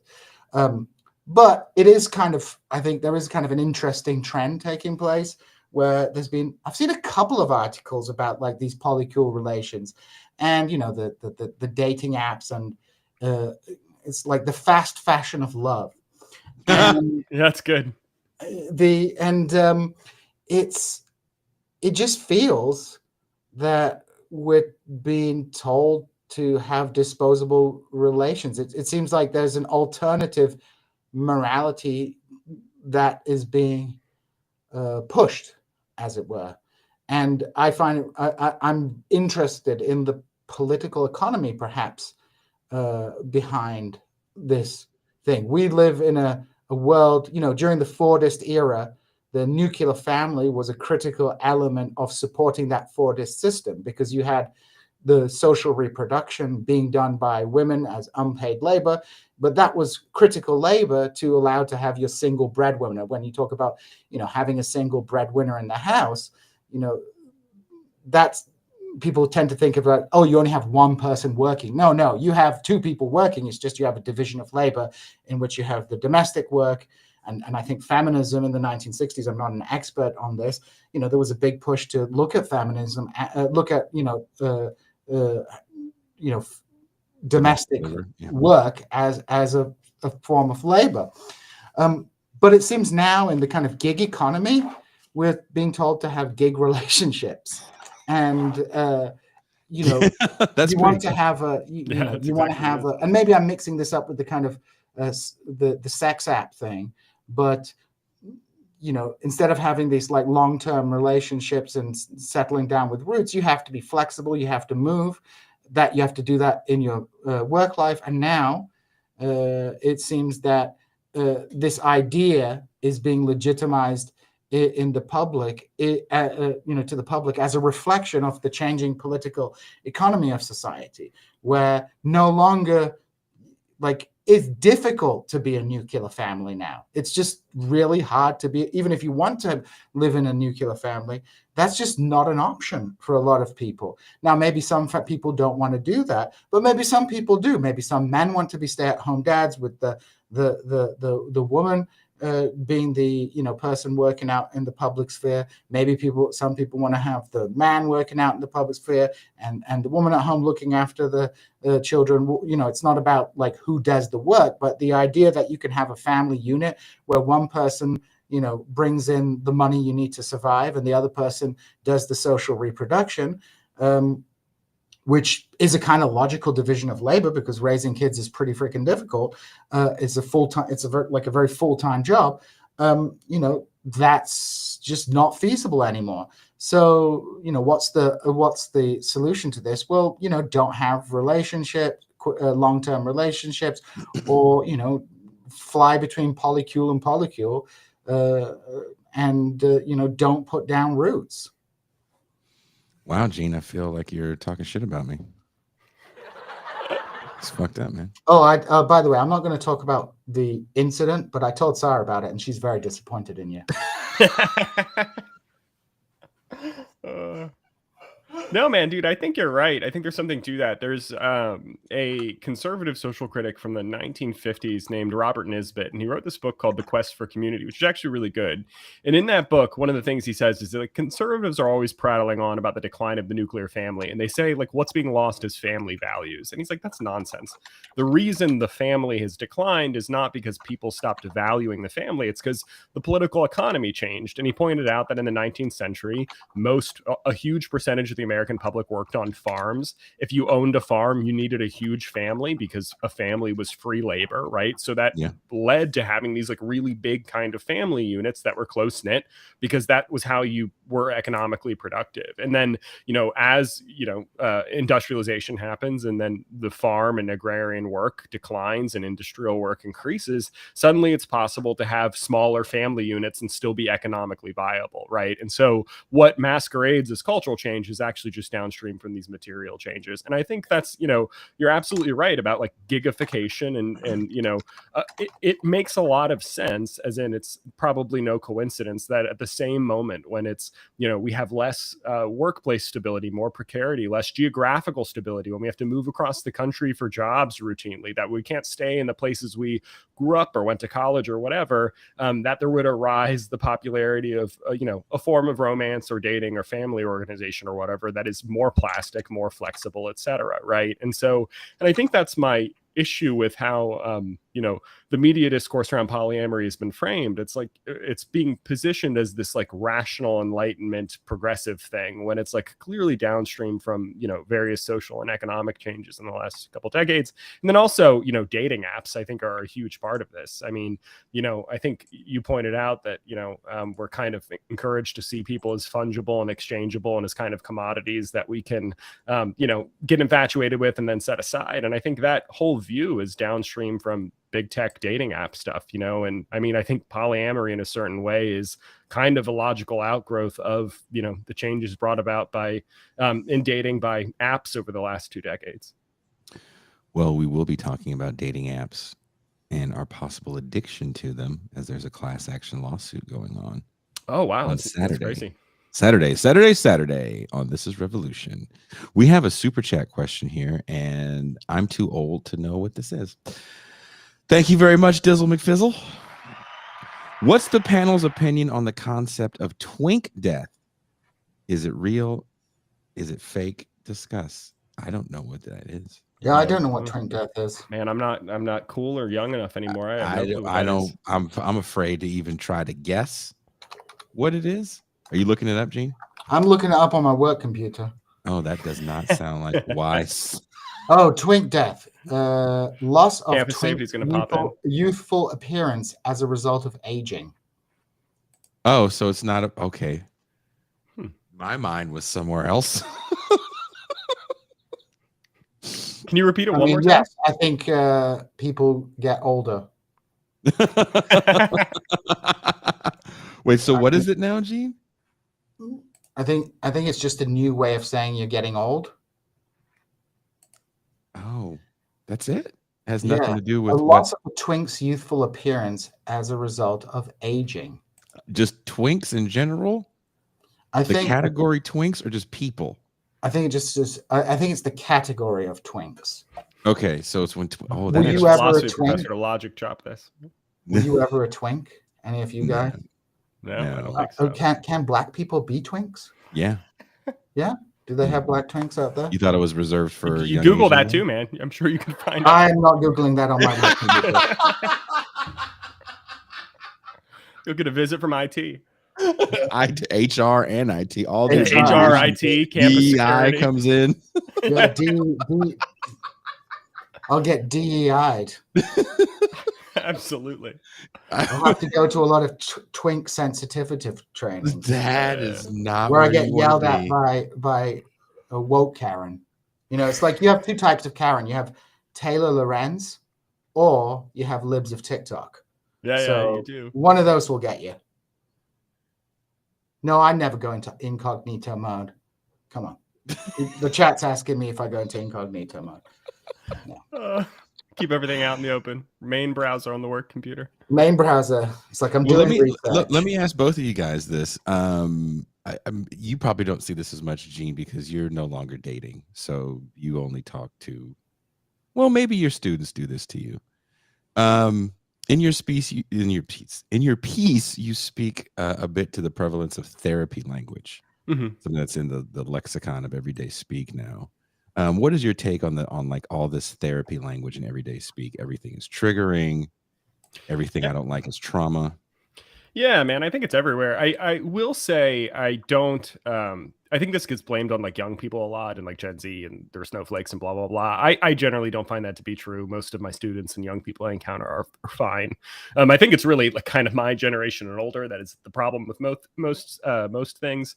But yeah, I do think therapy speak is everywhere. I mean, I really think we're in the middle of a kind of new age movement, right? That we're repeating a lot of the stuff from the 1970s. And I think, the alternative lifestyles are coming back, communes and polyamory, crystals, exactly. But I mean, even anti-racism, I think should be, in DEI stuff, I think we should understand it as a new age movement. I mean, in the original DEI HR stuff came out of the 70s and 80s, and it was very similar, and it was focused on personal transformation through difficult encounters and growth. And there would be these staged encounters and conflicts between black and white coworkers so that you could work out, you'd have these conflagrations and then you would grow out of them, right? And we're seeing a lot of that right now, where we all have to look inward and dig deep and do the work and blah, blah, blah. And this focus on sort of inward spiritual revolution, which is what a lot of DEI promises, even if it pays lip service to racial capitalism, it really doesn't seem to believe in it.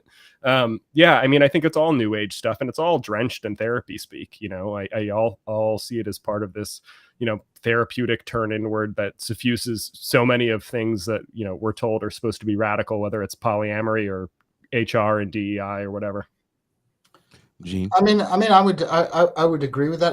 I guess I frame it slightly different, and perhaps that's because I live in the buckle of the Bible Belt. Yeah. I guess the way that I would see it is like you've had, historically, you had in the 19th century the emergence of bourgeois Christianity and a kind of set of morality that dictated social norms in the emerging sort of capitalist world of the United States.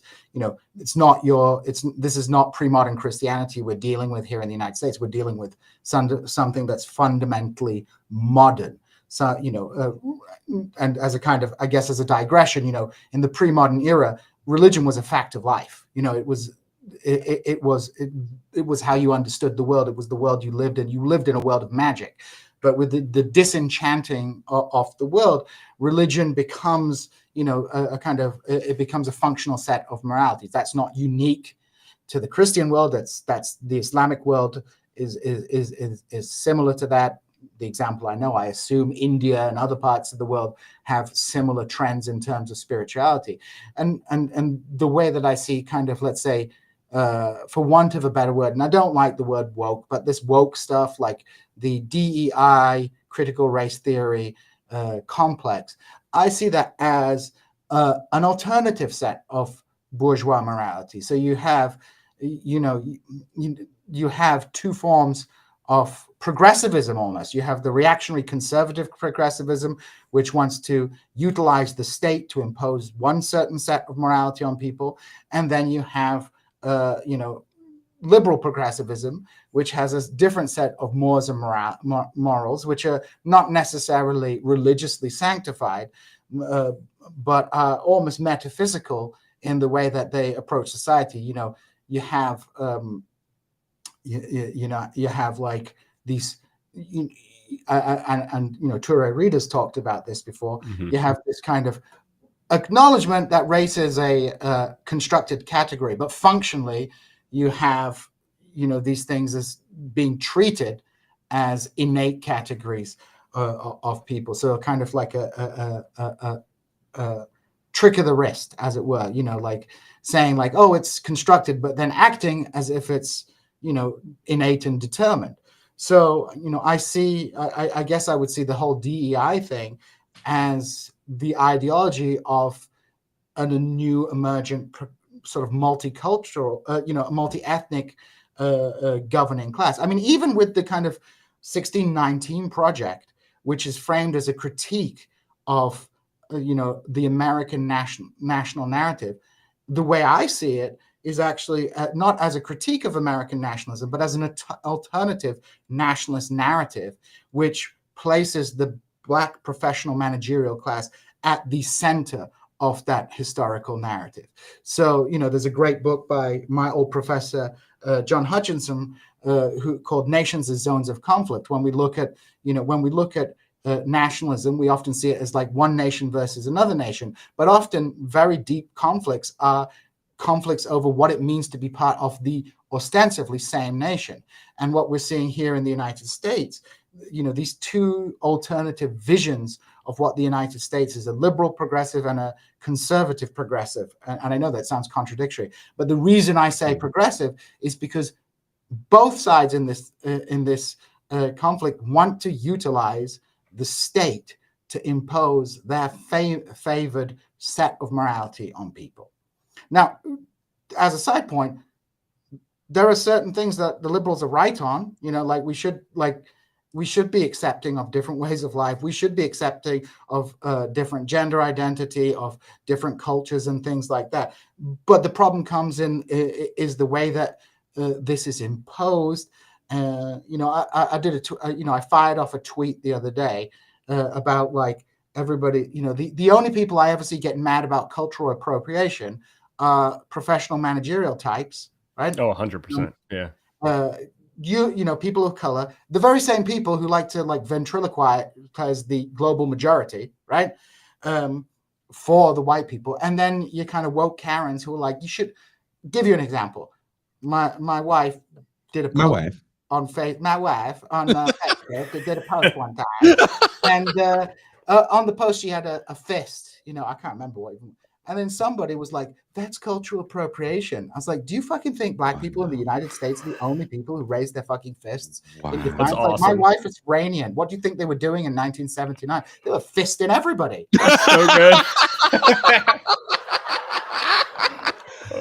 Sarah Bajlan, the fister. The fister. So I see it as a conflict over, to use a Bidenism, the soul of America. Totally. Okay. Wow. Completely right.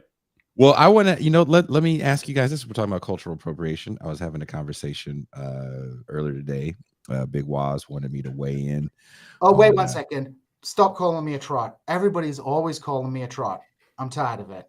Oh, well, first of all, I think it was a joke.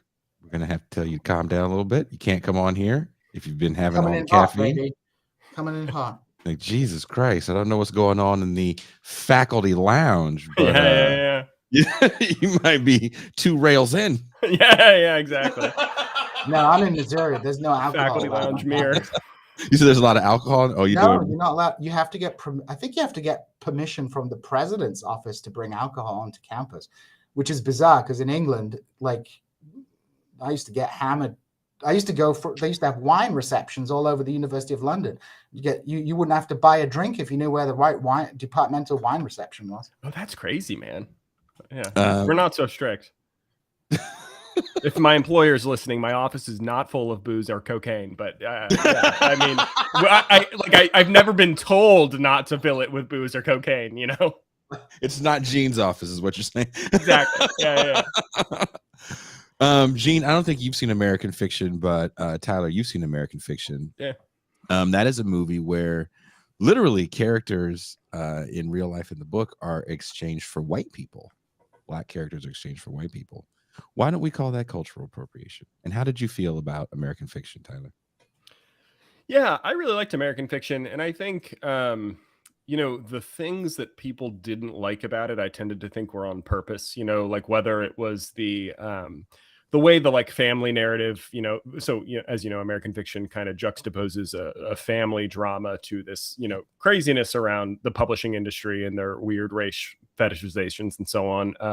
And you know, people didn't like the way the family drama got dropped in favor of the, you know, the race parody or whatever. But you know, I tended to think most of those kind of things were kind of part of the point. But I thought it was great. I mean, you know, I think a lot of people thought it could have been harder on the publishing industry and that it allowed kind of like good white liberals and media elites to remain in on the joke. Like it didn't make them uncomfortable enough. Like they were able to like recognize themselves in it and like laugh, you know, good naturedly about it, but like still like it was kind of for them in a way.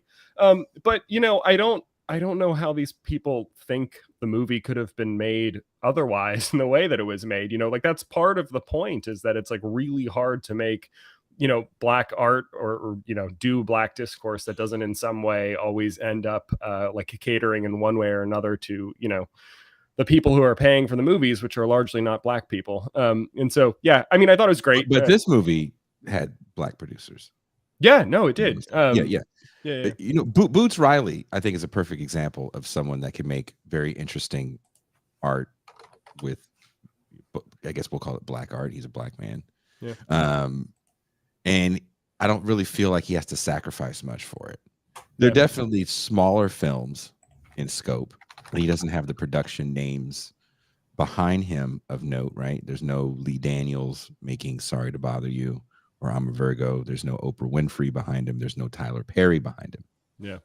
Issa Rae isn't behind him. You know, for me, Issa Rae was able to use her character, which in the book is very small. Yeah. And not portrayed as favorably at all. You know, she uses her character as almost a redemption arc for herself, because she is that person that went to a good college, lived in a good area, and didn't really grow up around riffraff. And that whole scene where she's like, well, she interviewed her cousins or something like that for 3 days, and that was like all the blackness she needed. When we talk about, you know, Gene, when you brought up the whole cultural appropriation of people that love to use the term culture vulture, stuff like that, it does feel like it's these, you know, the Issa Raes of the world. You know, Bert Cooper wrote a piece, I think it was his first big piece, you know, who gets to write for poor black people. Current affairs. And it is these people. And that's kind of how I walked away from American Fiction, and it felt to me like this could have been had more teeth TV movie. Well, again, because if I didn't know Boots, and if I didn't see him, I wouldn't, you know, kind of almost say struggle, but pitch his idea, which sounded like a crazy idea from jump. Like, I'm going to make a movie about a call center. Like, who the fuck wants to see that? Like, if someone told you that, I don't care who it is. Yeah, 100%. You know, they told you that, you'd be like, what? What the fuck? Yeah. If you found out Scorsese's next movie was about a call center, you'd be like, wow. Right? But Gene, you've seen Sorry to Bother You, right? Yeah. Did you dig it? Yeah, I thought it was a very astute movie, to be honest.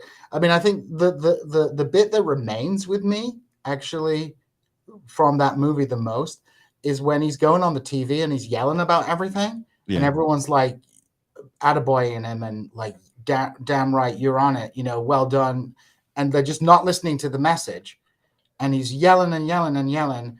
And it's all just being reincorporated into entertainment. And that was the part that, you know, really struck me the most, because it was, like, you can actually have people saying pretty radical things, but they get completely neutered in the noise of the media sphere, right? I mean, we dog on Ibram X. Kendi all the time, but like Ibram X. Kendi will go and like bitch about capitalism, and everyone will be like, yeah, well done, Ibram X. Kendi. And the next thing you know, he's like, buggering off with loads of money from $532 a minute for a Zoom call. Yeah, well, I mean, look, can we? It's like those two women who did the like race to dinner or whatever it was. That was amazing. Those two black women that were just yelling at white people. That was like the fact that there were high caste. There was that high caste Hindu lady who got in on the grift as well. It's amazing. You got to really respect the high caste. Well, hey, check this out. And Eugene's bringing up a good point. And once you let them in, it's a wrap for you black ladies, because they have no time for your white supremacy bullshit. Don't let them in your club. No. Once you do, all that fucking goodwill you got, you think you can yell at her like you do to white women? No. I think we played a clip of that in the champagne room. If not, I think I sent it to the TIR group. Have you seen that clip, Tyler? You know what he's talking about? No. I mean, I know about the dinner thing, but no, I haven't seen the clip. These was it two black women or two black women and an Indian lady? It's a black woman and a woman called Samira Rao. Okay. Who were just like getting rich suburban white women to pay them money for the absolution. It's like an indulgence, isn't it? You pay them the money, you pay the money to the Church of DEI, and you get an absolution for being a racist. But you have to go back every so often, pay your money to make sure you're not. You got to re-up, yeah. You've got to re-up, exactly. Because like this whole DEI stuff, everyone has to be racist forever, because that's the end game, isn't it? Like, totally, what happens when we solve racism? What's going to happen to all the DEI stuff if you solve racism? You can never. That dinner is proof that you're never going to solve racism, because everything these women said was racist. So everything racist. Yeah, it was like, what did she say? She like complimented one of the women on something, and it wasn't even one of those compliments that you expect a stereotypical older white woman to say, like, "I love your hair, Shane." Yeah, right. Yeah, like it wasn't even something like that. And she just would see, that's what I'm talking about. Every time you compliment me like that, you're condescending, and I was like, "Oh God, you're a nightmare." Dude, it's so good. I mean, so much of this stuff is so impressive just from a grift standpoint. I wrote an article for the New York Times this summer about like anti-racist parenting stuff. And there are whole fucking coaches, dude. Like, I shit you not, coaches, like anti-racist parenting coaches that will like go to these white women's house and just like tell them like, this is like how you get a racist kid. Like you got to get out these dolls and you got to do this. And yeah, man, it's like nuts. There's like a whole, how did that work out for this? How did that work out for the satanic panic, right? We're just getting the anatomically correct dolls. What happened? I don't know. What's that? Yeah, exactly. Yeah. Okay, it's exactly. It's like restaging the satanic panic, except Satan is like, I don't know, racism. It feels the same way, because it feels to me like these two movies. I can't remember the name of the movie for Elizabeth Wilkerson's cast. Ava DuVernay is making a movie for her as well, but the gravitas that we saw in 2020 with a lot of these movies and all the, Ford Motors in this time of need wants to let you know we don't mind if Negroes drive our cars. Wait, dude, I'm sorry to interrupt you, but have you seen the Ford commercial that came out in like 2020? It's like in a basement. And it's like, but like the basement's also a hair salon, and it's just like only black people. And then it's like this commercial for Ford. The gold chain, one of the Black Lives Matter chicks was wearing a gold chain. Is that the one? No, this is a different one. And it was like, this month we're celebrating Black Ford employees. And it's like, this commercial was produced exclusively by Black employees, but it's like in this basement, but the basement is also like a hair salon. But then there's also inexplicably like a basketball and like a car with rims. And it's just it's like ChatGPT threw up like a white person's imagination of like what Black people are like. It's like absolutely bananas. But yeah, it's all to sell, anti-racist Ford F-150s, I guess. I mean, and that's why we end up with the Jessica Kruggs of the world, which I can never find what's happened to Jessica Krug. But like, you have all this, like I'll give you a good example. My academic specialty is the least interesting to most people, which is the history of the Kurdish community. And for literally most of the modern era, the main objective of the Kurdish intelligentsia was to prove that they were true Aryans and part of the white race. However, in the last 20 years, like there's this like big shift in amongst Kurdish academics to present Kurds as people of color, indigenous people, and like, calling them. I'm like, for God's sake, man, like if your name was not Zahra, it passes a freaking Italian, no problem. I get called a Mexican occasionally. People speak to me in Spanish at the airport, but come on, man. Most Middle Eastern people are kind of white, right? But because of this orientation in academia, there is like a real big kind of push to adopt a lot of this language of indigenous, being indigenous, of being people of color, being part of the global majority, which I don't think makes any sense to talk about the global majority, because then white people are the minority, right? Was that you that told me the thing about the global majority? Like you no longer say minority. You have to you don't say refer to- people tell you say global majority. Yeah, no people. Oh, Did you know that, Tyler? Have you Yeah, know that? I did. Yeah. I always like Global- find out these things way later than everyone else. Like I was on the academic job market when I found out what BIPOC meant. I had no fucking clue, and they're like, "Oh, like a bi, you're one of our I thought it was BIPOC a candidates." I sex was like, "What the thing. fuck is that?" I was like, why do bisexual people of color need their own little? Yeah, Like, exactly, 100%, dude. For I the don't longest know. time. For the Yeah, longest yeah. time, because I remember that's Doug honestly Lane. what I assumed. I totally agreed. Yeah. I had no clue what it was. It sounds like a fucking illness. I don't know. Yeah. My I mean, so girlfriend's much of it just BIPOC. comes down Ooh. to the normative inversion of white supremacy, right? It's like you just invert white supremacy. You don't reject it. You just totally. like flip it on its head and say like, now all the white stuff is bad. And the problem with that is like, again, I think the historical injustices and the inequalities that are born out of the fact that, Native Americans were genocided and Black people were enslaved, those have to be dealt with concretely through real measures. But a lot of this shit just seems to be like benefiting a very small elite of people who are already the intermediary class of the, intermediary class, and they just want a slice of that elite pie, right? Totally. And it doesn't actually concretely deal with the doesn't deal with any of these issues. We still have all these inequalities. We still have this racialized society, large number of poor people, and it just reifies these identities, right? Which makes no sense to me, right? And I think more importantly, and I think you raised this, Jason, getting the white people to think of themselves as white people all the time is probably not going to end really well, right? No. For centuries there was this like active attempt to cultivate a white identity being driven by white political elites, but now we have people of color perhaps inadvertently doing the same thing and reconstructing whiteness. And yes, they're trying to reconstruct it in a negative light, but at some point people are going to like, well, fuck this, you know what I mean? Totally. And they're just going to embrace it. So I think ultimately, not only is it stupid, it's actually feeds in to what might emerge as a resurgence of white supremacy. I totally agree, man. I work on the history of human extinction, but I do a lot of stuff with the history of science, and a lot of my work's on 19th century eugenics. And I'm always struck by like how many similarities there are between like supposed anti-racism and then like eugenics and like whacked out race science shit.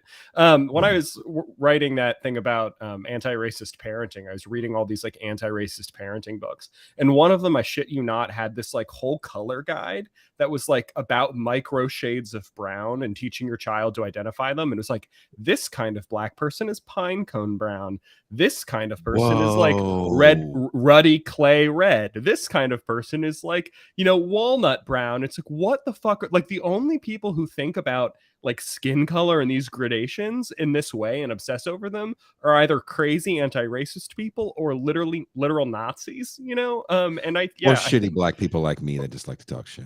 Yeah, there you go. But yeah, man, I don't know. I think you're right. Like this pine cone motherfucker. They're rebranding high yellows. You pine cone brown ass. I mean, it's super bizarre. It's so strange, man. It's I mean, like I view a lot of this stuff through the lens of nationalism theory as opposed to race theory. And Eric Hobsbawm has a really good line about it where he says, nations don't make nationalisms and nation states. Nationalisms and nation states make nations. But I think what I like to always add to it, but sometimes they make the wrong nation, right? Sometimes they end up like making a group start to see themselves as a group and act as a group by accident, by discriminatory policies, whether that's on racial grounds, on the color of your skin, on your sectarian affiliation or your language and things like that. So, I think a lot of this anti-racism stuff is is just a re-reification of racial categories. And because the United States is so important in world affairs, those categories begin to be exported to other parts of the world where they totally don't make any sense. I mean, a colleague of mine told me she'd been to a presentation where they were talking about the history of relations between China and Africa in the 1960s and 70s. And not once did they discuss the issue of race. Why? I mean, obviously race is important in that relationship, but because they couldn't conceive of race as not being between white people and people of color. They couldn't conceive of the fact that, perhaps other groups would have, have similar prejudices. You'll have similar. You just go on South African TikTok and watch Black people make fun of South Asians, and you'll see these things exist in a lot of different societies. In the Middle East, we don't need color racism to machete each other to death. We can do it over, which sub branch of Islam you're on. Forget about the Christians. We can get angry about that, or which Indo-Iranian dialect you speak.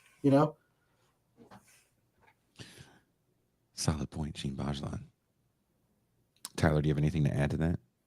No, man, I think I totally agree that we just, race matters, and we have to think about it and reckon with it. But I think doubling down and essentializing it in these bizarre ways, particularly as we're constantly being told that race is of social construction and race isn't real and blah, blah, blah. And yet the same people who are saying that really don't behave as though that's true, And I cannot agree enough with the point that it's probably not good to get all of these white people thinking of themselves as white people, as that as a political category. That seems bad. I don't know. And that seems like the train we're on. I'm not. Right now it's a winning. Kuba has a story he's told on this show a couple of times, which I think is worth repeating. Kuba is our Polish Canadian Confederate, and he said, one time he had a job, and at the end of the job, a Midwestern guy with a German surname took him aside and said, basically tried to do the whole, us whiteys have got to stick together against the blacks, and Kuba just looked and just was thinking my bro, your German ancestors came into Poland and freaking built concentration camps in my country. And you want me to have solidarity with you against what did black people ever do to the Poland? Yeah. Gene, there are a lot of compliments about your camera, by the way. What's up with my camera? No, they said compliments. Yeah, it is a very good camera. I was actually thinking that. I saw one of the comments and I was thinking, they're saying your picture is on the next level. So whatever you're doing, you got to keep doing it. I mean, it's just my Logitech camera. It's the same camera I use every time. Look at that plug. That's how you do a good plug. Yeah, Logitech, if you're out there, you can sponsor me. It's just my Logitech camera. Yeah. Gene Bajlan sponsored by Logitech. Gene Bajlan brought to you by. I feel like Tyler. I feel like it's the last gasp of the Black PMC, as a lot of that George Floyd money is finally coming to an end, and that moment is over. Yep. Where we're going to take these issues that you people have real seriously, and in only 4 years, we've gone from. We're going to listen to these complaints. We're going to defund this. We're going to change these laws. We're going to have bail free.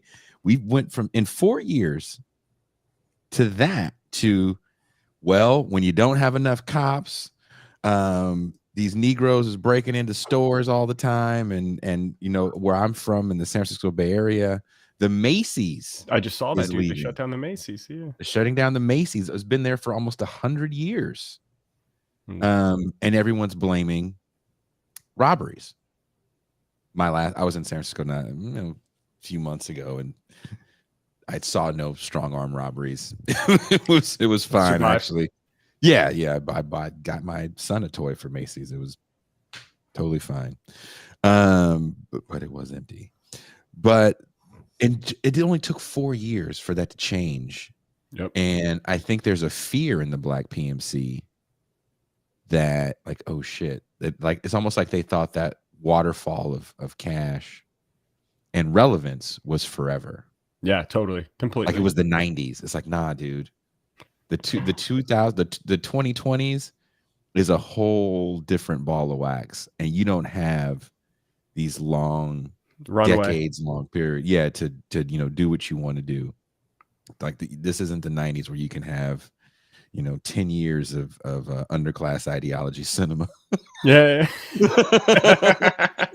Dude, man, I think you're totally right. And I think the thing that even like among the Black PMC and academia, it's like shit hasn't got better. Like all this money flooded in to like create centers and projects and everything else.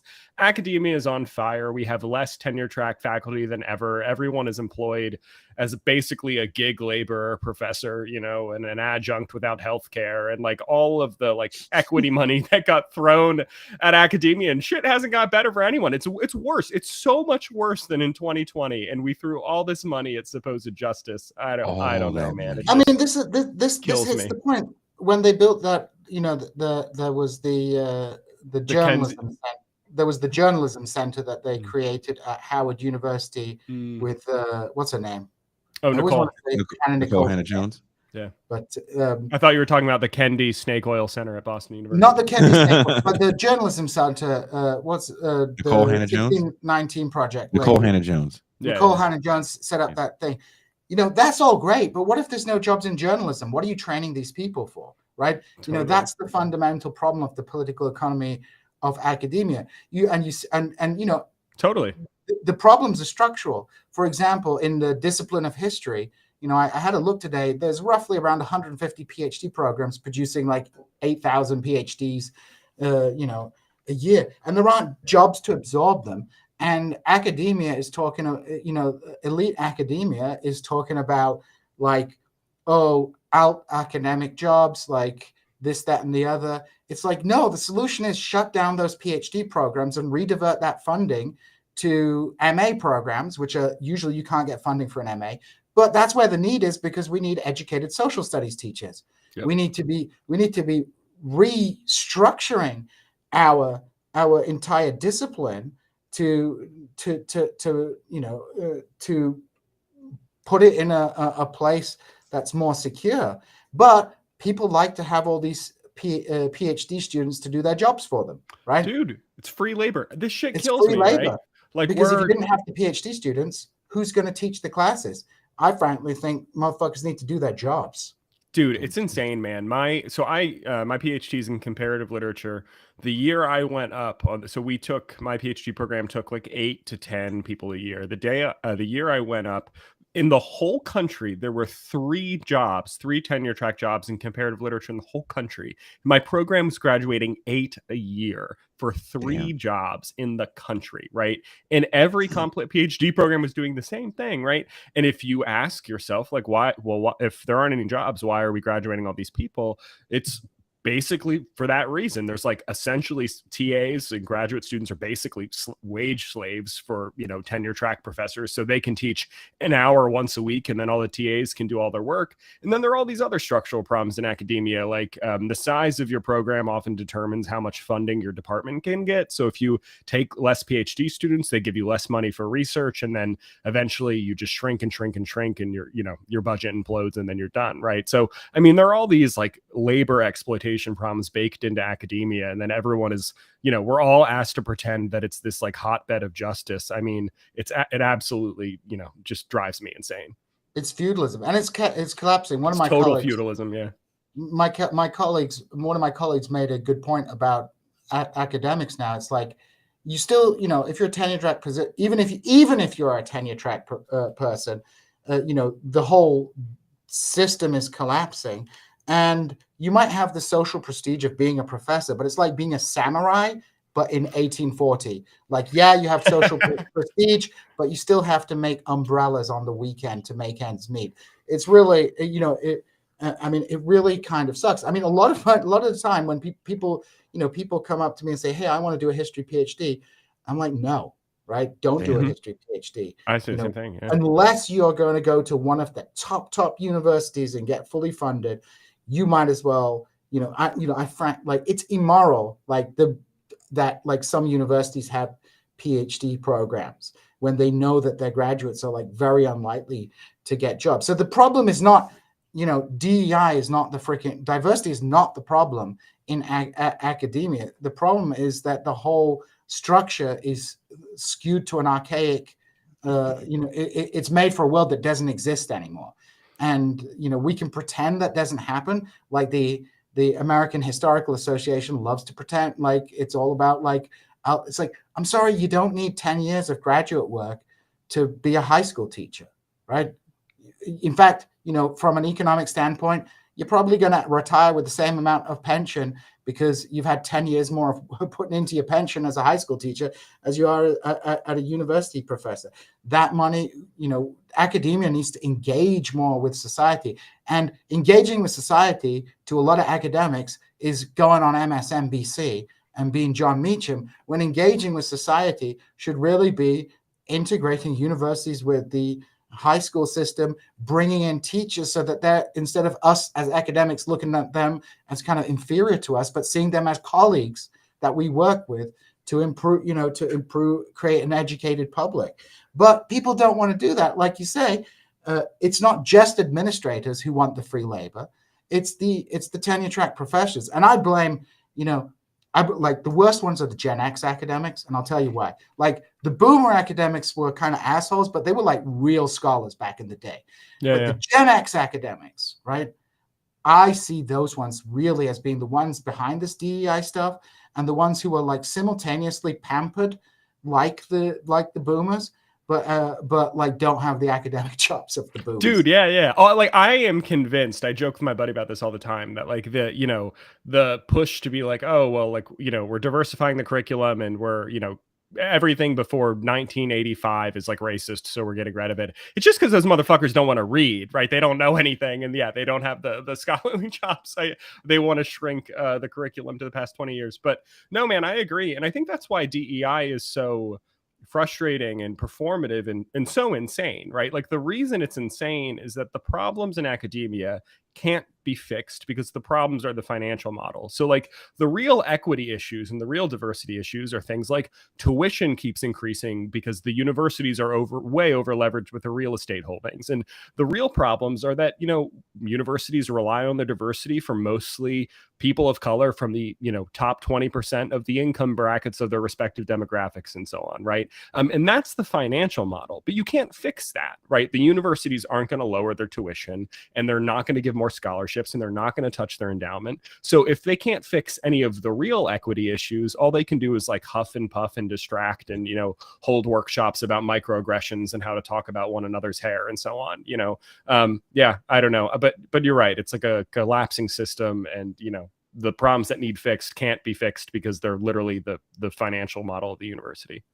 Do students ever say, like, if something like that happens or someone makes a comment about hair and someone gets upset about it, does the student ever say, like, we're not going to talk about this?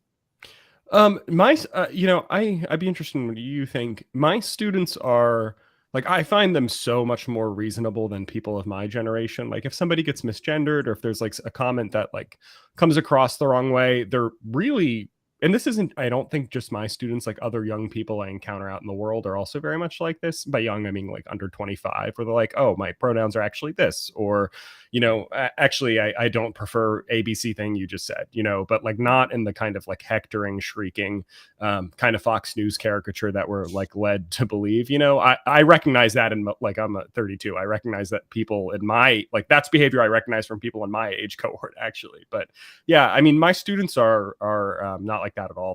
They're reasonable. They're a lot more like, to use the word woke than me in a lot of issues, but they, they'll listen to counter arguments respectfully. They, they'll change their mind if, you present them with new evidence. Yeah. I find the young people pretty okay. I mean, I teach in a relatively poor part of Missouri at a state school, which is a relatively big state school. It's a step above a directional, but it's not the flagship university. A lot of first generation students here. What I see is a lot of kids who work in 2 jobs to make ends meet, to try and reduce the debt load that they come out of university with, who are really often too tired from work to engage with issues. And you know, again, like you say, they're reasonable. You know, like this whole mythology of the Gen Z being like this, that Gen Z is like that. It's like they aren't like that culturally different from millennials in many ways. They just have TikTok, you know. Totally worse humor. And it's they have like there's like different slang words, but I don't see. And in some ways, like they're more socially conservative than millennials. You know, I kind of think the heyday of kind of sexual moral depravity is probably like 1995 to 2005, and after that, you know, there's a kind of reaction against that. So I think I think a lot of this stuff, you know, this kind of generational discourse, it like happens with every generation, and it's a bit silly. But I think the real issues for like most young people aren't like microaggressions and stuff like that. It's like the poor kids are like trying to navigate a world where they're terrified. I mean, like you gotta take into account that a lot of the kids that are coming into the universities now, like they were little kiddies when their parents lost their houses in 2008, 2009. And they've been like traumatized by that. And then the ones now coming in, they had like their final 2 years of high school education destroyed by the COVID epidemic. And they have all kinds of like stress issues. They're not where they need to be in their reading and things like that. And it's like very difficult for them. But, you know, of course, everybody wants to like fight the culture war because, I mean, and Jason and I have talked about this. When we do TIR shows about the culture war, everybody wants to watch them. And then everyone's like, but really, we want serious discussions on foreign policy. We'll do a serious show on foreign policy. Nobody wants to hear me drone on for 30 minutes about, you know, Guinea-Bissau, right? I do. They want you to say it in a way they can understand, which is America bad. Yeah. America bad. But that's not a generational thing because there's plenty of millennials and Gen Xers who are on the America bad train. Like, everybody's on. It's easy to digest America bad. You don't need to have a lot of background knowledge anywhere. Like Russia, Ukraine is a perfect example, right? That Tucker Carlson interview is like American schooling in a nutshell, right? How Putin just filibustered this whole history of Russia, Russia, and Tucker Carlson just stood there with that look while you just saw his mom blowing Santa Claus, like, you know? And I don't think a lot of people understood the history of those two places, right? Or even that landmass in general. I mean, yeah, seeing the images that we're getting from Gaza, you don't really need to know about 1948 to know that it's a horrible thing to see dead children. Yep. Yeah. Just like Vietnam. Americans that lived through Vietnam, they probably still can't find it on a map. But they know that those images they saw, their kids coming back, their family members coming back all fucked up, was enough for them to know, like, this ain't right. Yeah, totally. So on that note, Tyler, will you be joining us in the champagne room? Yeah, why not? I sent you the link for that, right? You did, yeah. Okay. Gene, are you joining us in the champagne room? Yeah, I can join you in the champagne room for a little bit. M. Toussaint will be joining us in the champagne room. Thank you guys so much for hanging out with us. Gene, thank you for jumping in. Tyler, thank you for coming on the show. I hope I can have you back. I'd love to, man. This was a blast. I'm trying to have a big black panel. Nice. You gonna maybe call we'll it just Big Black Panel? Maybe we'll just call the show Big Black Panel in a couple weeks. And would love to have you as a part of the Big Black Wait, Panel. Who's on the black panel? I'm not telling anything. Sorry, man. Is That's Vaughn for on the people on the black black panel to know. Is who? Is Vaughn on the black panel? Varn will not be on the Big Black Panel. To this day, Derek Varn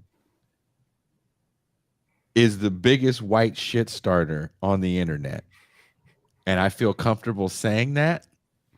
And I believe I've said that to his face, maybe. And if not, I will when I see him in Utah.